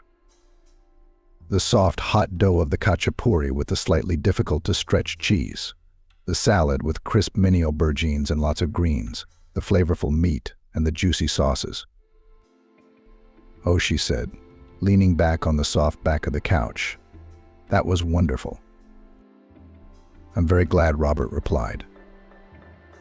He was leaning back and apparently unable to move either. "It seems that it will take us some time to recover," Robert remarked. Marion nodded lazily and took a sip of wine. "I fully support it," she said. "In the meantime, we can talk." Robert raised his eyebrows in surprise. "That sounds scary," he said. Marion laughed. "I'm not your wife to make it sound scary." "Not yet. Anyway, I'm listening." Marion laughed. For some reason, she felt very light and good. "Tell me about yourself," she asked, and then confessed, "You're a mystery to me." "That's quite a confession," Robert grinned. "Why is that?" I wondered. "I just don't know anything about you," said Marion. "Neither do you about me," Robert remarked. "Fair enough. But let's start with you," Marion suggested. Robert chuckled. "Well, let's. I'm not from around here," he began. "I was born in a small town far, far away from here. Yes, I went to an ordinary village school. Lived in an ordinary family, but always had great ambition." Marion smiled. So Robert continued, "I decided to come here. It wasn't easy, but I managed. The student years were fun. Then I got a job second, third, fourth. Then I got to Jacob. Do you know the rest of it?" "I have a feeling you've left a lot out of your story," Marion said thoughtfully. "Who knows, maybe I'll tell you about it later," Robert said. "Now we need to talk about you." "Good. But I haven't got anything interesting either," admitted Marion. "I'm a local, but only my mom raised me. I never met my father, and my mom never told me much about him. She was a music teacher. So, as you know, we didn't live very well." "Did you go to music school?" Robert asked. Marion sighed. "It was a terrible 7 years of my life," she said. "I can only remember one tune now. Mom made me play it most often. Everything else has faded from my memory. I've played this one so many times that if you woke me up at 2 a.m., I could play it with my eyes closed." "What's the tune?" "Bach, Chopin, Tchaikovsky," Robert asked. "No, it's not classical for sure," replied Marion. "Honestly, I don't even know. Mom never told me who the author was. We certainly didn't study it at school. I have a theory that she composed it herself, but I can't say it's true." "Well, go on," said Robert. And then he interrupted himself. Do any of your children go to music school? No one. Marion cut him off. Robert laughed. Shall I order you some more wine? She shrugged, and Robert asked for another glass. Unlike you, I didn't do very well at school, she continued. The only thing I could count on after high school was college. And for some reason I suddenly decided I wanted to be a nurse. I thought it was a very beautiful, noble, and romantic profession, said Marion. It is, Robert agreed. Not a bit of it. Marion sighed. No, I don't regret it. Studying was interesting, and so was working. It was at work that I met Matthew, my husband. He was a patient of yours. Yeah, I'd just started working. I didn't really know how to do anything on my own.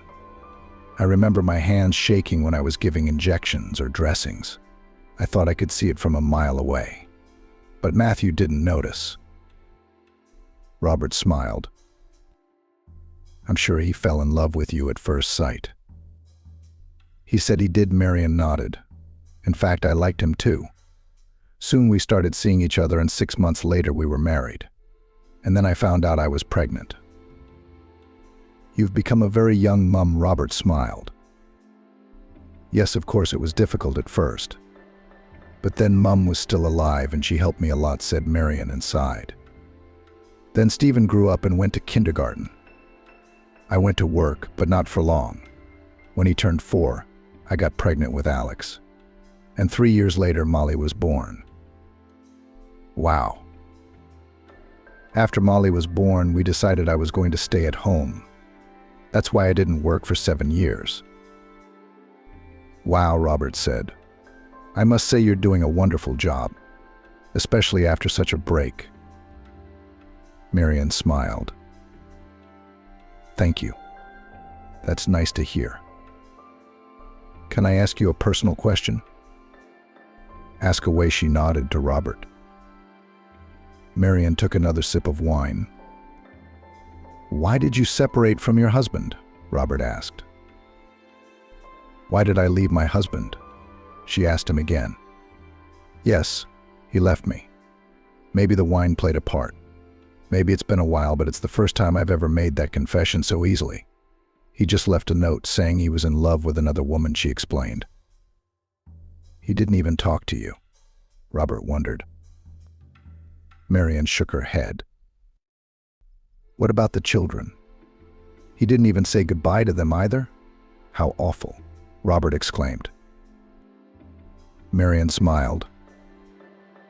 I don't know what you mean. What horror. It's all right, she said. I'm fine now. Is that why you're holding on to this job? Robert guessed. Exactly, Marion nodded. They were silent for a few minutes. Each was digesting everything that had been said in the dialogue. Then Marion asked, What about your personal life? You're only 2 years younger than me. I can't believe you haven't had a serious relationship. Robert smiled kind of sadly. I have, and for quite a long time. I started dating an ambitious girl when I was still in college. I had that quality too. Only our goals were different. My ambitions were career-related, and hers were to find a successful man. Aren't you a successful man? Marion asked in surprise.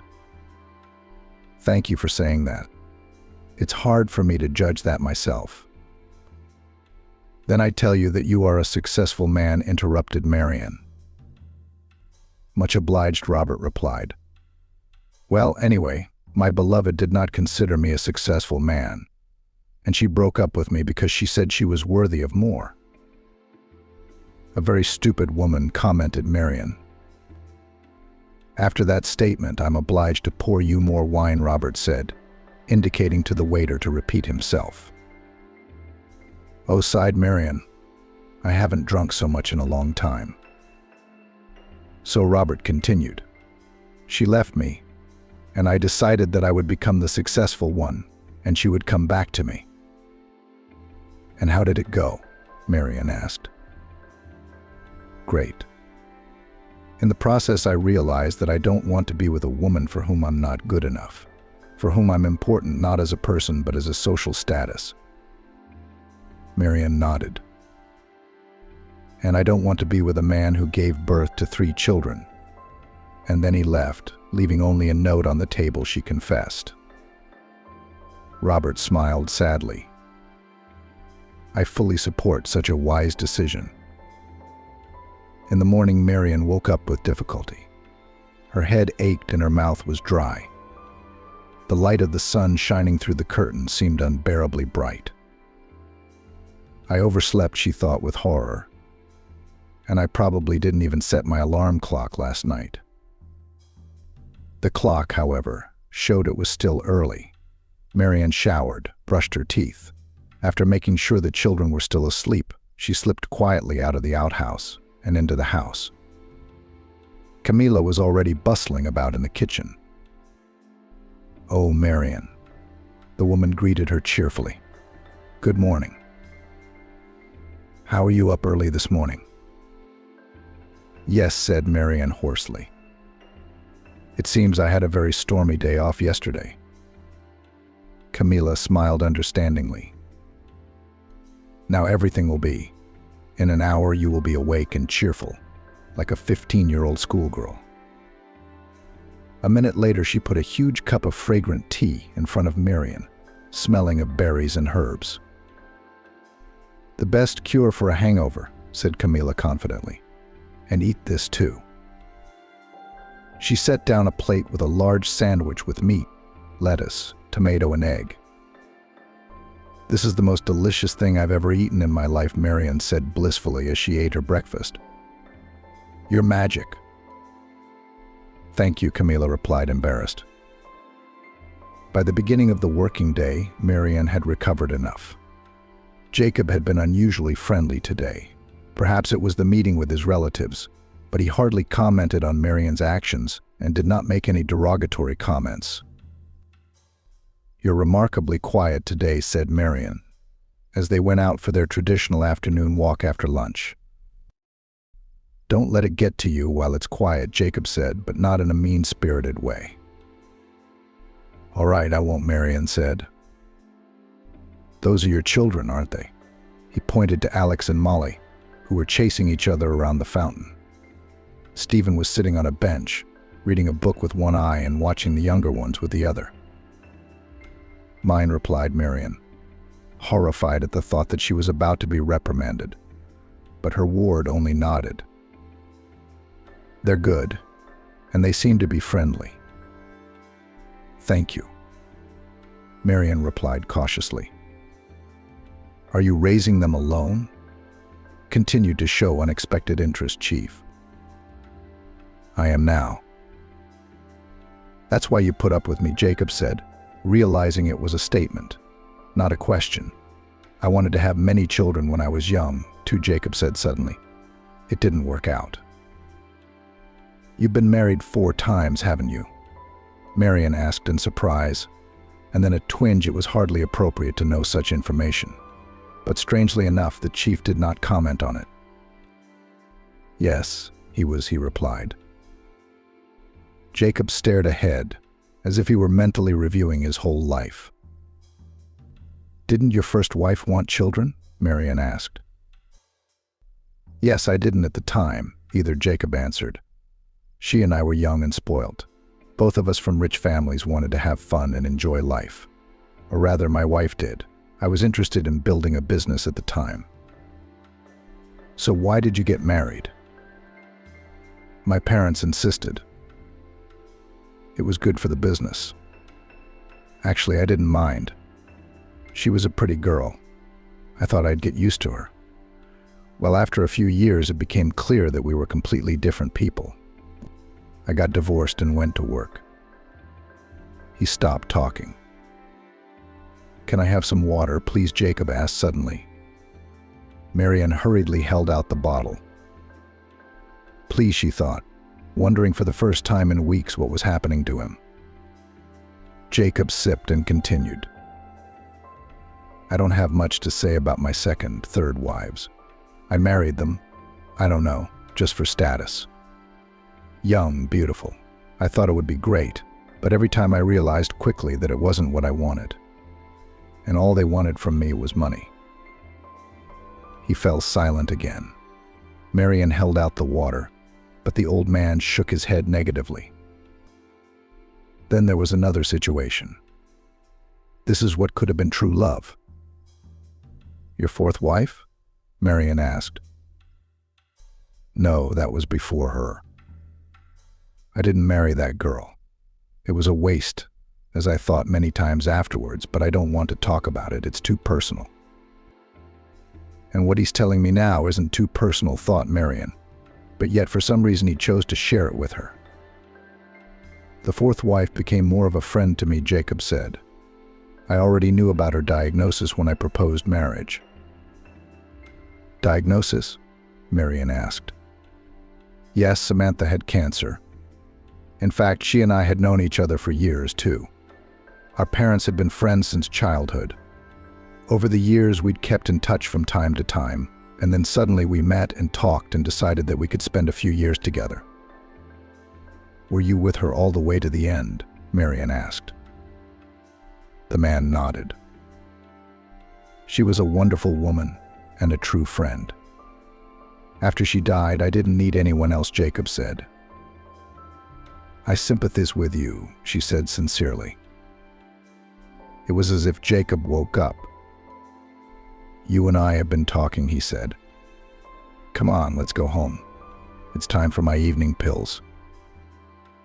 After this strange conversation, Marion felt sorry for her ward again. It couldn't be said that their communication improved much after that. Jacob could still speak harshly to her, but now she somehow took it easier. Summer was coming to an end, and Marion wondered what to do when the children went to school. How do you like it here?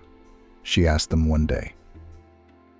I like it very much, ahead of the rest of them, Molly replied. Aunt Amanda cooks good food. Uncle Marcus takes us everywhere. There's a big garden, so we can play all day long. You have to go back to school soon, she reminded her daughter, who wrinkled her nose funny. I don't want to go to school, she said. Marion sighed and looked at her middle son. I like it here too, Alex said. But about school, I understand that, he smiled at Marion. You have to go to it. Thank God I understand you. The answer is accepted, Marion said. She shifted her gaze to her eldest son. I think you and I need to talk, Stephen said. Come on, Marion agreed. They went out into the garden. Stephen sighed. Summer's coming to an end, he said. We all have to go to school soon. We have to think about what to do about accommodation.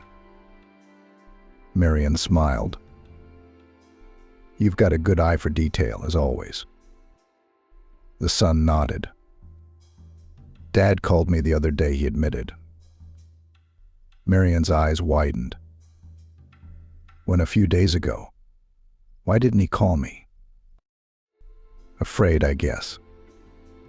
But the official story is that he's very busy.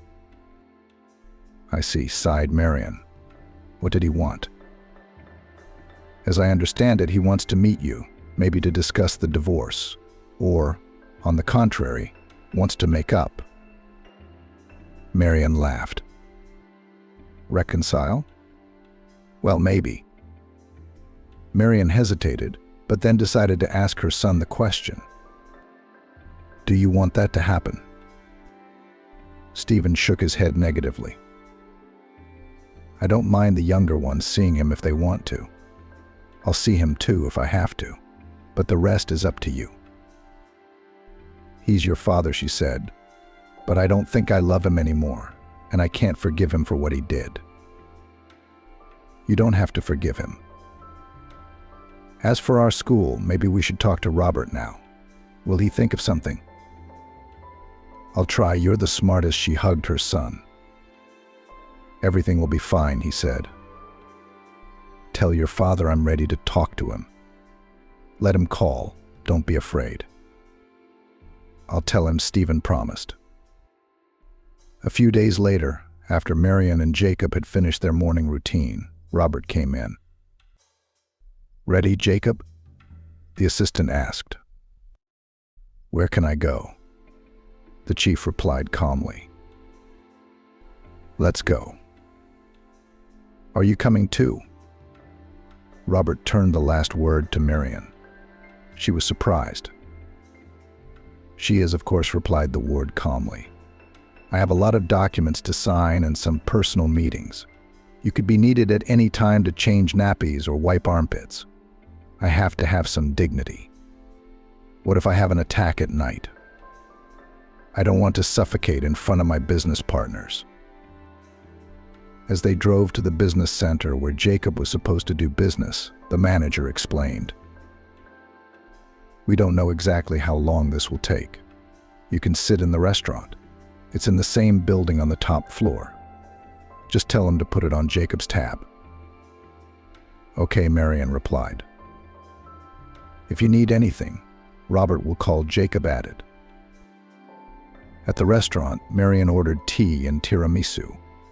She suddenly thought it was a great opportunity to meet Matthew. He was kind of in town. Marian didn't get out here very often, and there were things she needed to discuss with her husband. She called her husband, and he was willing to come over.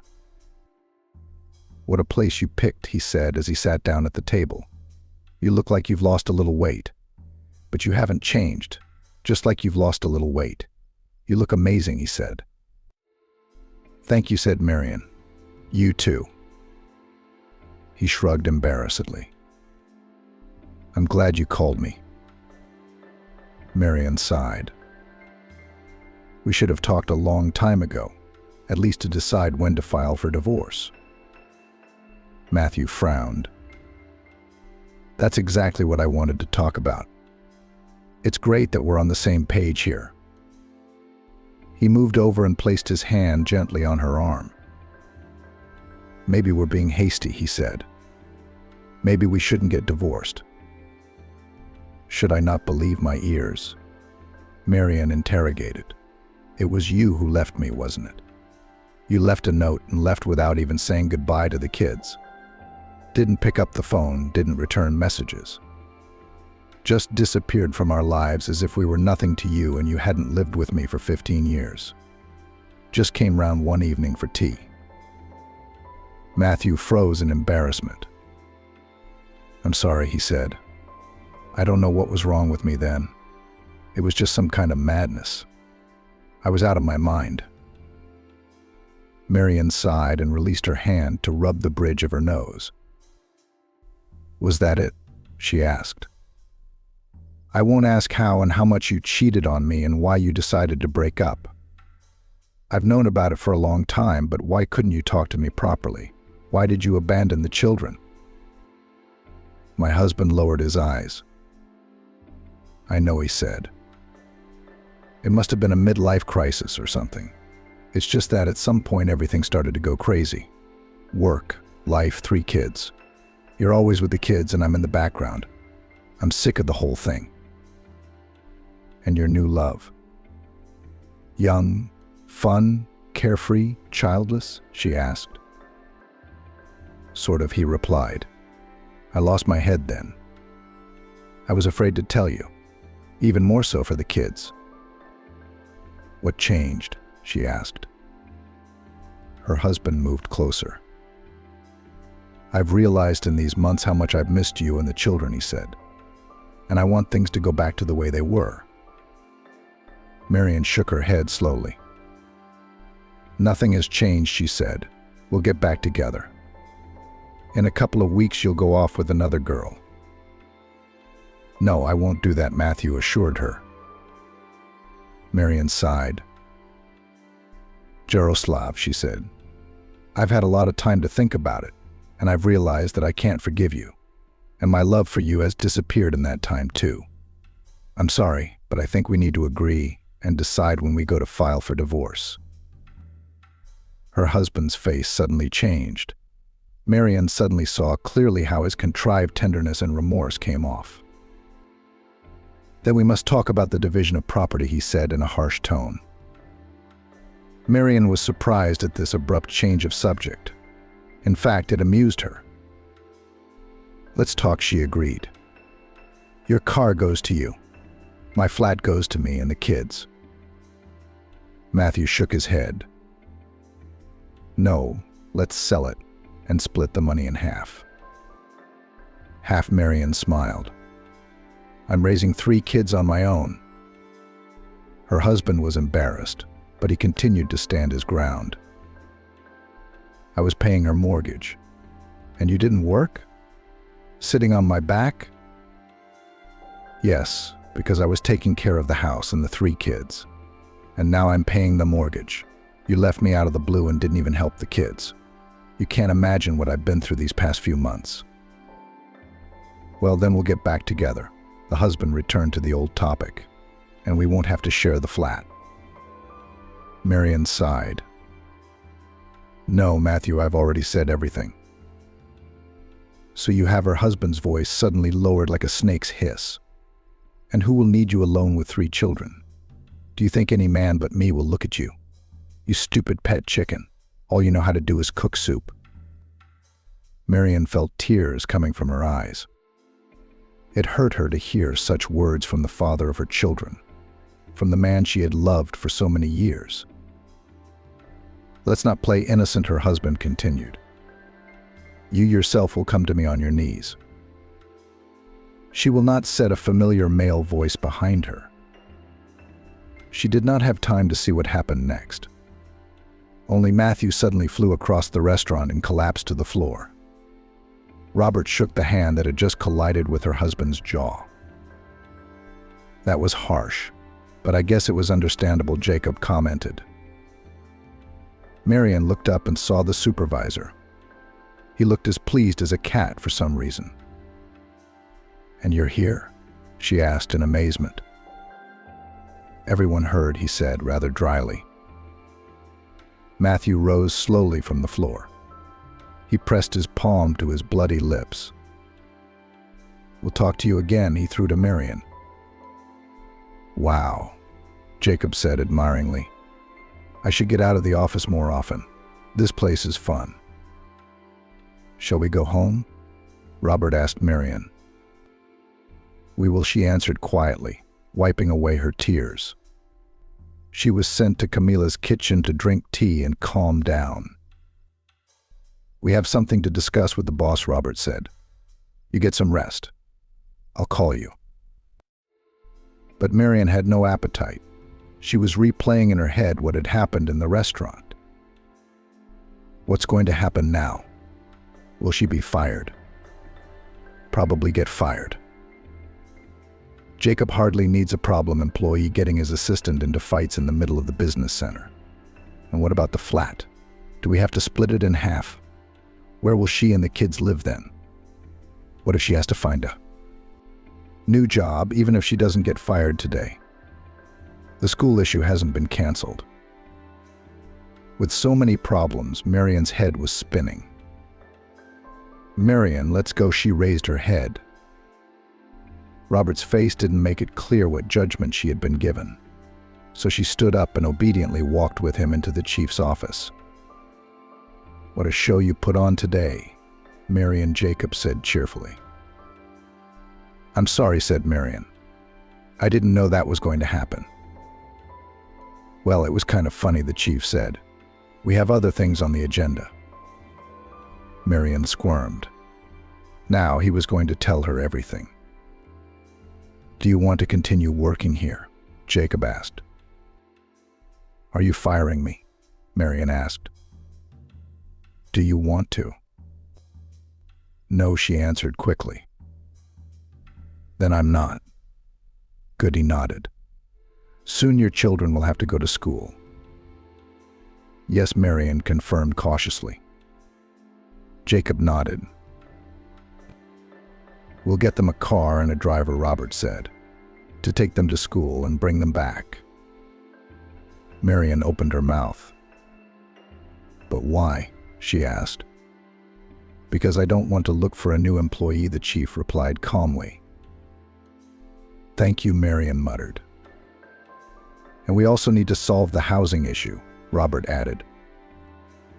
What about it? She wondered. Living in the outhouse in the winter is an option, Jacob said.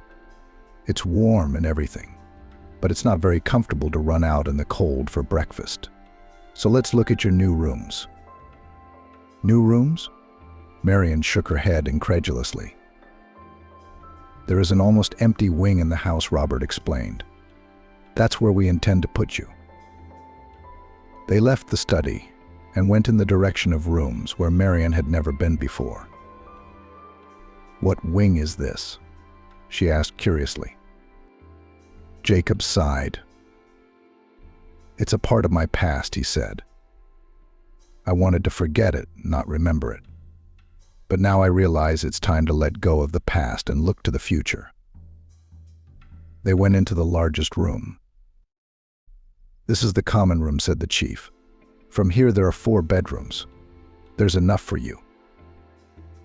Marian walked around in surprise, looking round the rooms.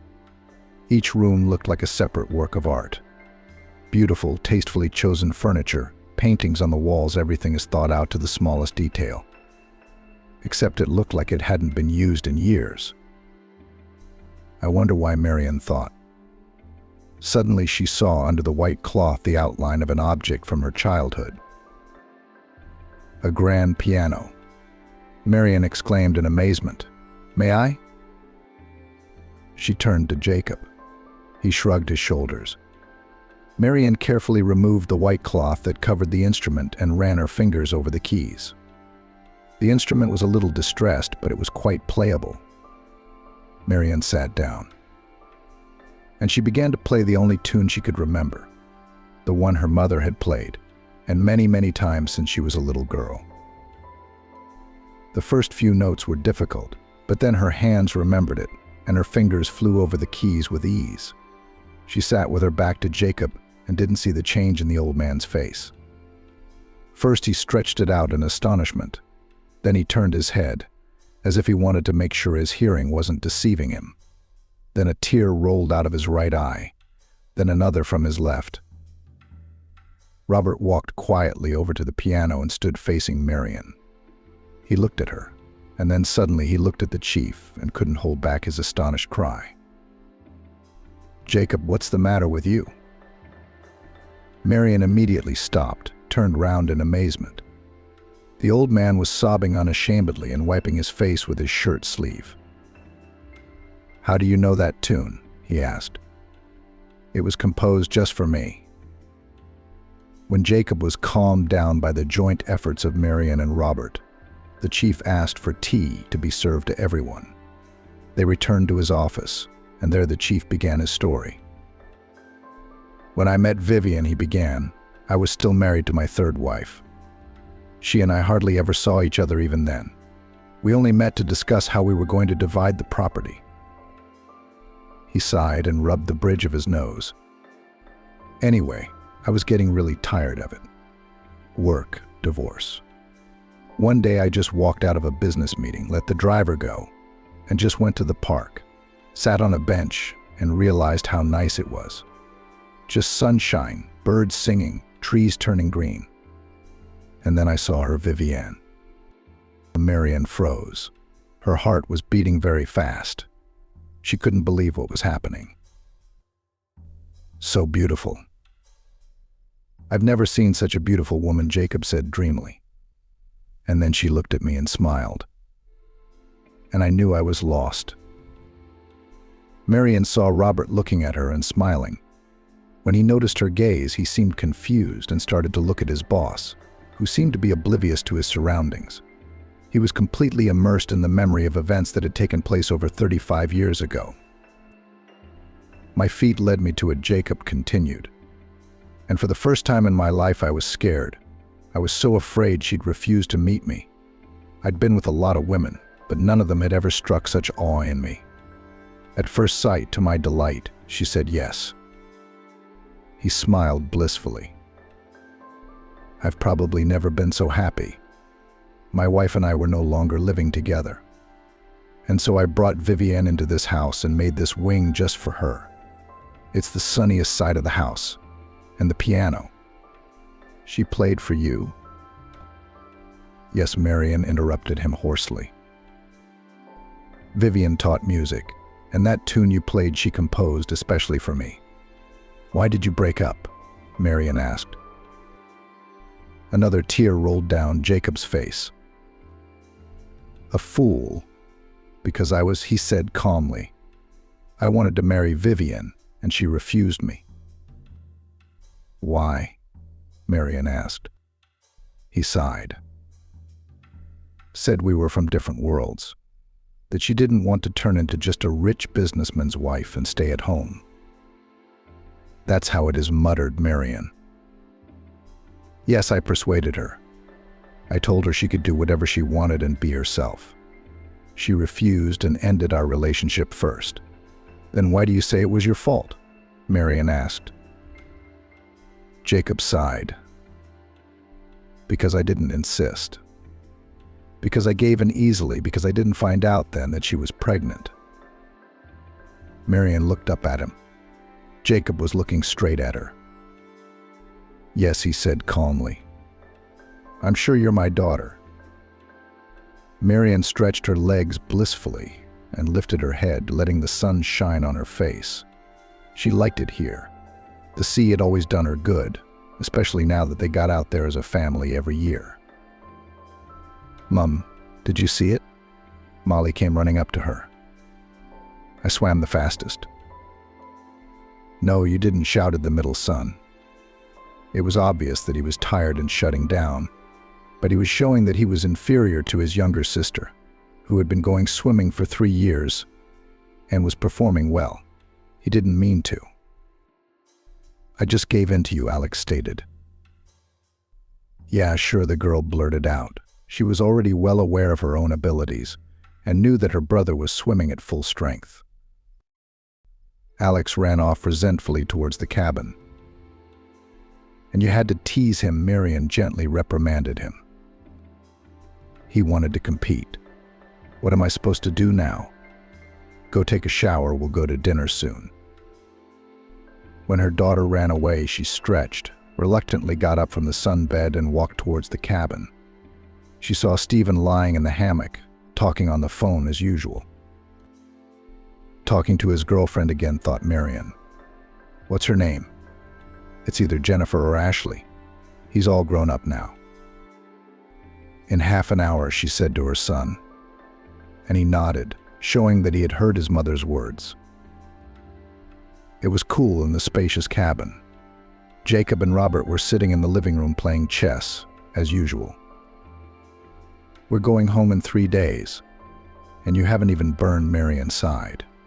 She gently ruffled her husband's hair and kissed her father on the cheek. Don't worry, Marion, he replied. We'll make it. How is the sea? The water is warm, replied Marion. How's the game? A draw, replied father with a sigh. After all, Robert adopts from me not only the nuances of managing the company, but also the ability to play chess. Robert smiled. I learned from the best, Jacob, he said to his father-in-law. Checkmate to you, by the way. Oh, you, Jacob cursed. Grandfather Molly appeared out of nowhere. What does that mean? She asked. Jacob coughed embarrassedly.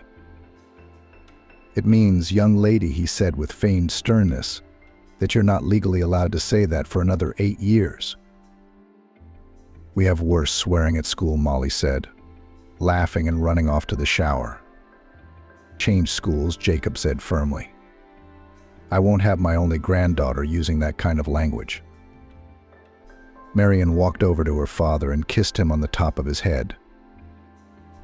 Then you'll have to change Grandpa, she said, because he's the one Molly hears it most often. That's a fair point, sighed her father. That's a fair point, Dad sighed. I'll try not to swear so much. Marion smiled and looked out to sea. Through the transparent panoramic wall of their cottage, she could see the huge red sun slipping into the sunset. It's nice, she said, turning to Robert, who came over and hugged her from behind. I always feel good with you, replied her husband. Me too, said Marian. And I'm perfectly happy.